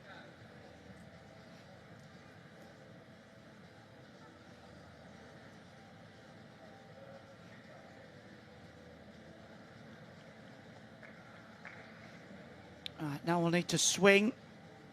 Double pike up into the handstand. His biceps are that big, it looks like he's got bent arms. And that was lovely. The front somersault into the crucifix. That's called a Homner. Look, it looks like he's just using bent arm to steady himself in the handstand. And it's a triple to finish. Ooh, and just that hop back so he'll not get the step up. I don't know whether he's watched Azil thinking if I scream. For me, it's not as good as we've seen in the previous gymnasts. But I've been wrong before. Just not just as sharp, I feel. Yeah, well, he had a great outing at the... I mean, so delighted to be in this final, hearing him talk ahead of this. So he's celebrating his moment and all that hard work and effort that goes into it. He deserves to enjoy himself up there, for sure. Yeah, not quite so crisp a line through the legs and the feet, and that just makes it not feel quite as sharp, does it? A little bit bent of the elbows, but fantastic strength work. I mean, his biceps there, Matt, are as big as your legs from that angle, aren't I thought they? you were going to say mine. No, Yeah. sorry. Yeah, they are. Maybe when he was a child. But I don't know if that makes it look like his arms are bent, you know, because they do look slightly flexed there. But is that just because his biceps are so big? You know, you really have to lock out with straight arms.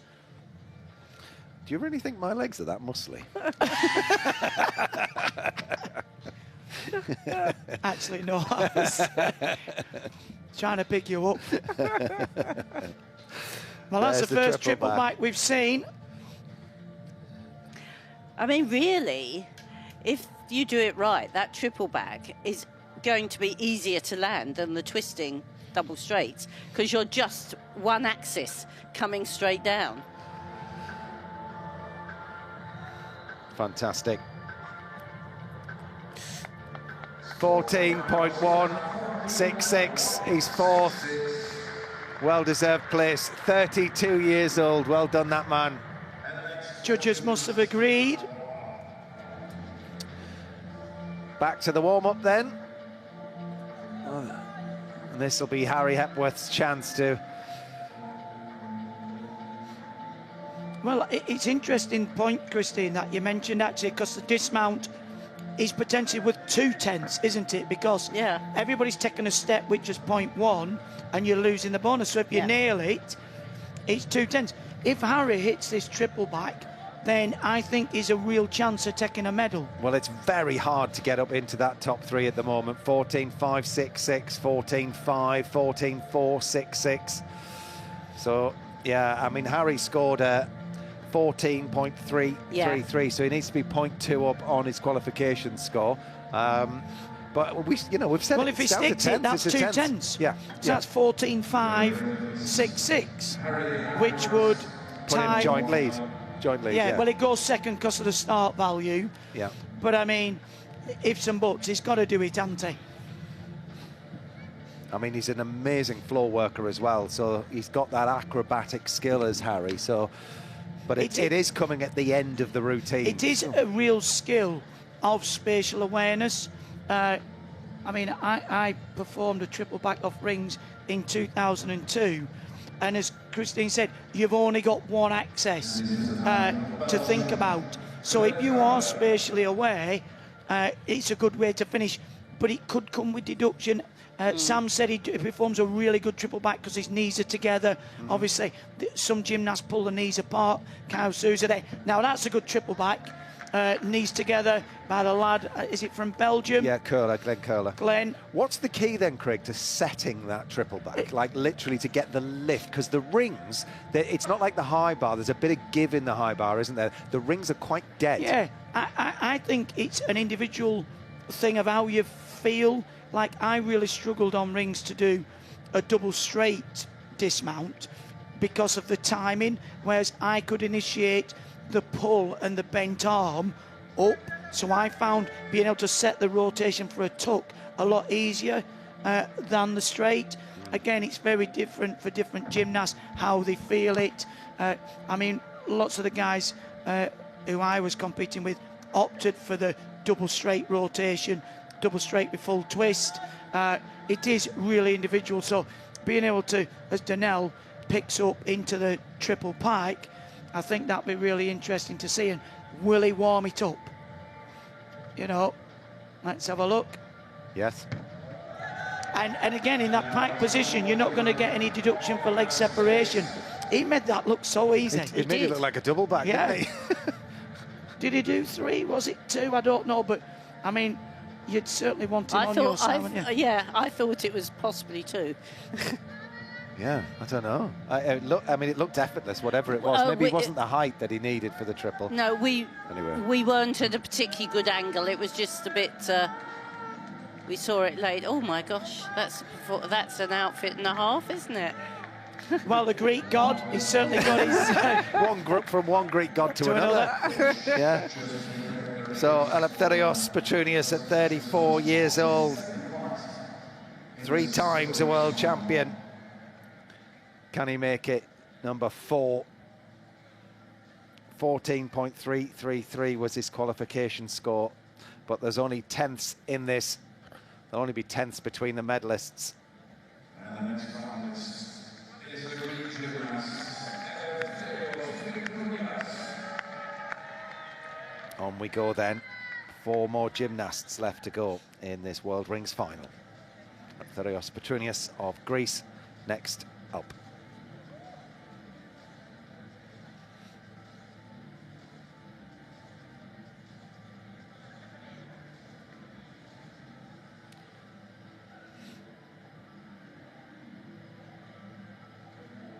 Now look at that for a start. And he'll go again, pressing down on the rings into the Maltese position.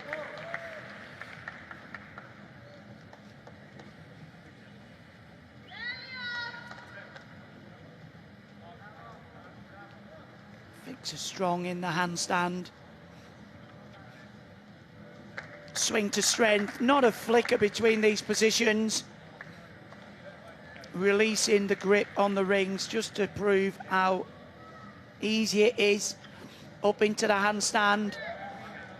Right, with a dismount to go. Double twisting, double straight. And again, just that little shuffle back, but the first part of the routine, I mean, we're talking the smallest of errors. Yeah, the stuff on the rings was absolutely superb. He looks made for rings, doesn't he? He's strong, but he's not so bulky that it overtakes the performance. Harry's next.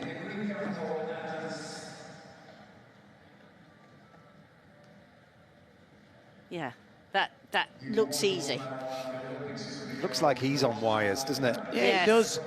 It's like it's being supported with the coach, because he does. And I think that's what makes gymnastics so special. It's the experts make it look easy, don't they? Where you go, oh, I think I could probably have a go at that.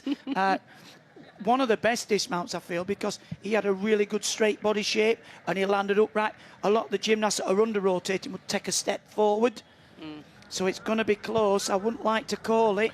Has he done enough to get onto the podium at this point? 14.466 is the third place score. 14.3, it's fourth as it stands for Eleftherios Petronius. But he's been there and done that. Got the T-shirt and the medals. Well, what a moment for Great Britain's Harry Hepworth, 21 years old. He's the youngest competitor in this men's rings world final.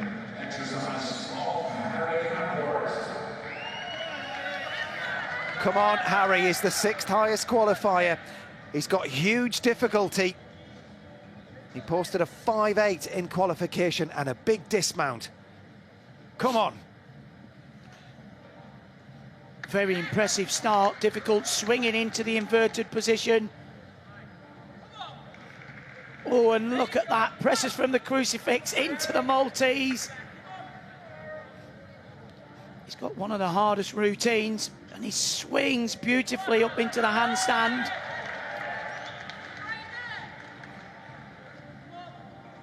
Another swing to strength for good measure.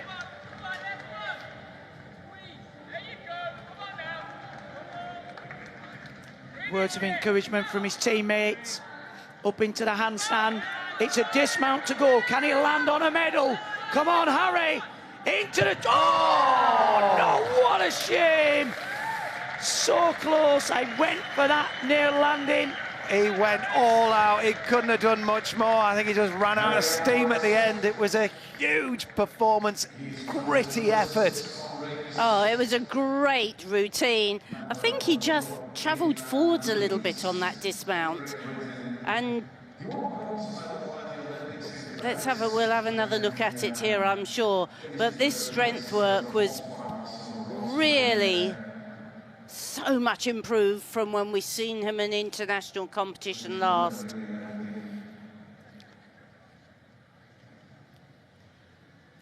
But he had to go for broke, he had to go for it. I think what I like about this routine, Chris, is he's got a real balance between the swinging and the strength.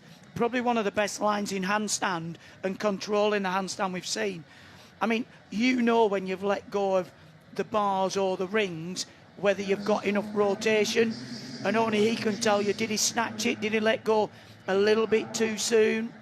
Hard to say. But the work on the rings throughout was impeccable. Was fabulous, yeah, really, really fabulous. was.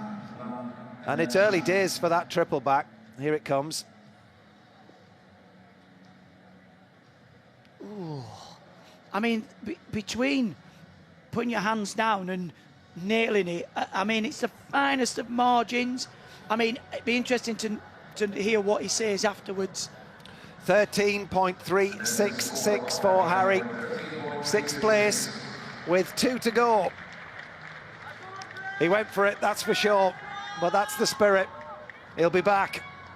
No question about that. Well, Glenn Curlat of Belgium is the penultimate gymnast in this rings final. 14.333 in qualification and a 5.8 difficulty, so he's not going to hold back either, and we're expecting to see a triple back for his dismount. Well, we're still waiting for one gymnast to stick the landing. Another 5.8.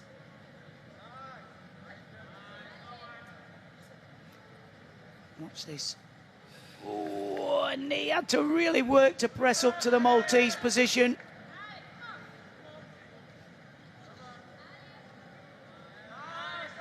Lovely combination, the double pike front somersault immediately.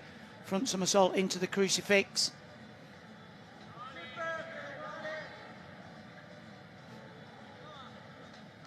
Very impressive from the young lad from Belgium.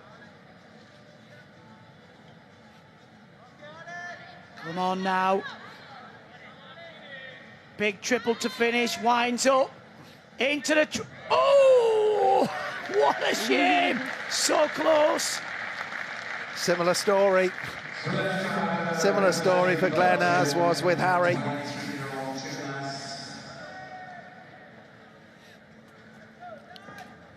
Good effort though, and that's the respect. He had plenty of time in the air. It was just running away from him a little bit, that triple back.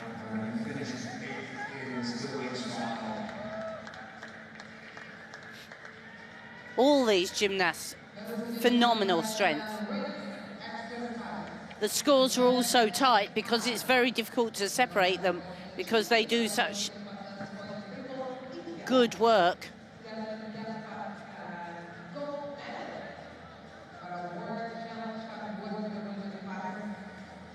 Lovely pike shape.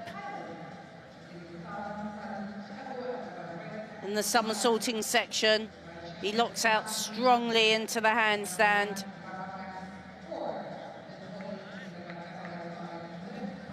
I just think, Chris, on some of those strength elements, it wasn't just as precise as some of the gymnasts we've seen before.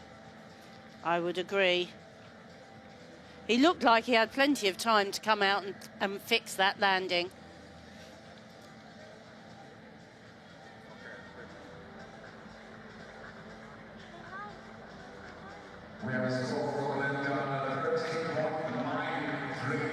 Glenn Curlat scores a 13.966, scores ahead of Harry Hepworth. Well, what a story it could be for this lad. Daniel Wittenberg, 31 years old. USA have never had a world champion on rings.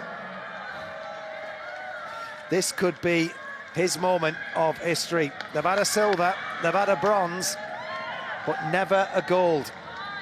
The score he needs to beat Adam Asil is 14.567.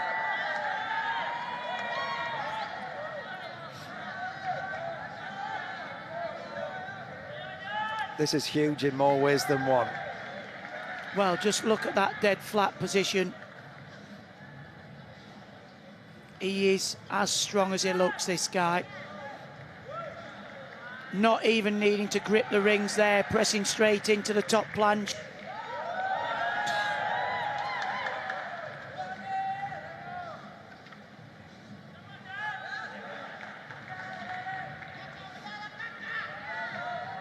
Maybe a little high for me in that Maltese. Strong and steady in the handstand. Here we go. Come on. Winds up into the triple pike. Oh! Wow, what a routine! Well, that's certainly going to challenge. Will it be the first ever gold? I hope so. I hope he's done it. I really do. Absolutely superb in every department.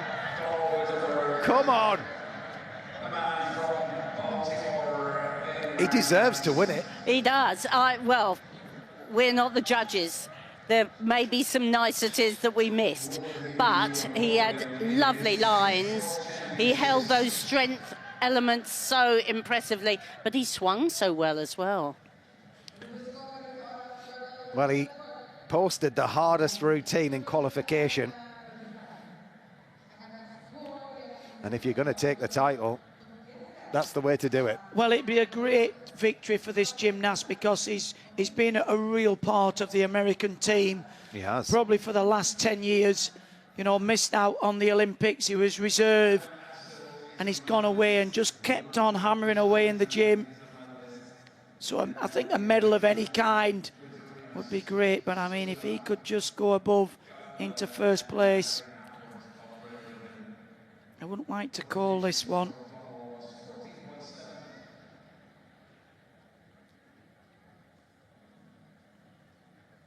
Impeccable shape. And here it comes. There's the wind-up.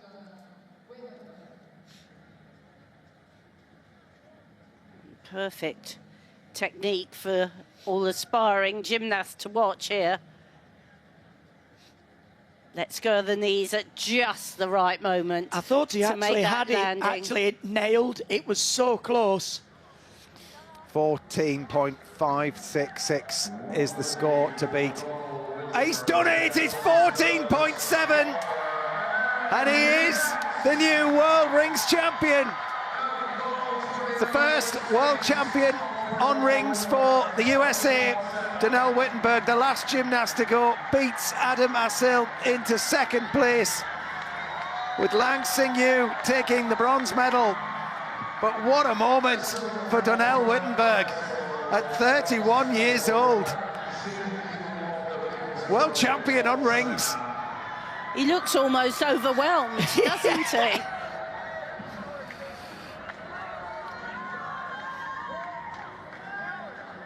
Well, went down to the wire. The very last performer equalled what he did in qualification. Adam Asil has to settle for silver, but he looks absolutely delighted for Donnell. Real camaraderie between these gymnasts, Christine. Absolutely. He's delighted with his medal as well. Turkey takes the silver and a bronze for China.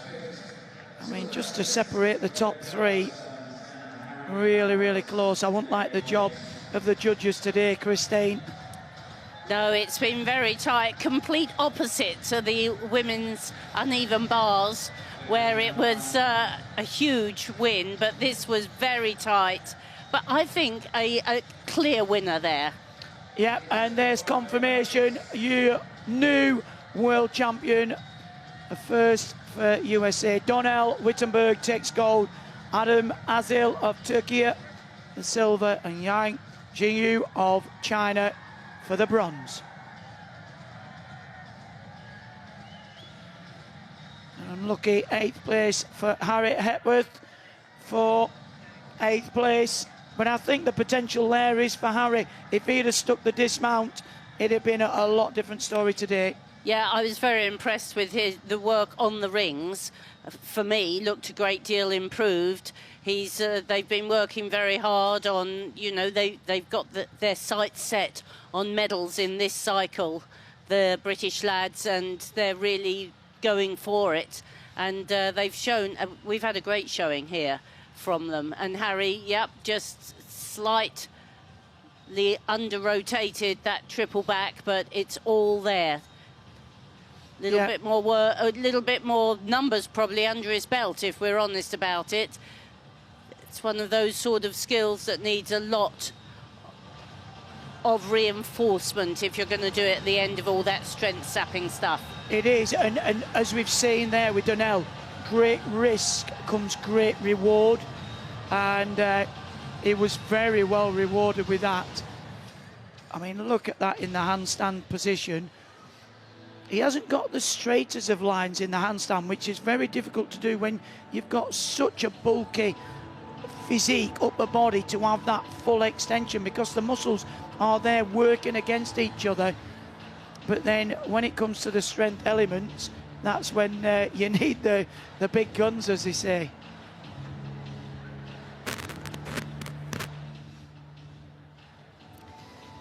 And Petrunius today will have to settle for 5th place. Cao Souza of Brazil in 6th, and Glenn Cool of Belgium down the field in 7th. But interestingly enough, not one gymnast, Christine, has got that .1. No. It's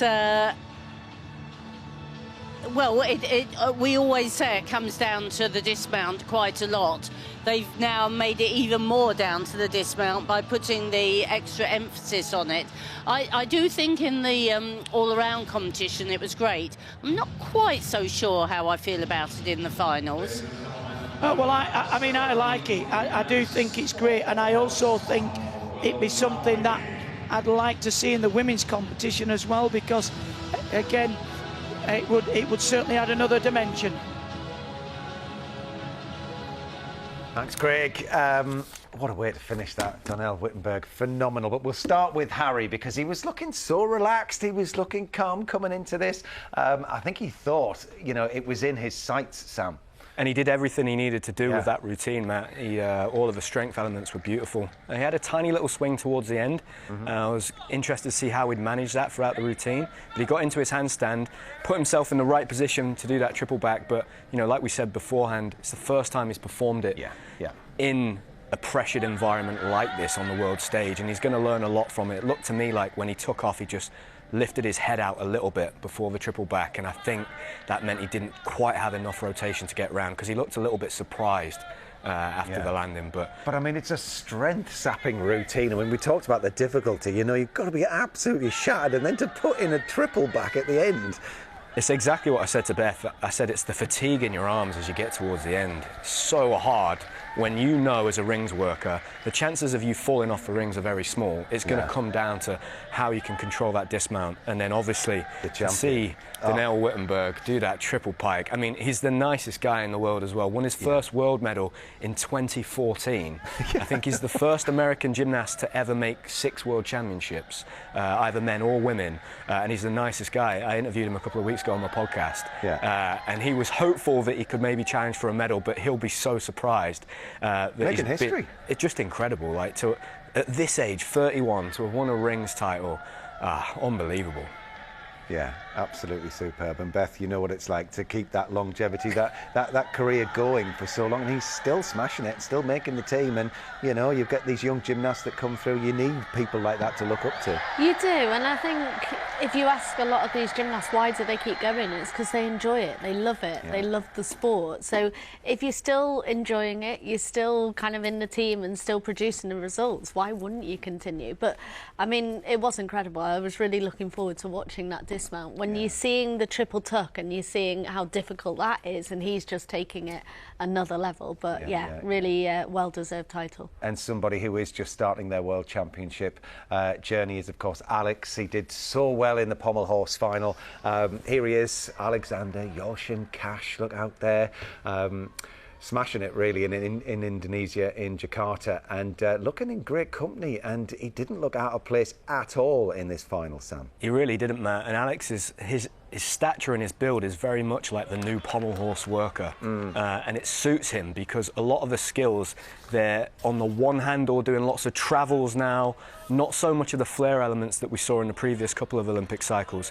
And for Alex, I just thought he looked so composed. You know, I was so confident with him going through this routine. I think the combination of the World Championship trials, Paris World Cup, World Championships, he's hit 5 out of 5 routines, which for someone of his age is just amazing. And like you said, he's not far off the podium there with his scores. So what do you think this experience will have done for him, Beth? And what will he take now into this Olympic cycle going forward? Well, it gives you that exposure. It gives you that experience of being able to compete. An individual apparatus final is so different. You suddenly not with your teammates. You've not kind of got that comfort blanket around you. You're in the warm-up hall usually on your own, and when you're out on the floor, you haven't got your usual camaraderie, the banter between your teammates. So that in itself is a huge experience just to take away from now.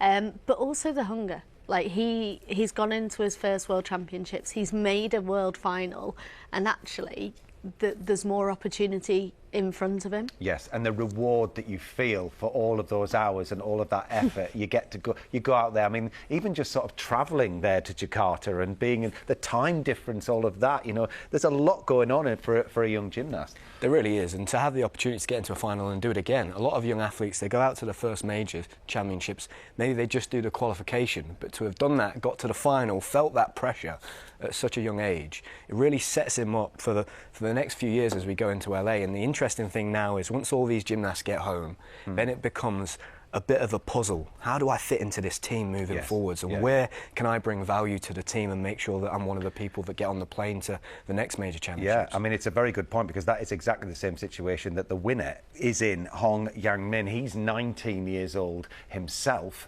and what a mature performance this was. It's very easy to think he's a lot older than 19. Yeah, definitely, Matt. You know, the pommel horse workers from China that we've had in the past, they have a long tradition on this apparatus. You can see his extension here. There's not even a flicker. My worry was, did he have the start value? Because he only did a 5.6. But to do it that cleanly, that means he's got so much room to improve his difficulty over the next few years, which I have no doubt he's going to be able to do, because all of these top pommel horse workers, they can all nearly do all of the skills on that apparatus. I think it was Christine and Craig in commentary said, pommels is that one apparatus where all you need is a pommel horse. So it's just about numbers and hours, and I'm sure he's training very hard to improve that difficulty over the next few years. Yeah, well, I think the standout performance of the whole championships so far was in uneven bars. Certainly because Kelia Namor didn't have a happy time really in the women's all-around event, and then it came to today where she had to put all that behind her. Beth, I mean, gosh, she absolutely smashed it. The whole gymnastics world wanted her to do this.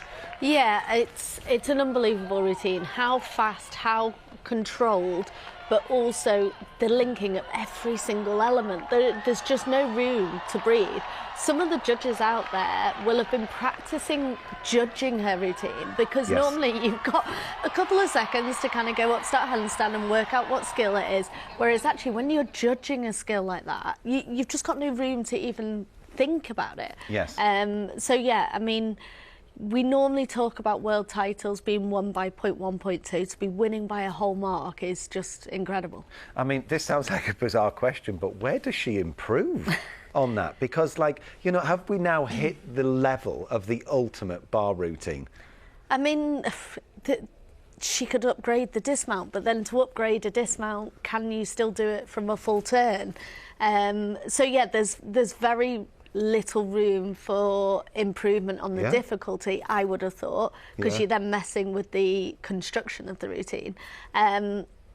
Even the execution, I mean, there is still room to improve, there always is, but I think... She's human. Yeah. I genuinely don't know, because ultimately you can keep improving on the execution, but it's not like she's doing her turns and doing them late straight into connections. Most of her stuff is in handstand. I'm going to hit you with a massive question now, quickly. Better than Biles? Hold that thought. What do you reckon? I mean... do you know what? She's got one apparatus that she is incredible on. Whereas I think Biles, the thing that really made her stand out, it wasn't one apparatus, it was four apparatus. She had, I can't remember now, 5 skills named after her across numerous apparatus. So I think Biles still holds that all-time great. There you go. Well, we have got a bit of time before we leave you here on BBC Two. So a great opportunity to catch up with the very first apparatus final, which happened earlier this morning. There were British medal hopes in the men's floor with 3 times European champion Luke Whitehouse and Olympic bronze medalist Jake Jarman. Let's catch you up with what happened. It's brilliant. So here we go then with the world final. Men's floor, Cameron Nelson packed with difficulty. Unbelievable amount of rotation in this routine. He's the third highest qualifier.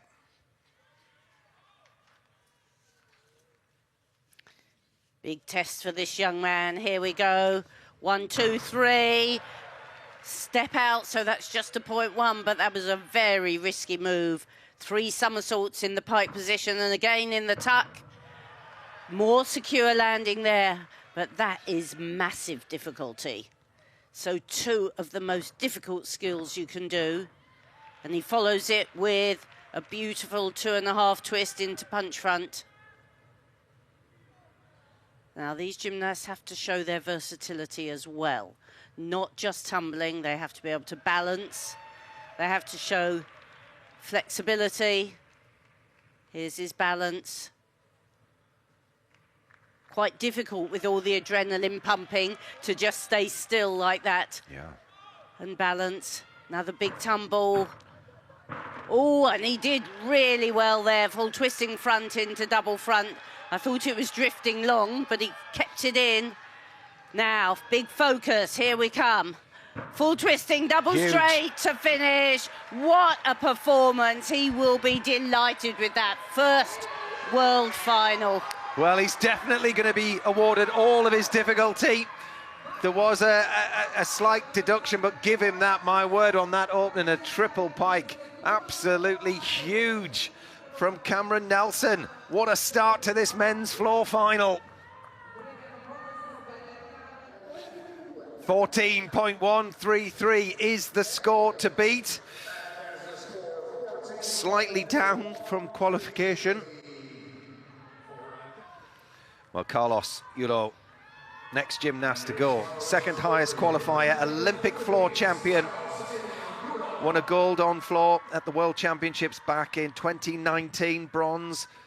2018, he was 4th. In 2023, what does 2025 hold for him? Phenomenal opening tumble. 2.5 twists, bounces immediately into the double pike front somersault. Double twisting, double straight going. For me, this is a very well-balanced routine. Oh, and look at that. 3.5. He had a 5.9 in qualification, but I think he's got the ability to up the difficulty for the final. And a lot of these more experienced gymnasts still have a couple of routines in the locker. Flies there, no problem. Double twist into the straight front somersault. One of the new things at the construction of the routine, it's not just about stepping into the corner. They've got to use these artistic links. Final tumble. Full twisting, double straight, and nails it well. He might not have had the same difficulty, but for me, that was the better routine. That's the one to beat. Yeah, well, he scored 14.566 in qualification, so it looked as good as his qualification routine, Chris. 14.533 for Carlos Yulo. The gymnast from the Philippines goes into the lead, so that is the score to beat. Well, Christopher Mezarosh took a bronze medal at the European Championships last year. He scored a 13.966 in qualification. Oh, and that was a big mistake right at the beginning. I think he landed slightly out and then jumped back. He did extremely well to hold the landing, but that was much better. These tumbles are amazing. Combination of double somersaults and twists. He's got the very classic snap his heels together as he lands. And you can see he's a beautiful pommel horse worker.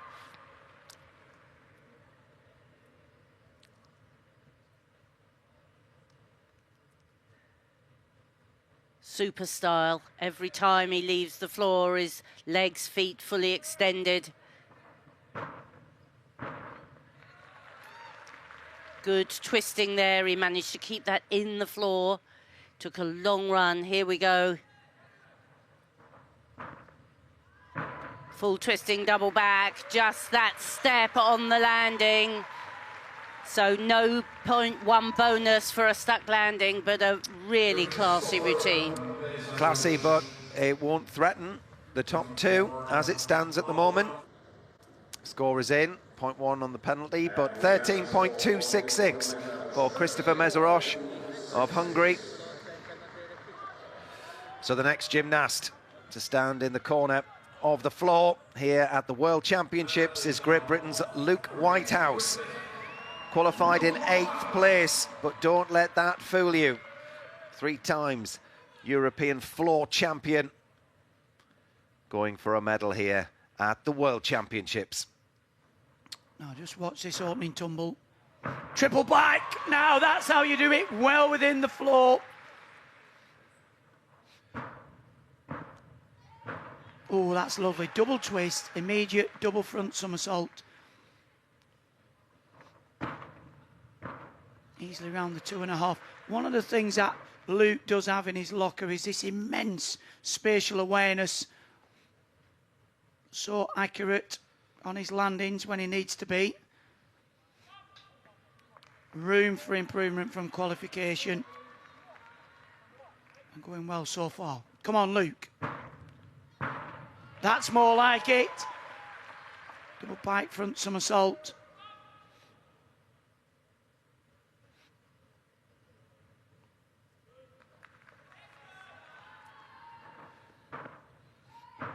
Triple twist.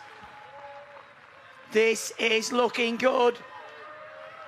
Come on, stand up for the final. Double twisting, double back, and he nails it. Well, yes! That's what you got to do.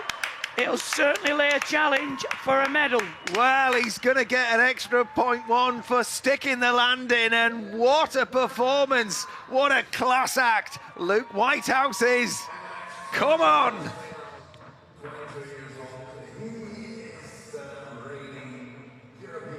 Look at that, lovely style, legs absolutely locked, times it perfectly, spins that double front so efficiently. He looks like he's just done a step jump and landed, doesn't he? Yeah. Well, he's got a 6.1 on the difficulty, so a little down on Cameron Nelson, but higher than Carlos Yulo. So execution-wise, who do you think did better? Well, it's difficult to say, really. They both landed the last tumble as well. Yeah. I wouldn't like to call it. I think probably Carlos might just edge him because he is the current Olympic floor champion. But Luke has 0.3 on him on difficulty. Yes. He's gone into the lead. 14.666. Luke Whitehouse leads this men's world floor final at the halfway stage. Wow. Well, that 0.2 on difficulty obviously added to that. It does make a big difference, the final tumble, though, doesn't it? Absolutely. So on we go then with the remaining 4 gymnasts of the top 8 from qualification. This gymnast scored a 14.1 in qualification. And we were talking about that difficulty score, 6.1 for Luke Whitehouse as it stands at the moment. Kazuki has a 5.7. Oh, and that is not a good start. The very difficult twist into the double front, and he just timed it wrongly. Oh, beautiful triple twist in the double back somersault. And the 3.5. The jump full turn to front support, which you can do instead of the balance. Several of these finalists opting for that.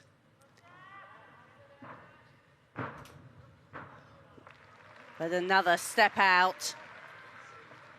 And it's very difficult once you've fallen on your first tumble to then keep your focus.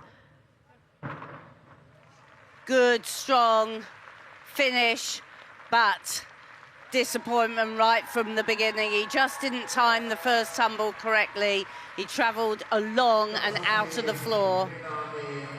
Well, he had a very long wait, and he was, you know, he composed himself and was ready to go. And it was that first tumble. 12.533 for Kazuki. Puts him in 5th. So Luke Whitehouse leads this men's floor final on 14.666. 7th highest qualifier will be next. Taekumpo Sorentota, Thailand. He scored a 13.866 with a 5.5 difficulty, but this lad has got great power. Fireworks in this routine. Oh, and that's how you do the opening tumble. He saw his previous performer fall on that. No issues there. Just absolutely fabulous to see Thailand represented in a final at this World Championships, and he's certainly sticking the landing. This gymnast has got fabulous spatial awareness.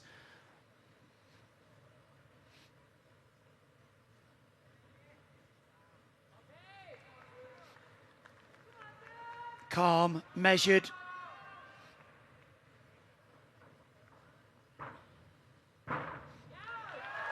Certainly some of the best landings we've seen so far.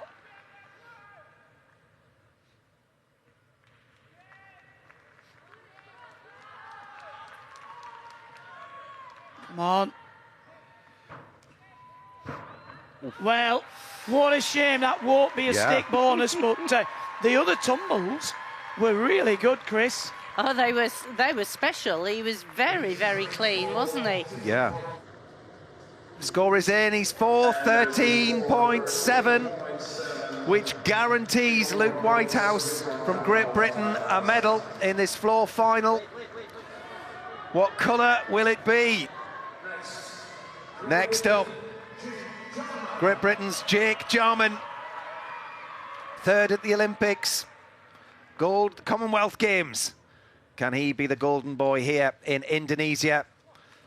Well, watch this huge tumble. Ooh, and just 2 hops and a heel out.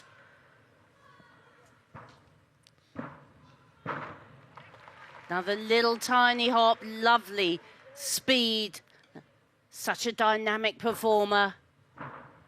Oh, that's more like it. Really appreciated the floor.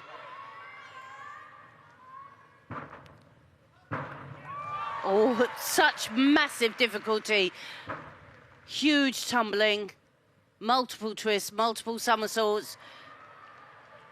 Good speed.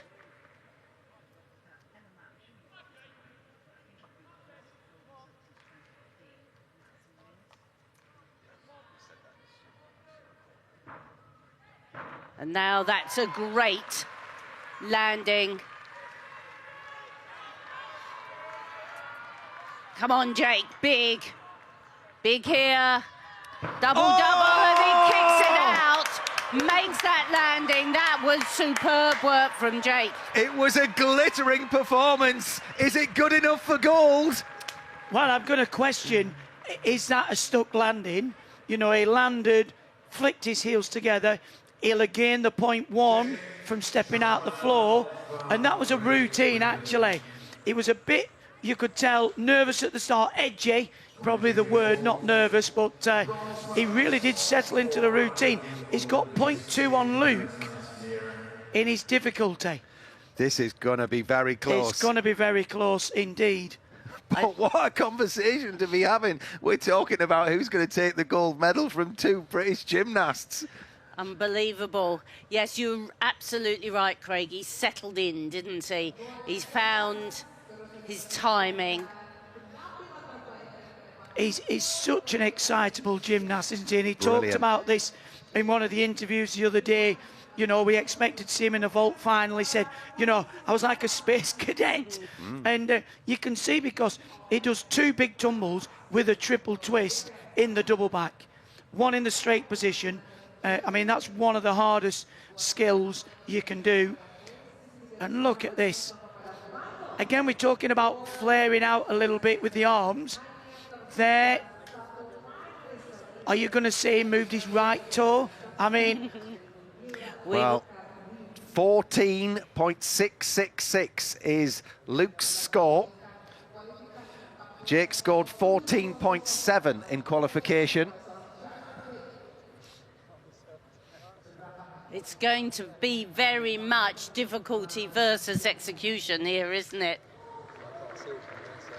The gold medal is in the hands of Jake Jarman for now. 14.866 with one gymnast to go. What a huge score for Great Britain's Jake Jarman. He can't believe it.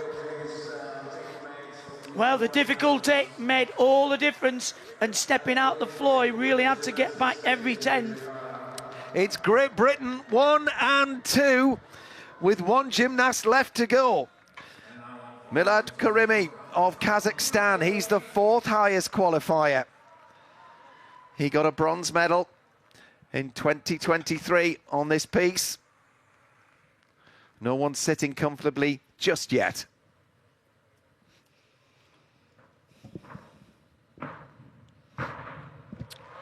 Well nailed, the first one, a bit of a deep landing, big combination. Very stylish gymnast. Oh, and look at that. Double twist, immediate double front. He has a 5-7 on difficulty. But I think what he lacks a little bit on the difficulty certainly makes up on the style.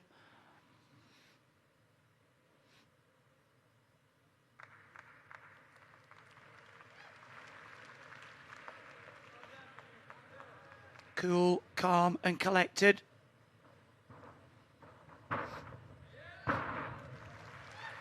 Just that little step on landing there. That's only a 0.1. Now, needs to just relax in the balance.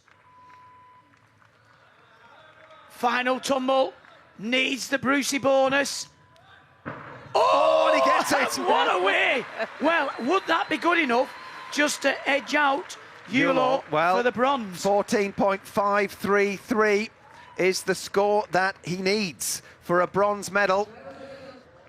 13.6, he finishes down in 6th place. But the scoreboard shows a glittering vision for Great Britain. Jake Jarman is the new men's world floor champion. And taking silver just behind him is his teammate, Luke Whitehouse. What a story for Great Britain, 1 and 2. Phenomenal final. Yeah, it's incredible. I think the whole year has kind of been leading up to this moment, my first world medal. So this one, yeah, it's pretty special, and I couldn't be prouder.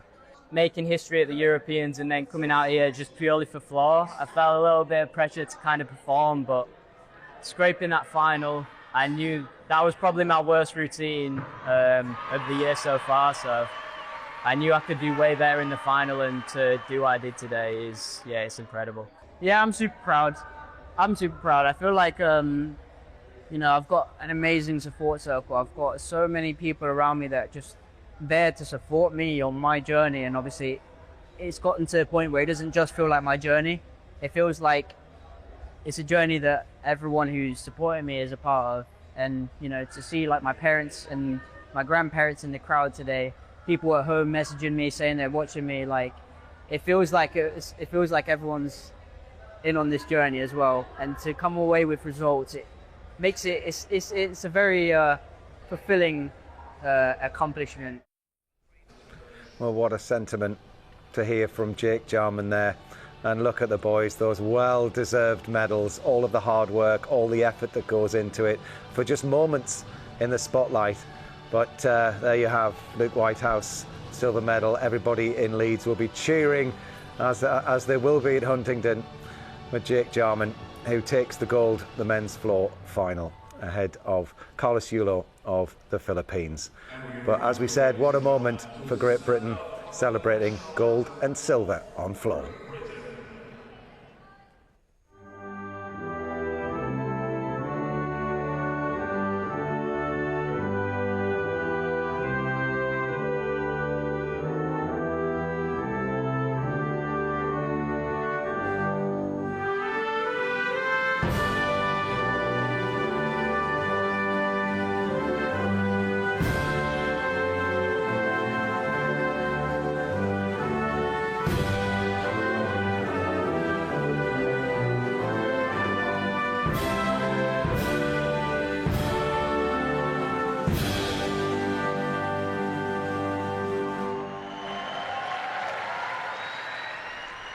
Jake Jarman, world floor champion. You know what that feels like, Beth. And actually, a long time ago. Yeah. But, you know, getting a world title on 2 different pieces of apparatus, there's only you and Jake that have done it. Yeah, I mean, I think a lot of people sometimes they kind of put you into a box. You're a specialist on that apparatus. We know that Jake isn't. He's good in the all-around as well. And he will have been disappointed to not make the vault final. You've been a world champion. So to be able to kind of put that to one side and then come out and put all your focus into that apparatus, it really shows your strength of character, because he could have just kind of stamped his feet and given up, but actually we know he's capable of this as well. And no doubt about it, one of the reasons why he got that is the way that you train and the way that you're pushed, and those gymnasts who are alongside you. And Luke Whitehouse taking the silver will have helped Jake get that gold. Absolutely, Matt. I think they're all pushing each other, and you know, you've got Harry Hepworth that's a brilliant floor worker too. So like we said before, just to get onto the British lineup on floor is so difficult. The gymnastics that they're doing, they have 3 of the most difficult routines in the world between the 3 of them. And for both of them to have got onto the podium, that's so hard to do on an apparatus like floor, where you can essentially fall and make mistakes and take steps 5 or 6 times on every single tumble. So to really stay on your feet, not take those big steps, you have to be so precise and accurate. And will they have a plan now going ahead for the Olympic cycle? And how much will they be pushing more and more and more, so that by the time the Olympics comes, that they're at the next level from where they are now, Beth? Yeah, we always talk about it. It's that risk of kind of doing the difficulty, but come with that, you get the risk of falling. So it's at a certain point, you kind of have to say that's enough. I've got 2 more years leading into LA. I need to make sure it takes time to consolidate. We saw with Harry today, he's upped the difficulty. We used to see it, actually, Max was a prime example. Quite often, Europeans, he would go out, try a brand new routine, and it wouldn't come off, but he would always say, this is part of a bigger picture. I've got to try it now to be able to consolidate it going into the future. So I think the gymnasts have got maybe another year to kind of up their difficulty, and then it'll only be minor changes after that. But they have got a lot of time now. I mean, we're in October. They're not in a major championships now till kind of end of July. You've got the Commonwealth Games, the Europeans, and the World Championships. So there's a busy year ahead of them. So they'll be making the most of this downtime, getting new skills in if they need it, and taking a break. Well, that's just about all that we've got time for. But we will be back for the last day of competition out in Jakarta for the 5 remaining apparatus finals, including Ruby Evans and Abby Martin on the floor. And Joe Fraser is going on the high bar. Can't wait for that. Our live coverage begins at 7:45 tomorrow morning. The track cycling, just to let you know, the World Championship continues in Chile. If you want to watch it live, that's over on BBC iPlayer from 10 to 4 for you. And JJ Chalmers and Laura Kenny will have highlights of all of the action from the week so far over on BBC 3 from 9 p.m. So just a thought on Ruby and Abby in that floor final, because Ruby's got a really good chance, hasn't she? She has.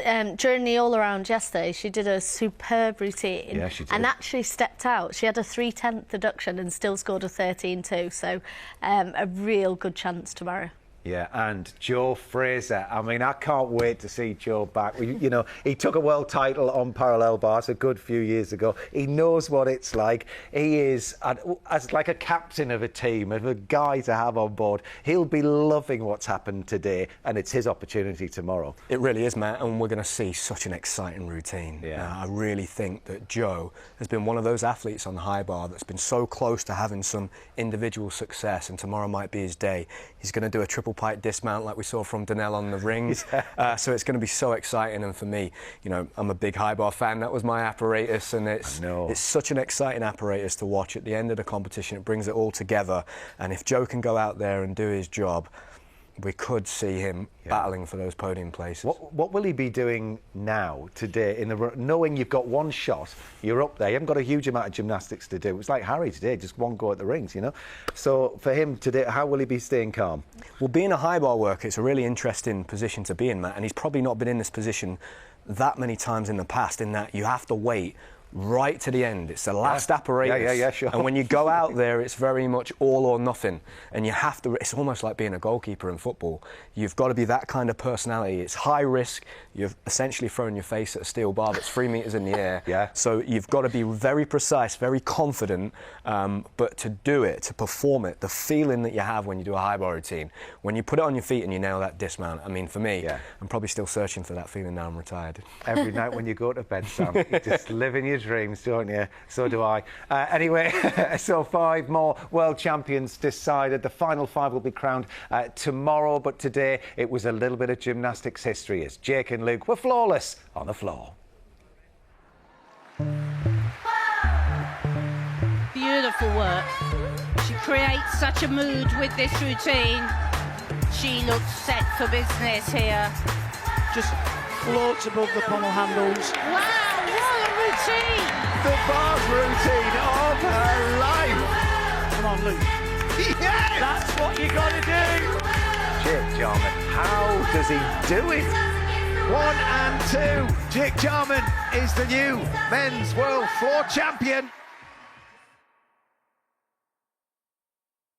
In the dark.